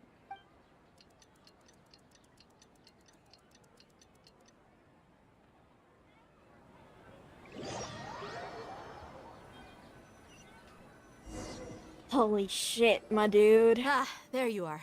I've already taken care of those kidnappers. My lady, did you get hurt? Dia? What's wrong? Why are you both gawking at me like that? You didn't get hurt this time. Huh? What do you mean this time? Why are you so surprised that I managed to get out unscathed? Those kids were amateurs.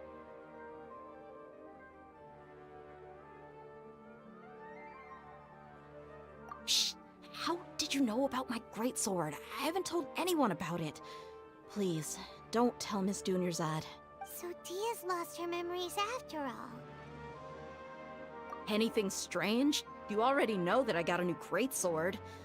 If I had to say something, it's weird how such a new weapon could feel so familiar. It's as if I've already used it to fight a countless number of battles. You're saying that although you don't remember using it, your body feels like it does? That's right. Both mercenaries and warriors heavily rely on muscle memory. Only knowing the theory of battle won't get you anywhere. Traveler, what do you think?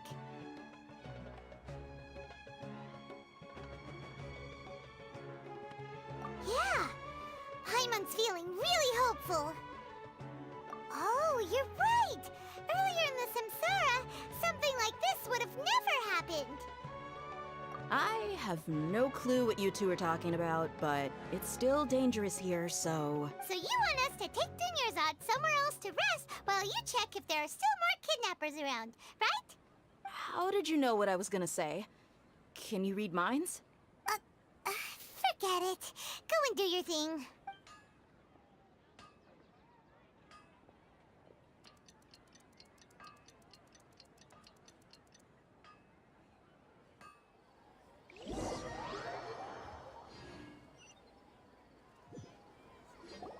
Whew. It's finally nighttime. Aside from Dia not getting injured, everything seems to have stayed the same. Listen, Nahida, we found out that Dia got out just fine today, even though she got injured every other time she fought the kidnappers. Do you think the Samsara has been broken? Have we saved Dunyarzad? Really? Good job on all that progress. Get some good sleep tonight. Hey, what kind of an answer is that? Tomorrow will come. Everyone assumes this is common knowledge, but the only way you can know that for sure is if you experience tomorrow. How many todays has it been? Is it possible that today will be followed by yesterday? Does tomorrow truly exist as anything beyond a made-up concept?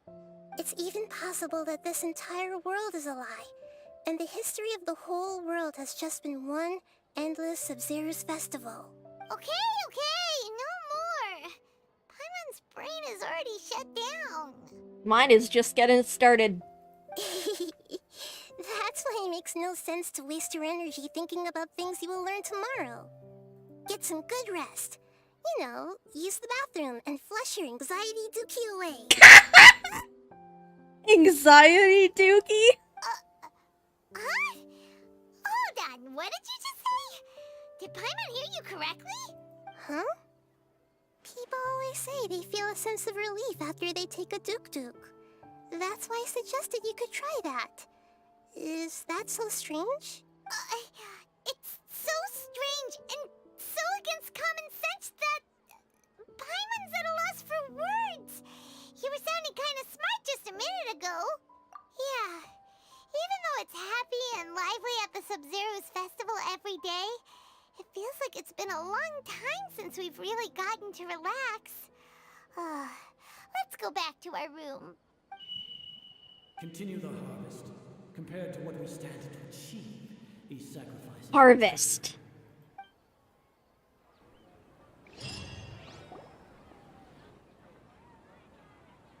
We're still in the same day! Nahida, you already knew last night that we didn't break out of the samsara? Why did you tell us? Would there have been a point? You would have spent the night with new worries, with tomorrow still out of reach. In that case, you might as well rest within that brief moment of hope. An opportunity like that doesn't come by often, and I thought it might help you clear your minds. Paimon thought that Duke did that! Whatever. Guess you were looking out for us after all. Of course. In the time we've been together, you two have been everything to me. Paimon's flattered and everything, but maybe you're taking things a little fast. What I mean is, even though I had asked you to solve this puzzle, you two are still the only ones who can see me and sense my presence. In other words, if you weren't here, I may as well not exist. That's why you two have been everything to me. Get it? Nahida's talking about confusing stuff again. It's not that confusing, Paimon! Anyway, that's enough chit-chat. So, Traveler, did the new clues yesterday help you gain a new understanding of the situation? Huh? Why are you scrapping your previous theory? Oh yeah, you're right! Gosh, how did we not notice that? In a simple time loop, people's physical conditions should also reset. So, what's your new hypothesis?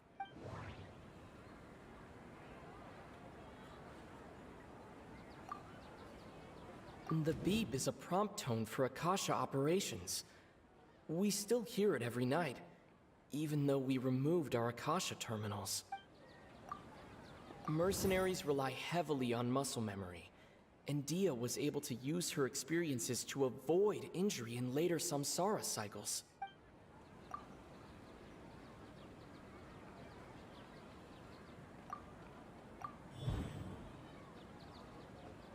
If all our memories of a day are erased at the end of that day, then we would unwittingly relive the same day again and again. Okay, Nahida said we've already experienced the moon, a loop.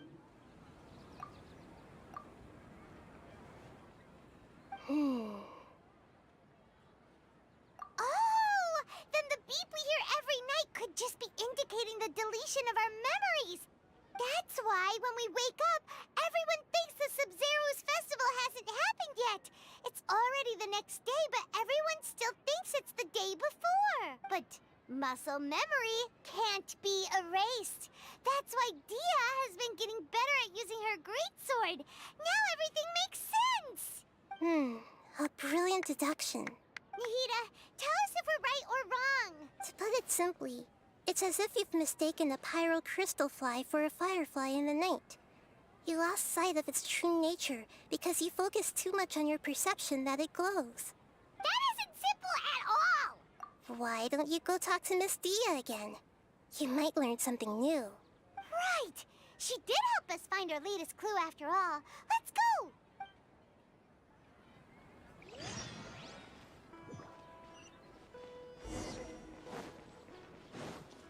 Mia, come here. Help us figure out this mystery.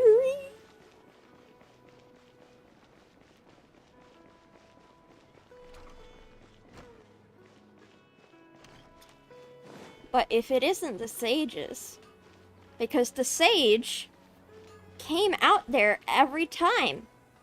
He too was reliving it. Alley Tom! There you are. Really took me a while to find you. Is Al Tom a villain? As expected, Dia also didn't get hurt today. Get hurt? Why would I? Don't underestimate me. Well, you're still getting used to your new greatsword. Huh. Truth be told, I also think it's pretty strange. It just suddenly felt so familiar in my hands and... wait a second! How did you know I got a new greatsword to begin with? I didn't tell anyone about it. Traveler, could you explain the situation to her today? Paimon's gotten a little sick of doing it. Oh, that works.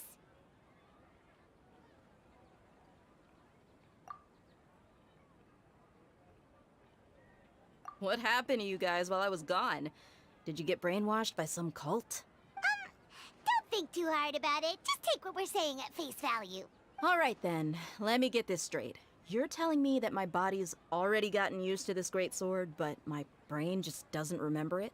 Yes, your memory's being erased every day. Then I'd have to disagree. That's impossible. Oh? Why do you think that? If we've actually been reliving the Sub-Zeru's festival day after day, then what happened to the things we used, the money we spent, the food we ate? Common sense says my wallet should have emptied itself a long time ago. There's no way I wouldn't have noticed that.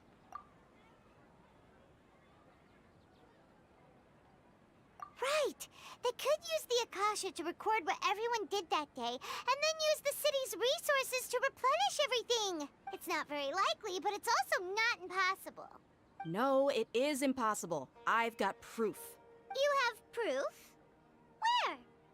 You two are surprisingly serious about this nonsensical discussion.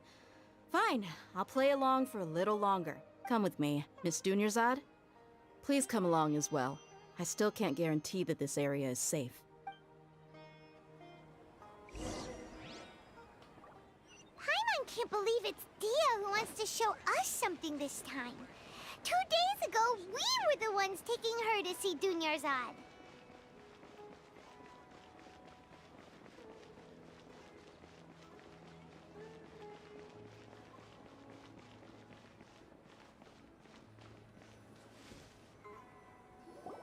This is it. Huh? This is a wooden training dummy. What about it? See those marks on the dummy? Those are the result of several days' worth of practice. Let's say the sages didn't replace it every day. Shouldn't it be hacked to pieces by now? That's true, but what if they did? Then the sages would have had to reproduce every mark I left during previous training sessions. I'm a professional fighter. My martial school has always emphasized the importance of refined control. The force, angle, and entry point of each strike is calculated and deliberate. That's why I remember every mark on the dummy, as well as my state of mind as I made each strike. It's just as they say, each swordsman has their own unique style, and even the same swordsman can't make the same cut twice. It would be impossible to copy these marks. Is it really impossible? What if they use some fancy machine to carve every single mark? People often say that a camera's photo can never replace an artist's painting because the former has no spirit to it. The same thing applies here. At a mere glance, I can differentiate carved marks from the results of combat training. Whew, I hope that cleared things up for you. Hey, is this that new brain exercise game that's been super popular with the scholars lately? It's surprisingly fun. Anyway, it's getting late. I should escort Miss Dunyarzad to Nilu's stage. See you later. Well, back to square one. Wait, Is our Dia's memory deletion injury. theory also wrong? But at least we've reached some other conclusions in the meantime. Yep, that's true. So, can we think of any new ideas right now? Strange? Paimon feels like everything's been strange lately. Huh? Leaving the city? You're right! It's really strange how we never thought of such a simple solution! Many things should become clear if we can confirm the flow of time outside of the city. Paimon can't believe it! Did we miss this because we're tunnel visioning too hard on our other theories? Or because we're just too tired? How about we go back and ask Nahida? Maybe we've forgotten something about leaving the city.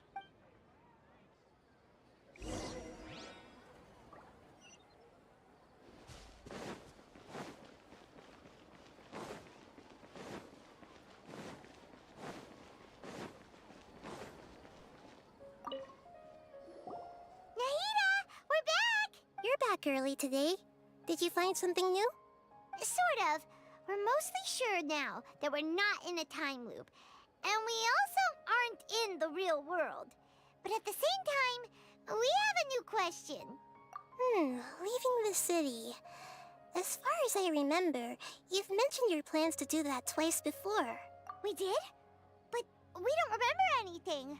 What happened after we talked about those plans? What did we say when we got back? Let me think. I don't think you ever actually told me what the outcome was. Oh, it's probably more accurate to say that both times you never came back the whole night. But you two sometimes stay out the entire night anyway, so at the time, I didn't think too much about it. It is true that sometimes we lose track of time during our investigations. Before we know it, it'll already be the next day. But still, neither of us remember anything about leaving town. Really? That's kinda strange. In theory, I should have already awakened all your memories. Yep, something here's definitely fishy. Let's get to the bottom of this tomorrow.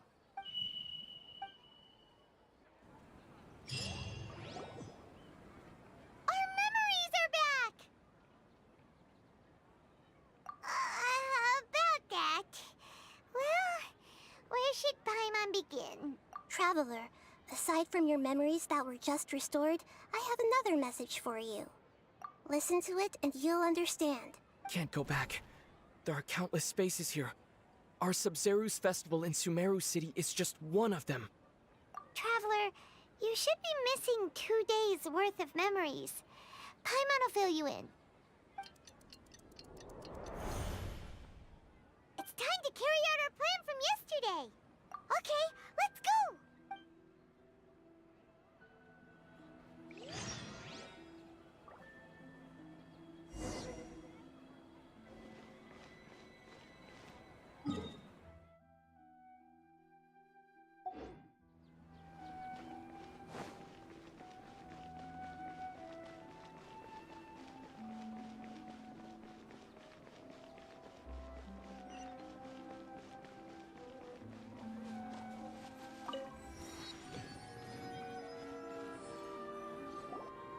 Why can't we leave the city? What is the academia up to now? Don't ask me. It's not like I can tell you anything. This is a direct order from the Grand Sage. Just wait until tomorrow. I have a real emergency. My goods have already arrived at Port Ormos. If I don't hurry, they'll be stolen. That's your problem. Make sure you make a request in advance next time. But it's not like you can just predict business matters in advance.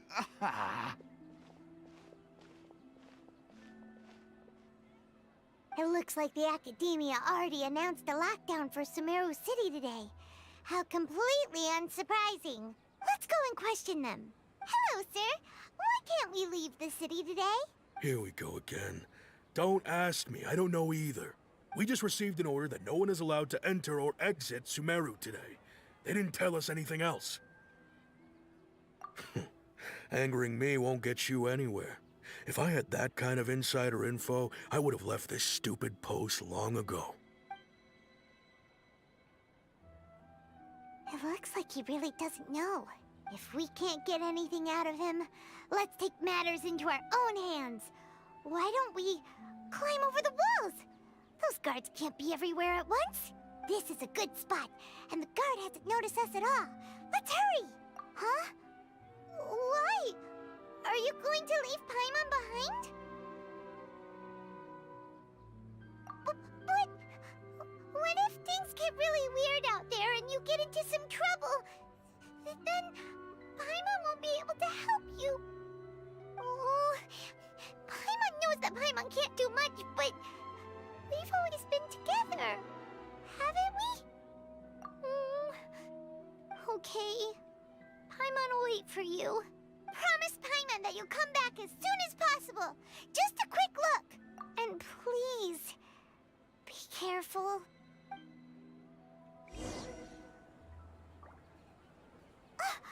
Memories! Traveler!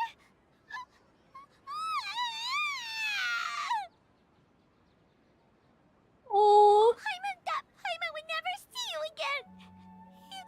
You just disappeared. Paimon waited for you for hours and hours at the city wall and you never came back. You promised Paimon that you were only taking a quick look. Oh, poor Paimon! Oh. Paimon, calm down. He's here now. I don't think he understood what you were saying. wanted to go look for you, but you also said that Paimon should stay! Paimon was so worried and so scared the entire day!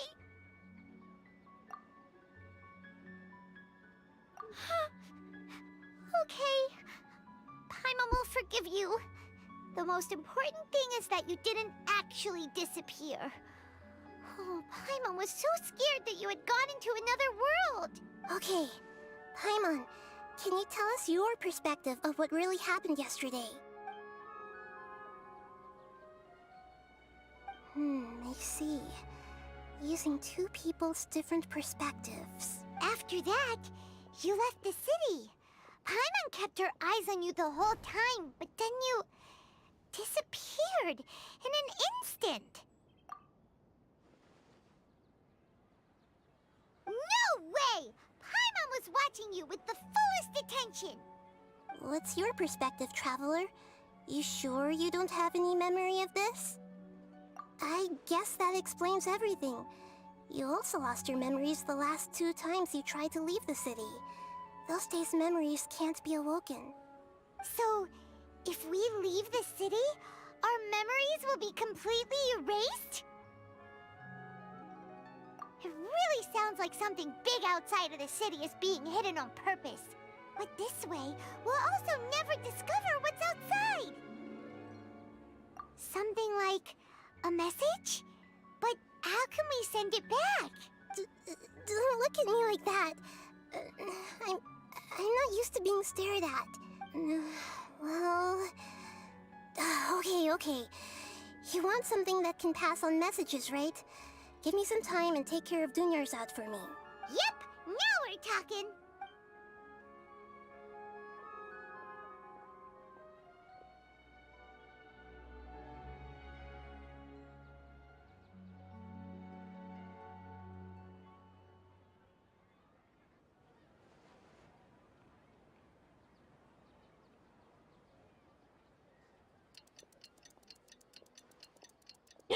That ticking sound. I'm done. Here you go.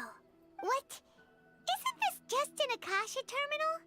I made some little changes. Akasha terminals are already capable of sending messages.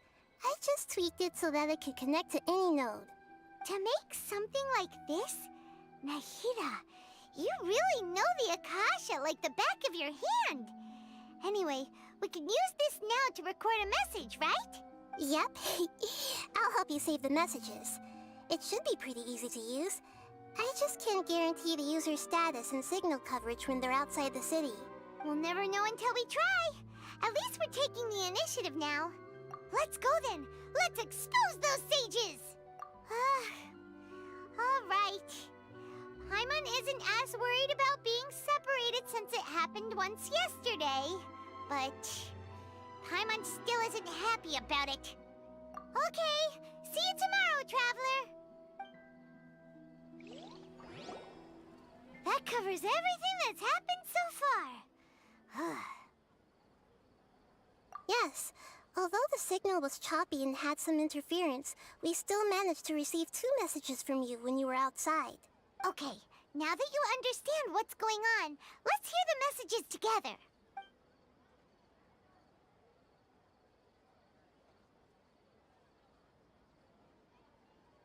Can't go back. There are countless spaces here. Our Sub-Zeru's festival in Sumeru City is just one of them. I've entered another space. Before me are flowing sandstone and howling fish. Impossible and surreal sights. All these spaces are empty except for the occasional ones that contain mute puppets rather than people. I can't sense any human presence.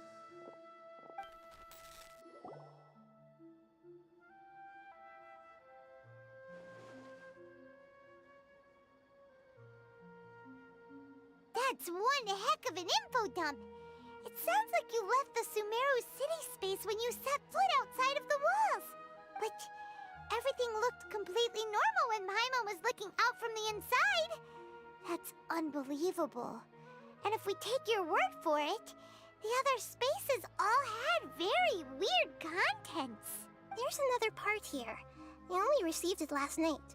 These spaces have been disappearing one after the other, absorbed by something like a sun in the sky. And now, even the final space has also disappeared. Behind me, a lot of spaces just appeared again from thin air. I get it now. Those spaces are actually...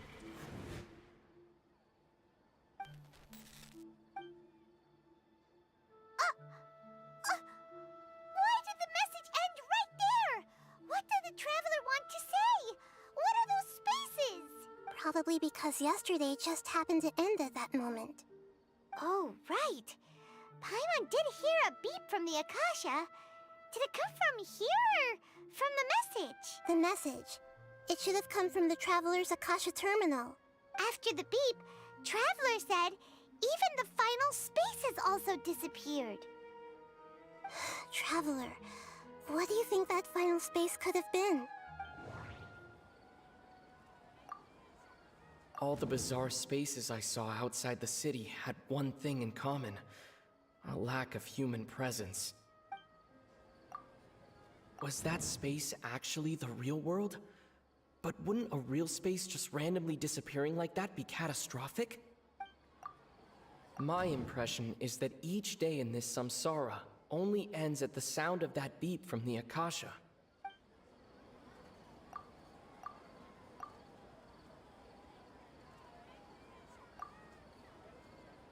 Oh, so that's what it is!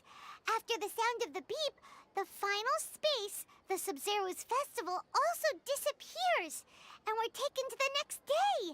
Later on, Traveler also mentioned a bunch of new spaces materializing behind them. Do lots of new spaces appear every day? Paimon's head is spinning. Just what are these spaces anyhow? Well, consider this.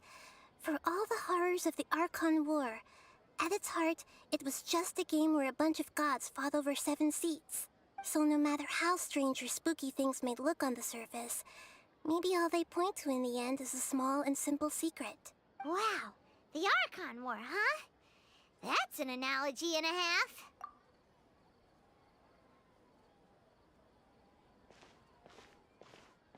Hey, where are you going?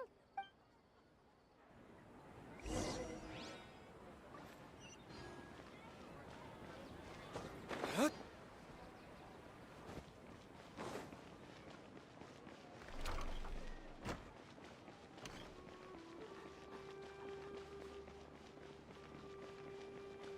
Man, this is fascinating.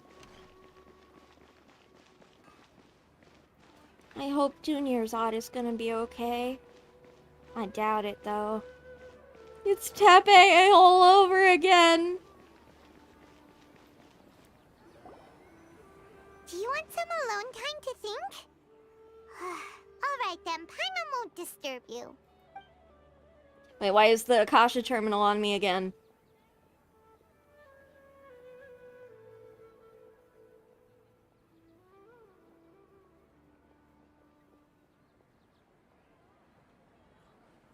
The dance of Sub-Zeros is about to begin.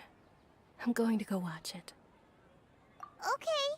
Why don't you go ahead, Junior Zod? We still have some other stuff to do first. Okay then. See you later. Have you figured it out yet, Traveler? Time is ticking away. Awesome! What is it? Paimon wants to know. Oh, wait, no. Let's meet up with Nahida first. You can tell us both together. This time, we're gonna get to the truth.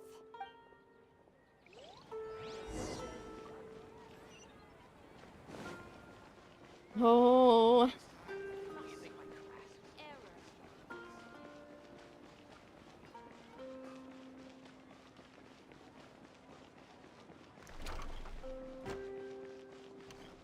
Is this some sort of collective consciousness thing?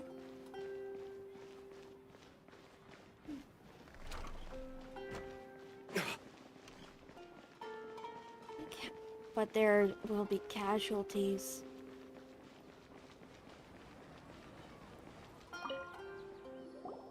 You're back! I've been waiting forever for you two. Judging by the looks on your faces, are you ready to take your Sub-Zero's exam and graduate from the festival?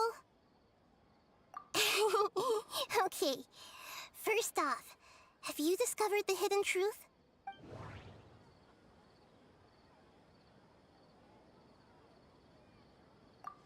People in Sumeru don't dream. What a strange phenomenon.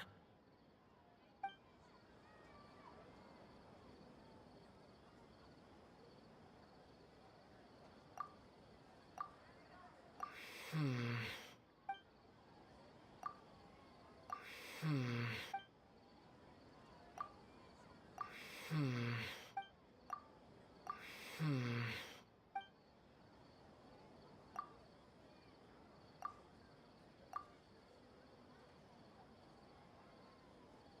Okay. The moon, illusions, and lies. What are they? All the bizarre spaces I saw outside the city had one thing in common: a lack of human presence. Those spaces remind me of dreams, like the one I had in the Avidia Forest, except these have no sign of human presence.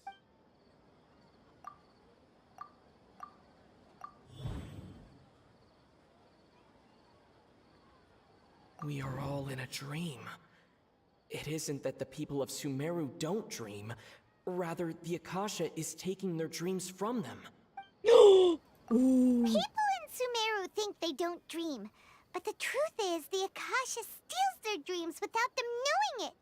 And those spaces with no human presence are stolen dreams without their host. That would explain why they sounded so weird when he was trying to describe them. Huh. So people in Sumeru do dream after all.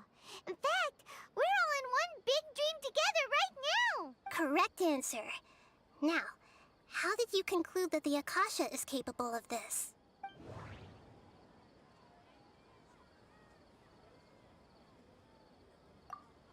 It compiles the wisdom of the entire populace. The Akasha relies on the power of a gnosis to operate.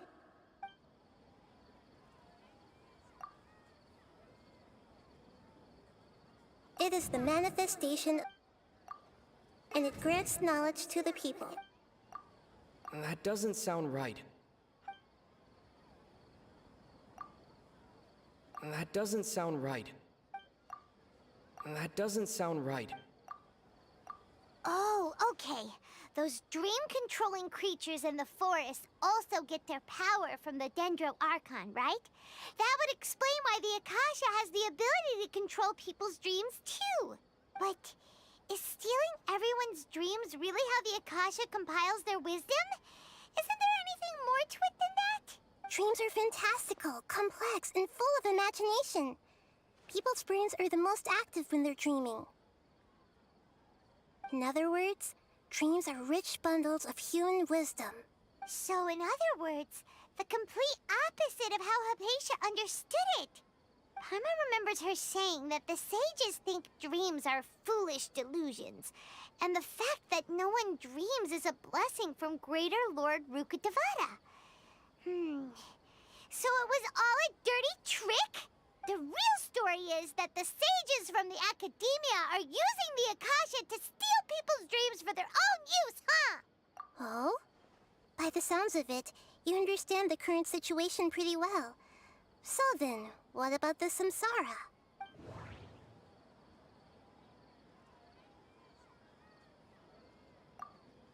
The Grand Sage said, "Go celebrate the birth."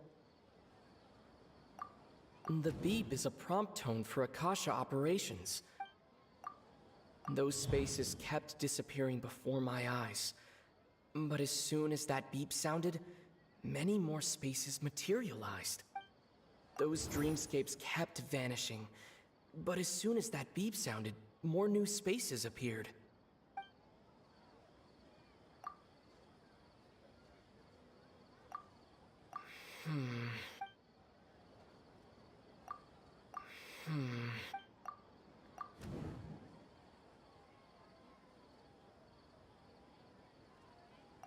Correct. The Akasha is keeping each person's brain in a constant dream state, but also separating their consciousness from their own dream. Their disembodied consciousness is placed inside the collective dream of the Sub-Zero's festival along with everyone else's, while their now vacant dreams are harvested by the Akasha. No one is any the wiser as another day passes in the dream, and so begins another samsara cycle. People wake up to yet another dream about the Sub-Zero's festival. The dreams that belong to them are once again harvested by the Akasha, and so it continues. So, this is like a dream factory, and the Akasha is a dream harvesting machine. This is so Did fucked Paimon up. get that analogy right? Very good, Paimon. Using analogies well is an excellent habit to get into. Okay, so that beep we keep hearing is actually from our real-life Akasha terminals. Taking off our terminals in this dream doesn't do anything. Alright, last question. Who am I?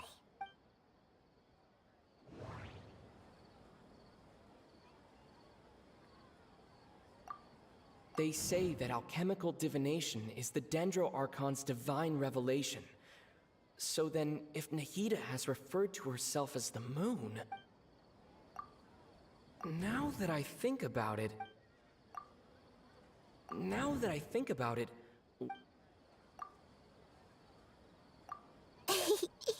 So you noticed.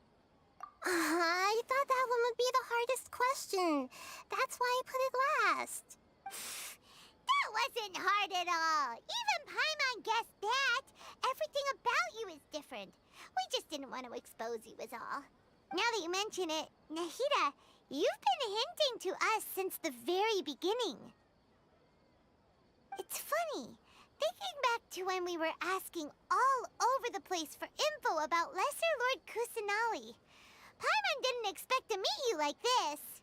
Yes, those can wait until we're back in real life. On the other hand, I'd be happy to answer any more questions you have about here and now. You asked me this question before. My answer was, it would literally blow your minds. Now that you know this is all a dream, this answer should hopefully make more sense. Have you heard the saying, don't wake a sleepwalker? Likewise, if someone suddenly had told you all this instead of you learning it on your own, your notion of reality and dream would be thrown into irreversible confusion. I couldn't expose you to that kind of risk. That's why I could only give you very subtle hints and some suggestions. Long story short, I'm really sorry I had to keep you guessing. Firstly, this dream we're in is completely based on reality. People have already experienced this Sub-Zero's festival, so it would be very difficult for them to find anything that strikes them as surreal. Secondly, you're probably wondering why people don't have any memories from earlier samsara, right? That's because people don't remember their dreams most of the time anyway.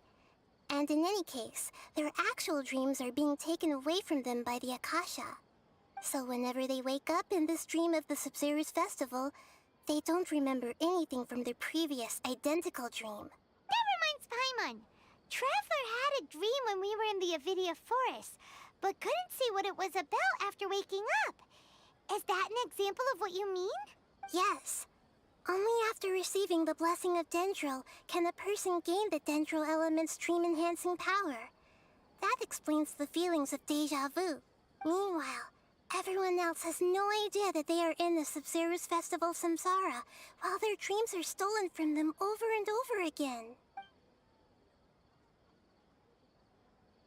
Can humans really keep dreaming forever like this? Will it ever end? And if so, when? You might say your mental fatigue has already answered this question. Eventually, there's only so much that people can tolerate, especially those whose health is compromised to begin with, like Dunyarzad. This relentless exploitation takes an even harder toll on them. People's lives are at stake here, and nobody knows a thing! We've got to put a stop to this! I know, right? Why did they have to base this dream on my birthday? Could it really just be a coincidence? Even you don't know the reason? Wow, now that's strange. The Academia sages are determined to harvest lots of dreams in a short time, no matter the cost. They have to be up to no good. Unfortunately, I don't know anything about it. Traveler, do you have any information?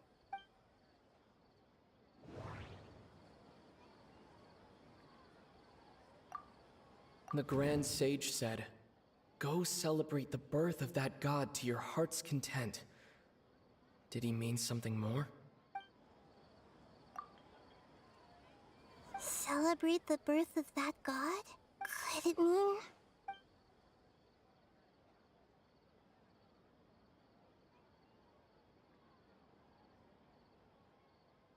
deceiving the people of Sumeru with no regard for their safety. No matter what they're trying to do, this is unforgivable. After we end the Sub-Zero's festival, Samsara, we have to look into them. How can the sages of the Academia do this behind their Archon's back?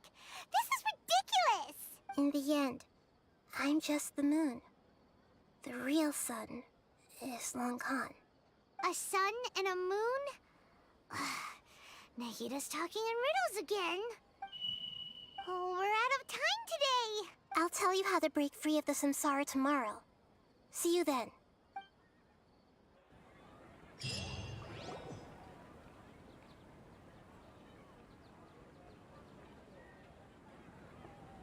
Good morning, Nahida.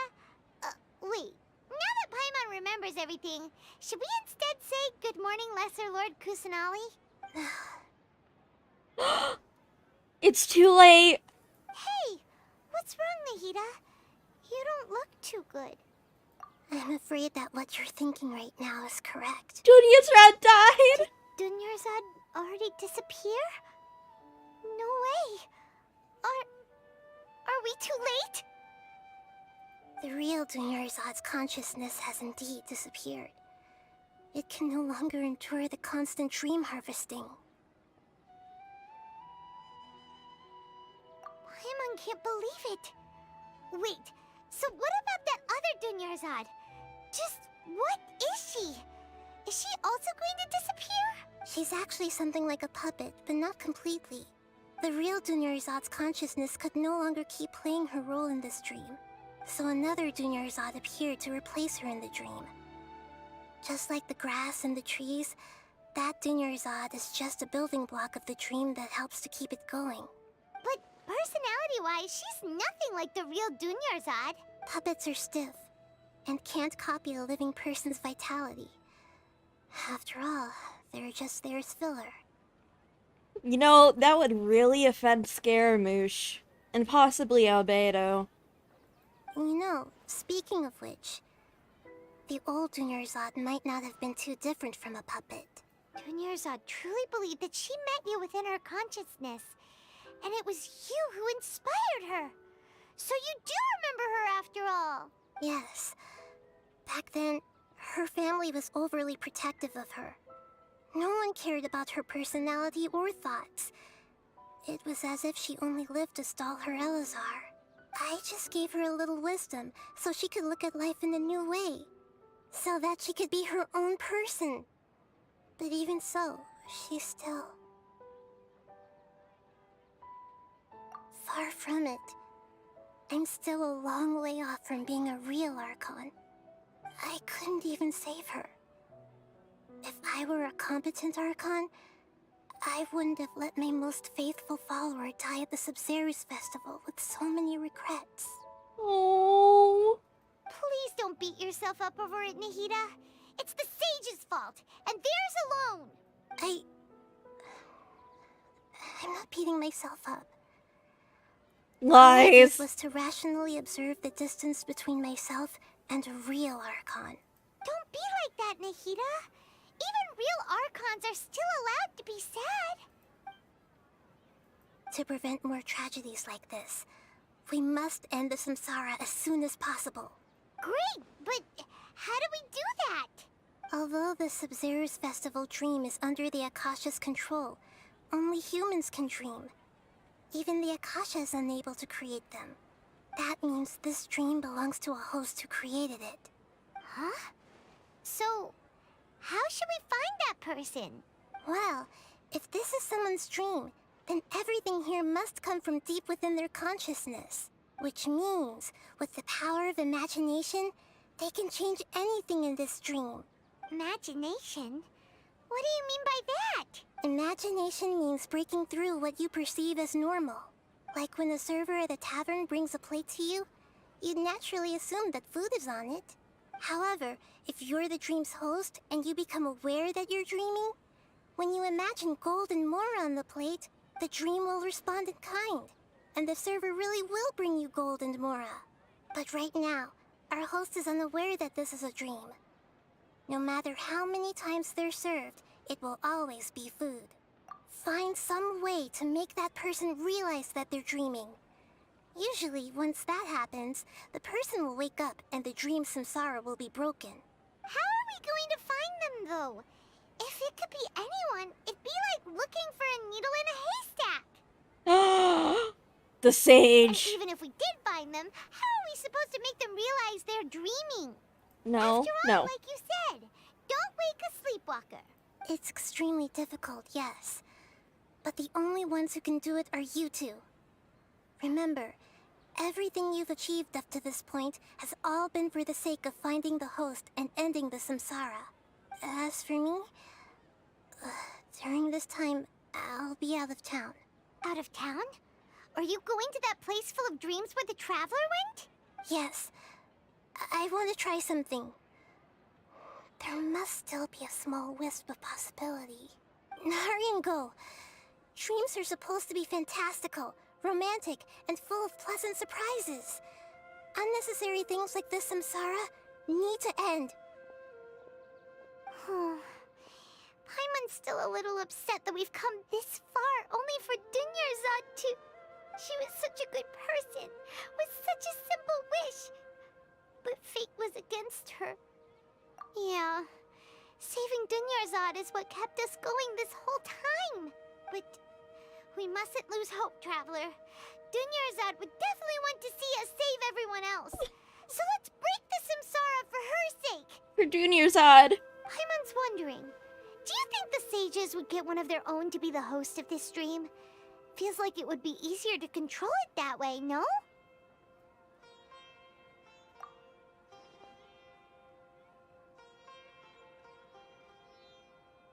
Huh. That's true. Plus, the sages probably weren't counting on there being other factors beyond their control, like Nahida and us. So, who do you think the host of the dream is?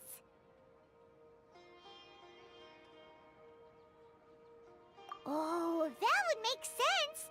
Fairest the Night of Flowers is a symbol of the whole Sumeru's festival, right? Pretty core character. And that fantastic outfit. Let's go ask him some questions, shall we?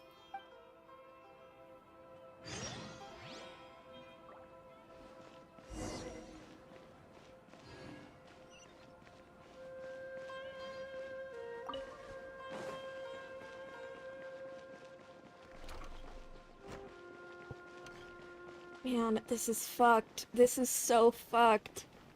It's... Honestly, it's horror.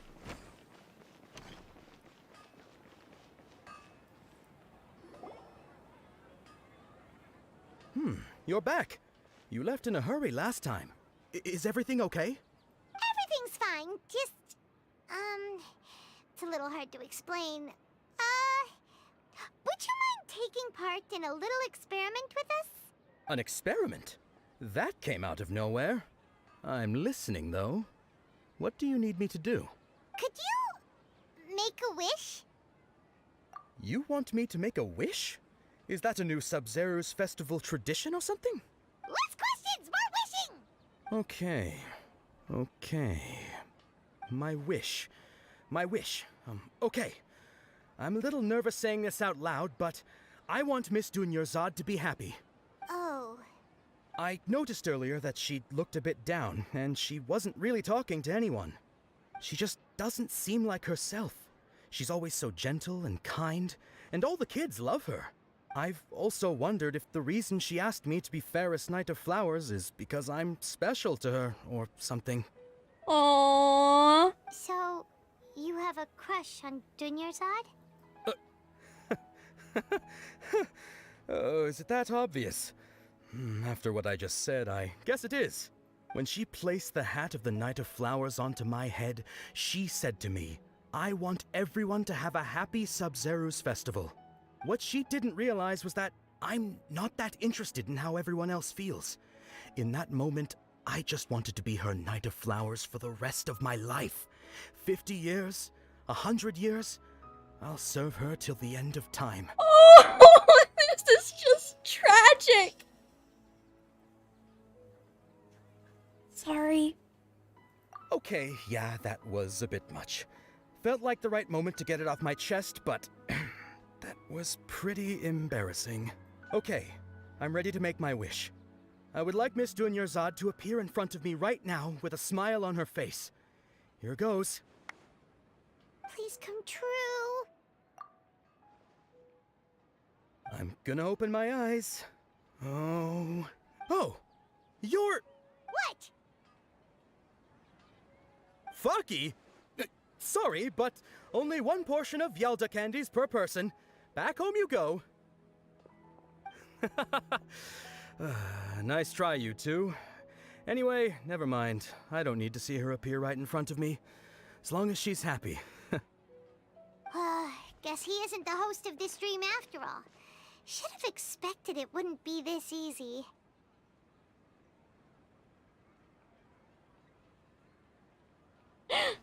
The moon. The alchemist.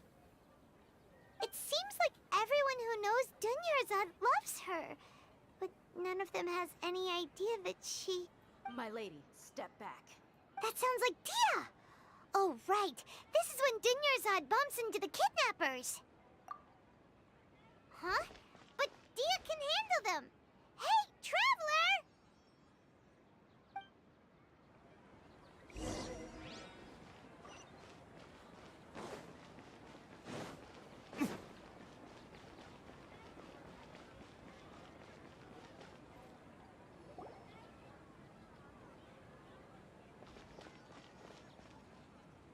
Time for a fight. Oh, it's you. Great timing. Please take... Hey, this is my job. The Homiyanis pay me, not you. You... Fine, alright. Knock yourself out. Why are you so worked up anyway? It's not like I don't trust your fighting skills. Anyway, watch yourself.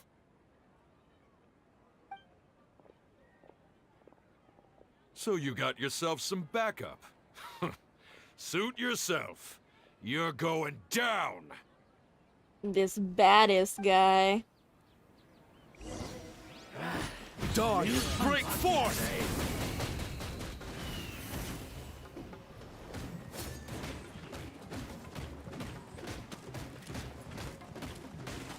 Need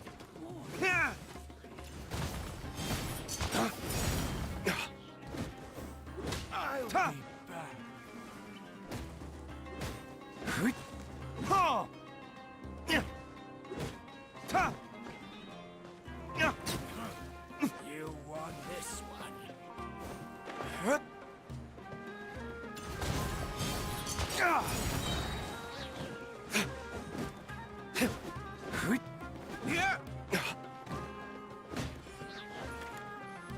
Laying waste to the wicked!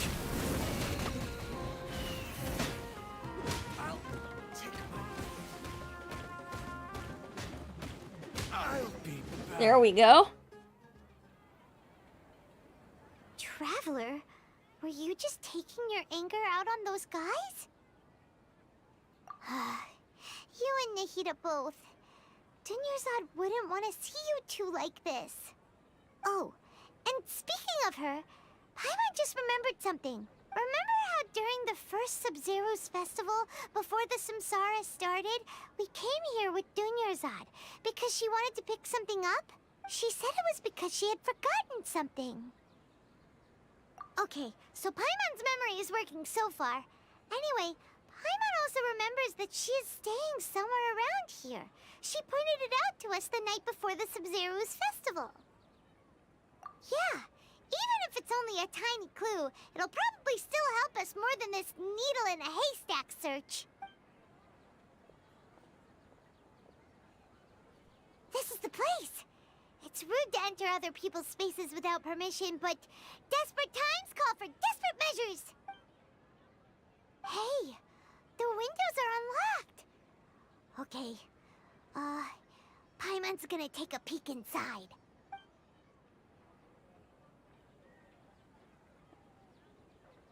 This was only a temporary residence, so there was pretty much nothing inside except this book on the table. Should we open it?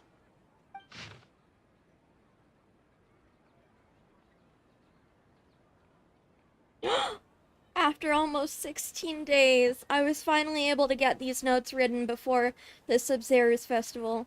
Once the festival ends, you and Paimon will probably continue your journey immediately, so I was hoping that I'd be able to give this to you before that. This is a compilation of folk legends concerning Lesser Lord Kusanali, created from a series of interviews that I conducted in succession and wrote down. I interviewed so many people, but I'm afraid that there are very few who know much about her. Still, I hope that this will be of use to you in your search for her. Gandharvaville's water supply was once contaminated, forcing everyone to go very far out to get water. But one day people suddenly found that the water was drinkable again, and some said that a green light was seen near the water's source the previous night. Everyone believes that this was the divine power of Lesser Lord Kunosali at work.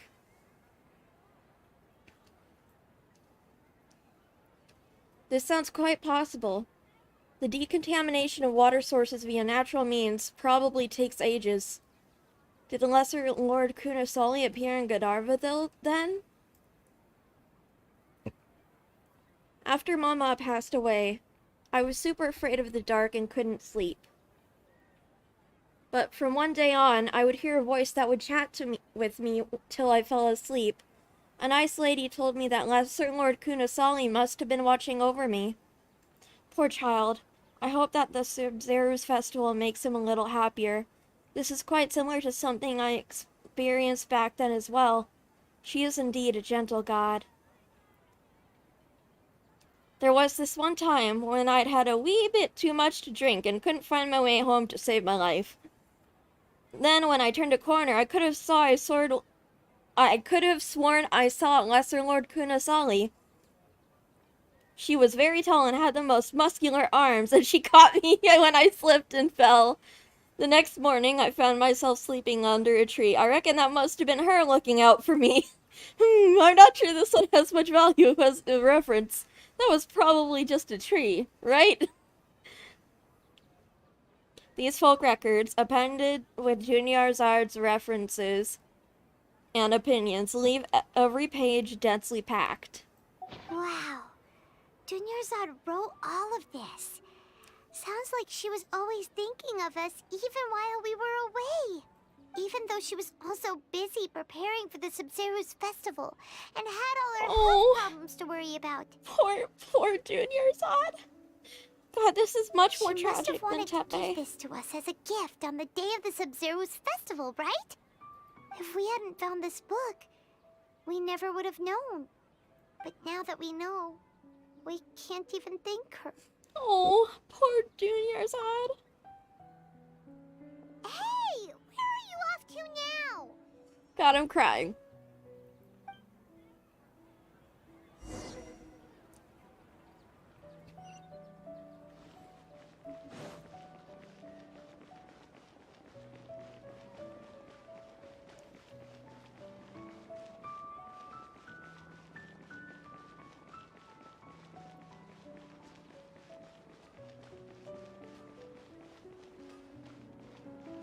Even if it's just a puppet.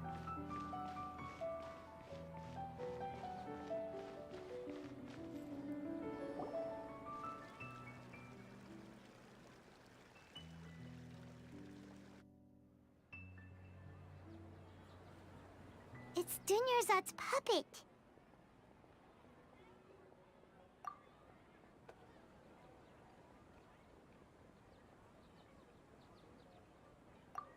Traveler? You must be exhausted. Come to think of it, We've been stuck in this place for a really, really long time. Heck, even the last time we were chatting happily with Dunyarzad feels like an eternity ago.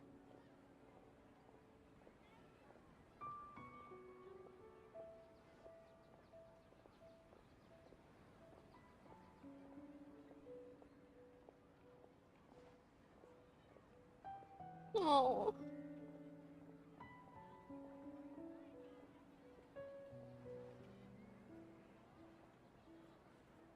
I loved her so much. And oh, Daria. Oh, Daria's gonna be so heartbroken. Paimon still remembers when we were sitting here, and the way her eyes sparkled when she talked about Nilu's Dance of Sub-Zerus. There will always be frustrations in life, but I know that the point of living is not to leave behind any regrets.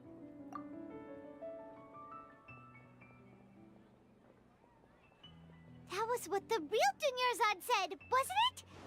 Does that mean... Yes, Traveler. What is it? Oh, so she's still just a puppet. But just now, how come... What? Where are we going this time? The dance. That's whose dream it is. The dancer. Nilu, I think her name was. The academia must have wanted to mock her endlessly.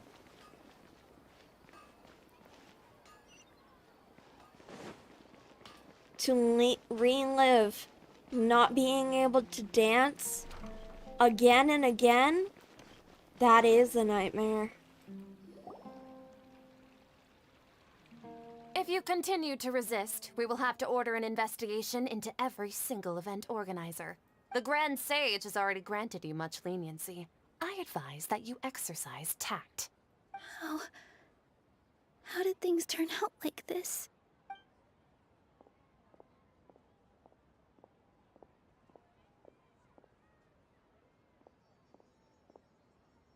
Be her knight in shining armor. Traveler? You don't have to get involved. He's a sage from the academia. I don't want to drag you into this. Traveler? Traveler? What the heck are you doing? If you get arrested by the academia, that's another day gone to waste!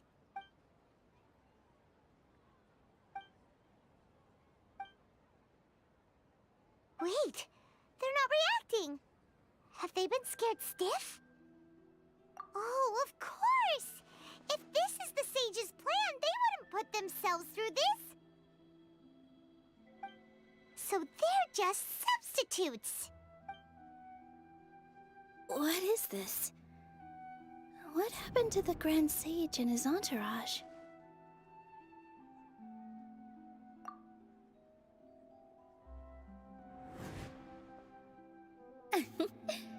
Like I said, they symbolize the goddess of flowers. It's just a shame It is that all the Nilu's real dream. body stars went extinct after her death. Yes. The Greater Lord brought forth new Padisaras in memory of the goddess of flowers. But she ultimately could never truly replicate that beautiful shade of purple.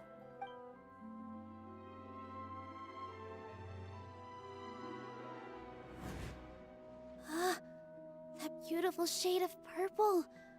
Aren't these flowers real Padisaras? Just like the ones from the legend? I didn't even notice. Dunyarzad, did you find these? But didn't you just say all the real flowers went extinct after the goddess of flowers passed away? So, how? Yeah. What's going on here? Huh? You guys are acting weird. But okay, I'll try.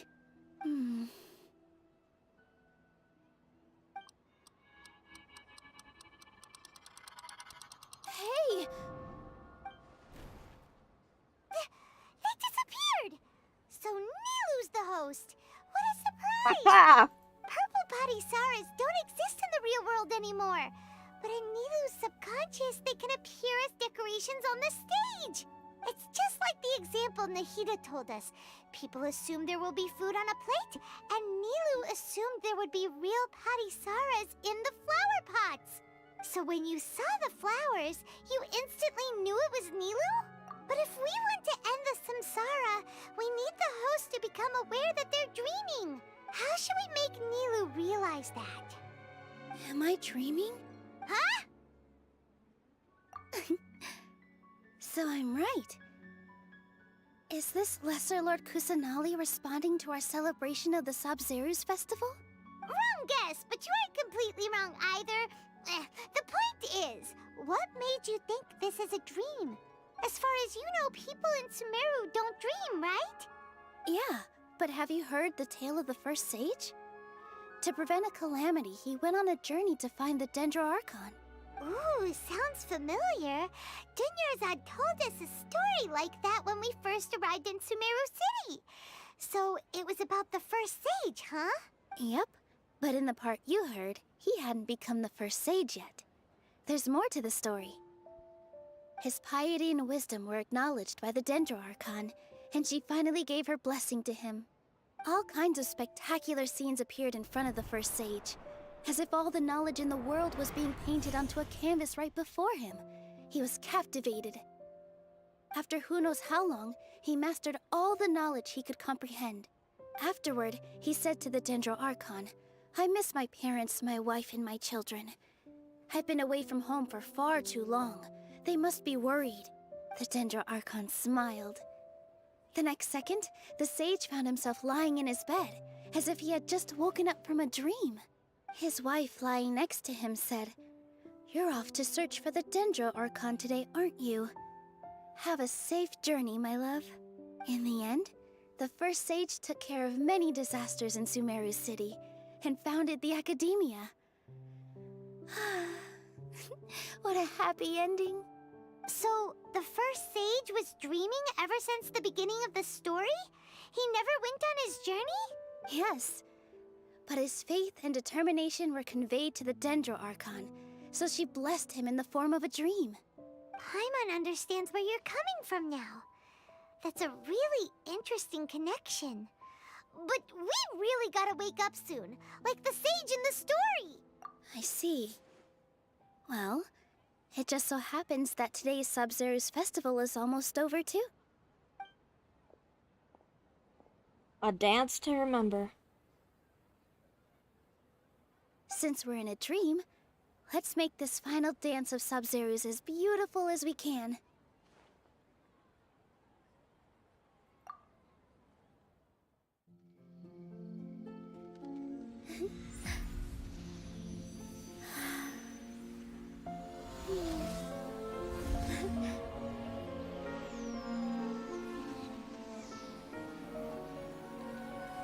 The wait is over, everyone. I dedicate this to our god, the dance of Sub-Zerus.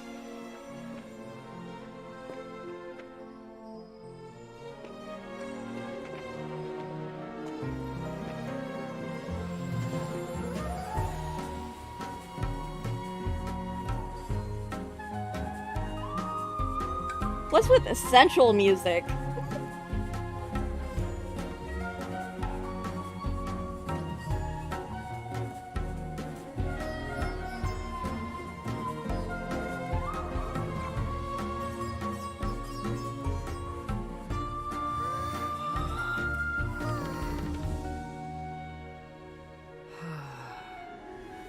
I'd be lying if I said I had no regrets. I would have loved to see Nilu's dance. Oh. Her ghost! She's here!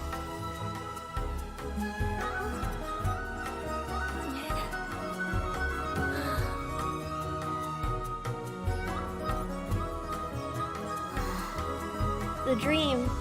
It's ending.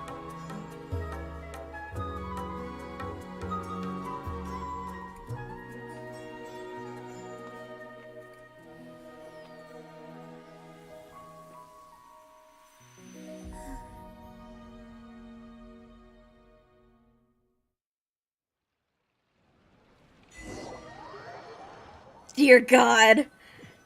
That was so fucked up.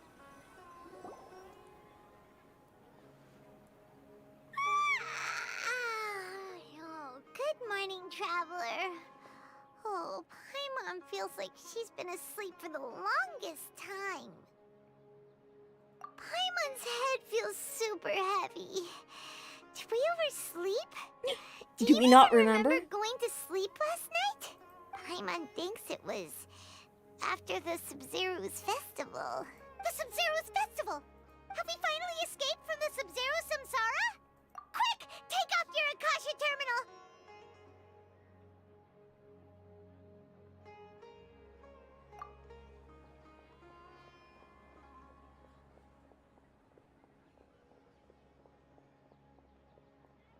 Dunyarzad's dead. She's not in her room. What happened? Huh? What usual spot?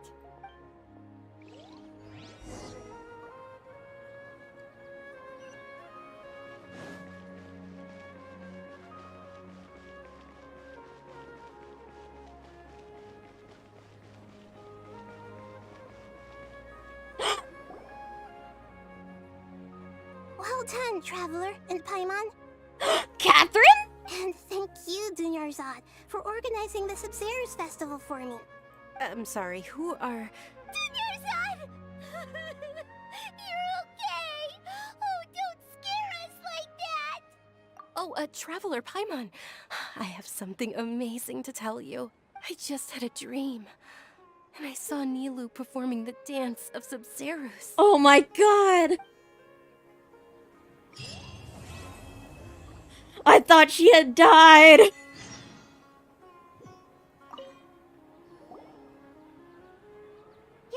actually Nahida, aren't you? Paimon felt like Catherine was acting weird when we met at the Sumeru's festival. And Dunyarzad, did you save her? It's a really long story. We shouldn't disturb her. Her consciousness is still weakened. Let's chat somewhere else. How about by the Traveler's favorite bench? My God.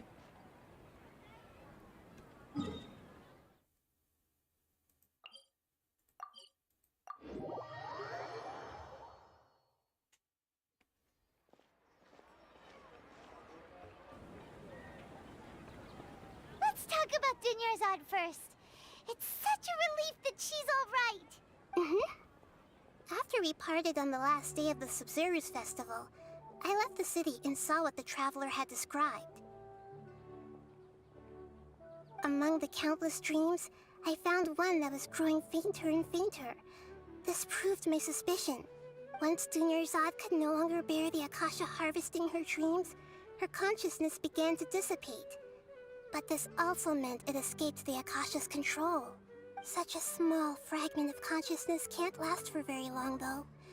It will return to its original dream, where both will gradually fade until they completely disappear. I used all the power I had to keep her dying dream alive as long as possible, but it still wouldn't have lasted for much longer if it hadn't been for you two breaking the samsara. So it looks like we did manage to save Dunyarzad in the end. And not a moment too soon. Huh? Why are you two smiling so happily? I thought you'd be so moved that you'd start crying. I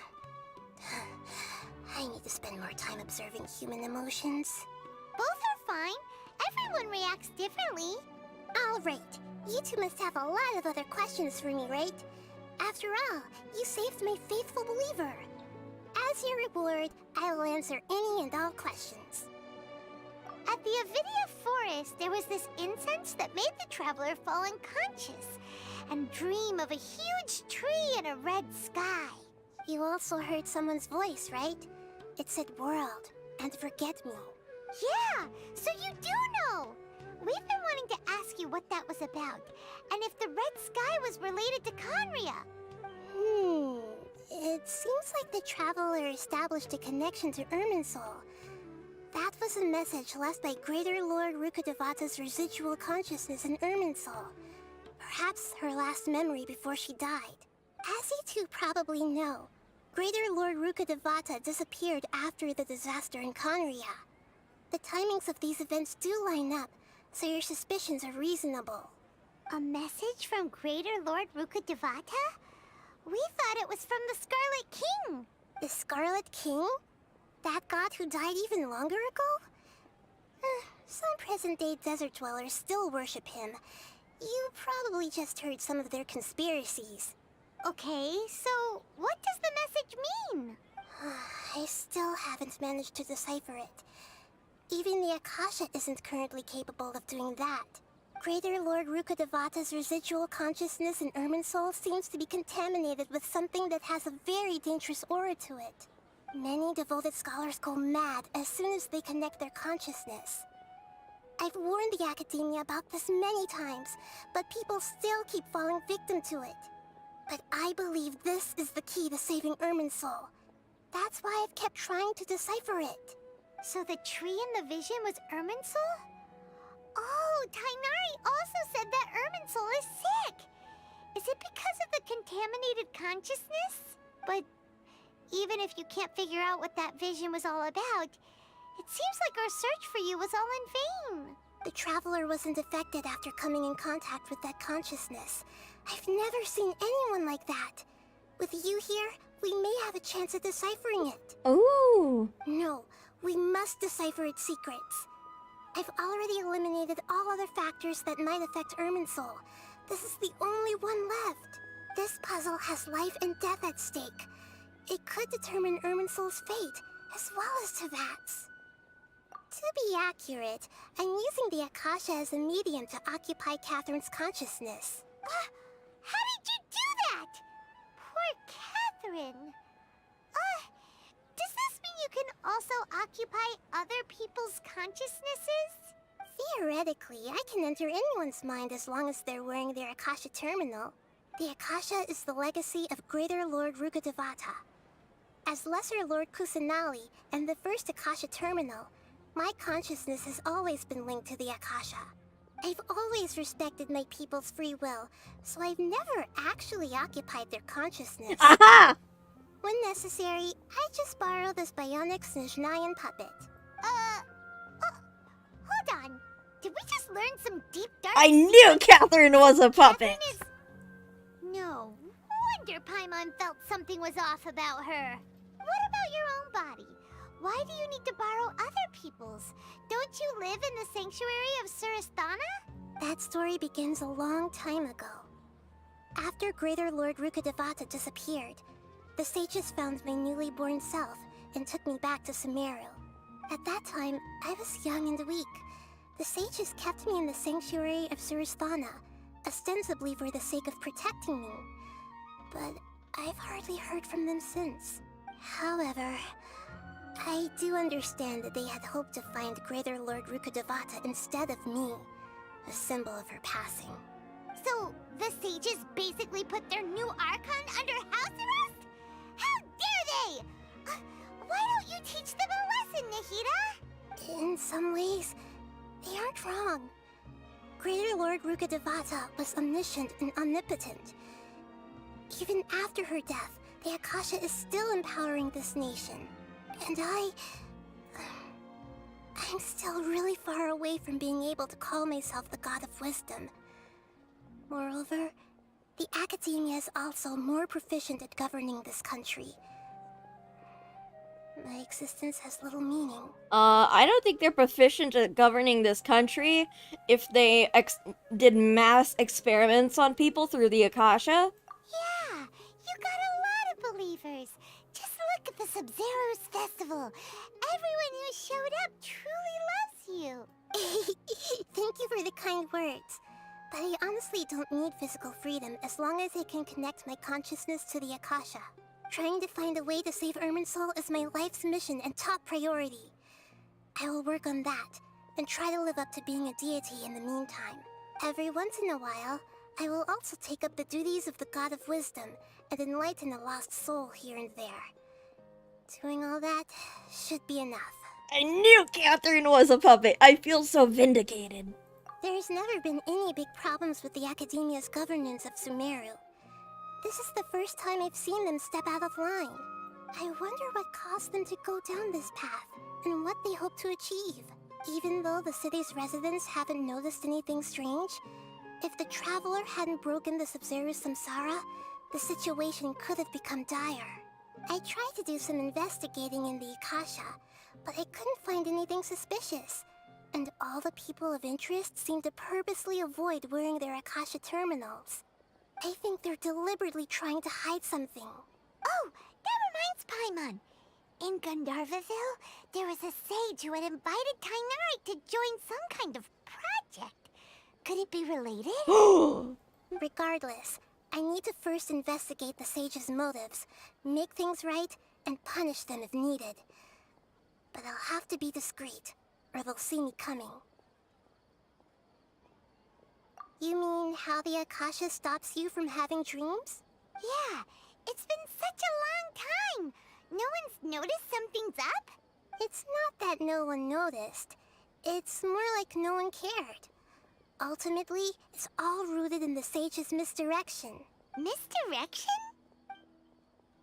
The sages convinced everyone to believe that being unable to dream is a sign of rationality and wisdom.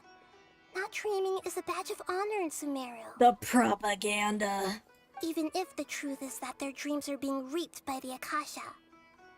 Evil With government. their propaganda in place, the sages can maximize their use of the Akasha to facilitate their research. Besides, Greater Lord Rukkhadevata must have created the Akasha in the hopes that it could be used to its full potential. That's why I've never come out strongly against this. Are you sure about that, Kunasali?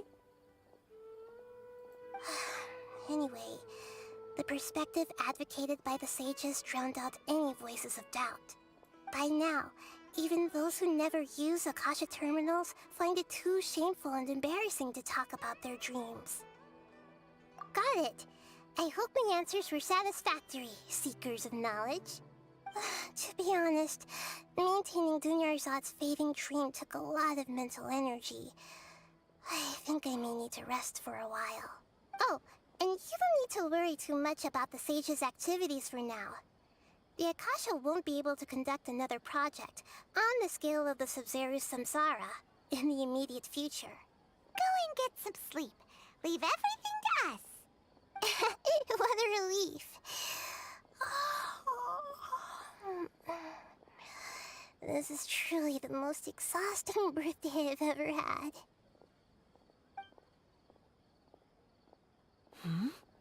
Traveler? Paimon? Why am I here? Do either of you know? Maybe you were sleepwalking. You know you can't wake up a sleepwalker.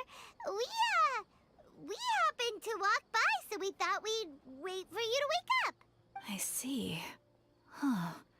I should visit my maintenance personnel sometime. Oh, I'm fine. I better go. Thank you. Nyan puppet! I knew it! Oh my god. That was an emotional roller coaster. I'm so happy that Dunyarzad is alright though. Oh my gosh.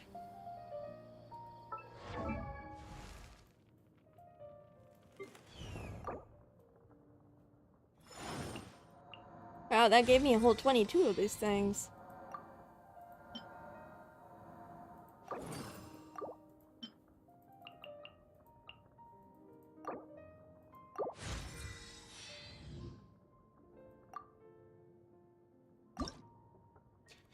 Whew!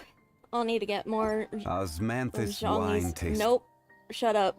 Do not say your Osmanthus wine Make a line. preemptive strike against the enemy. Oh my god. I'm still reeling from that.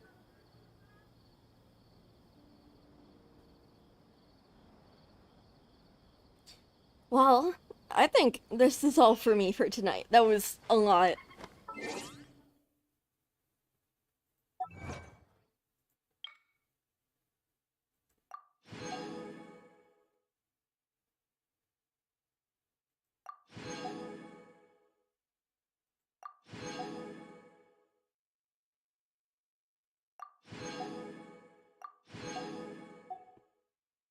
thank you guys so much for watching.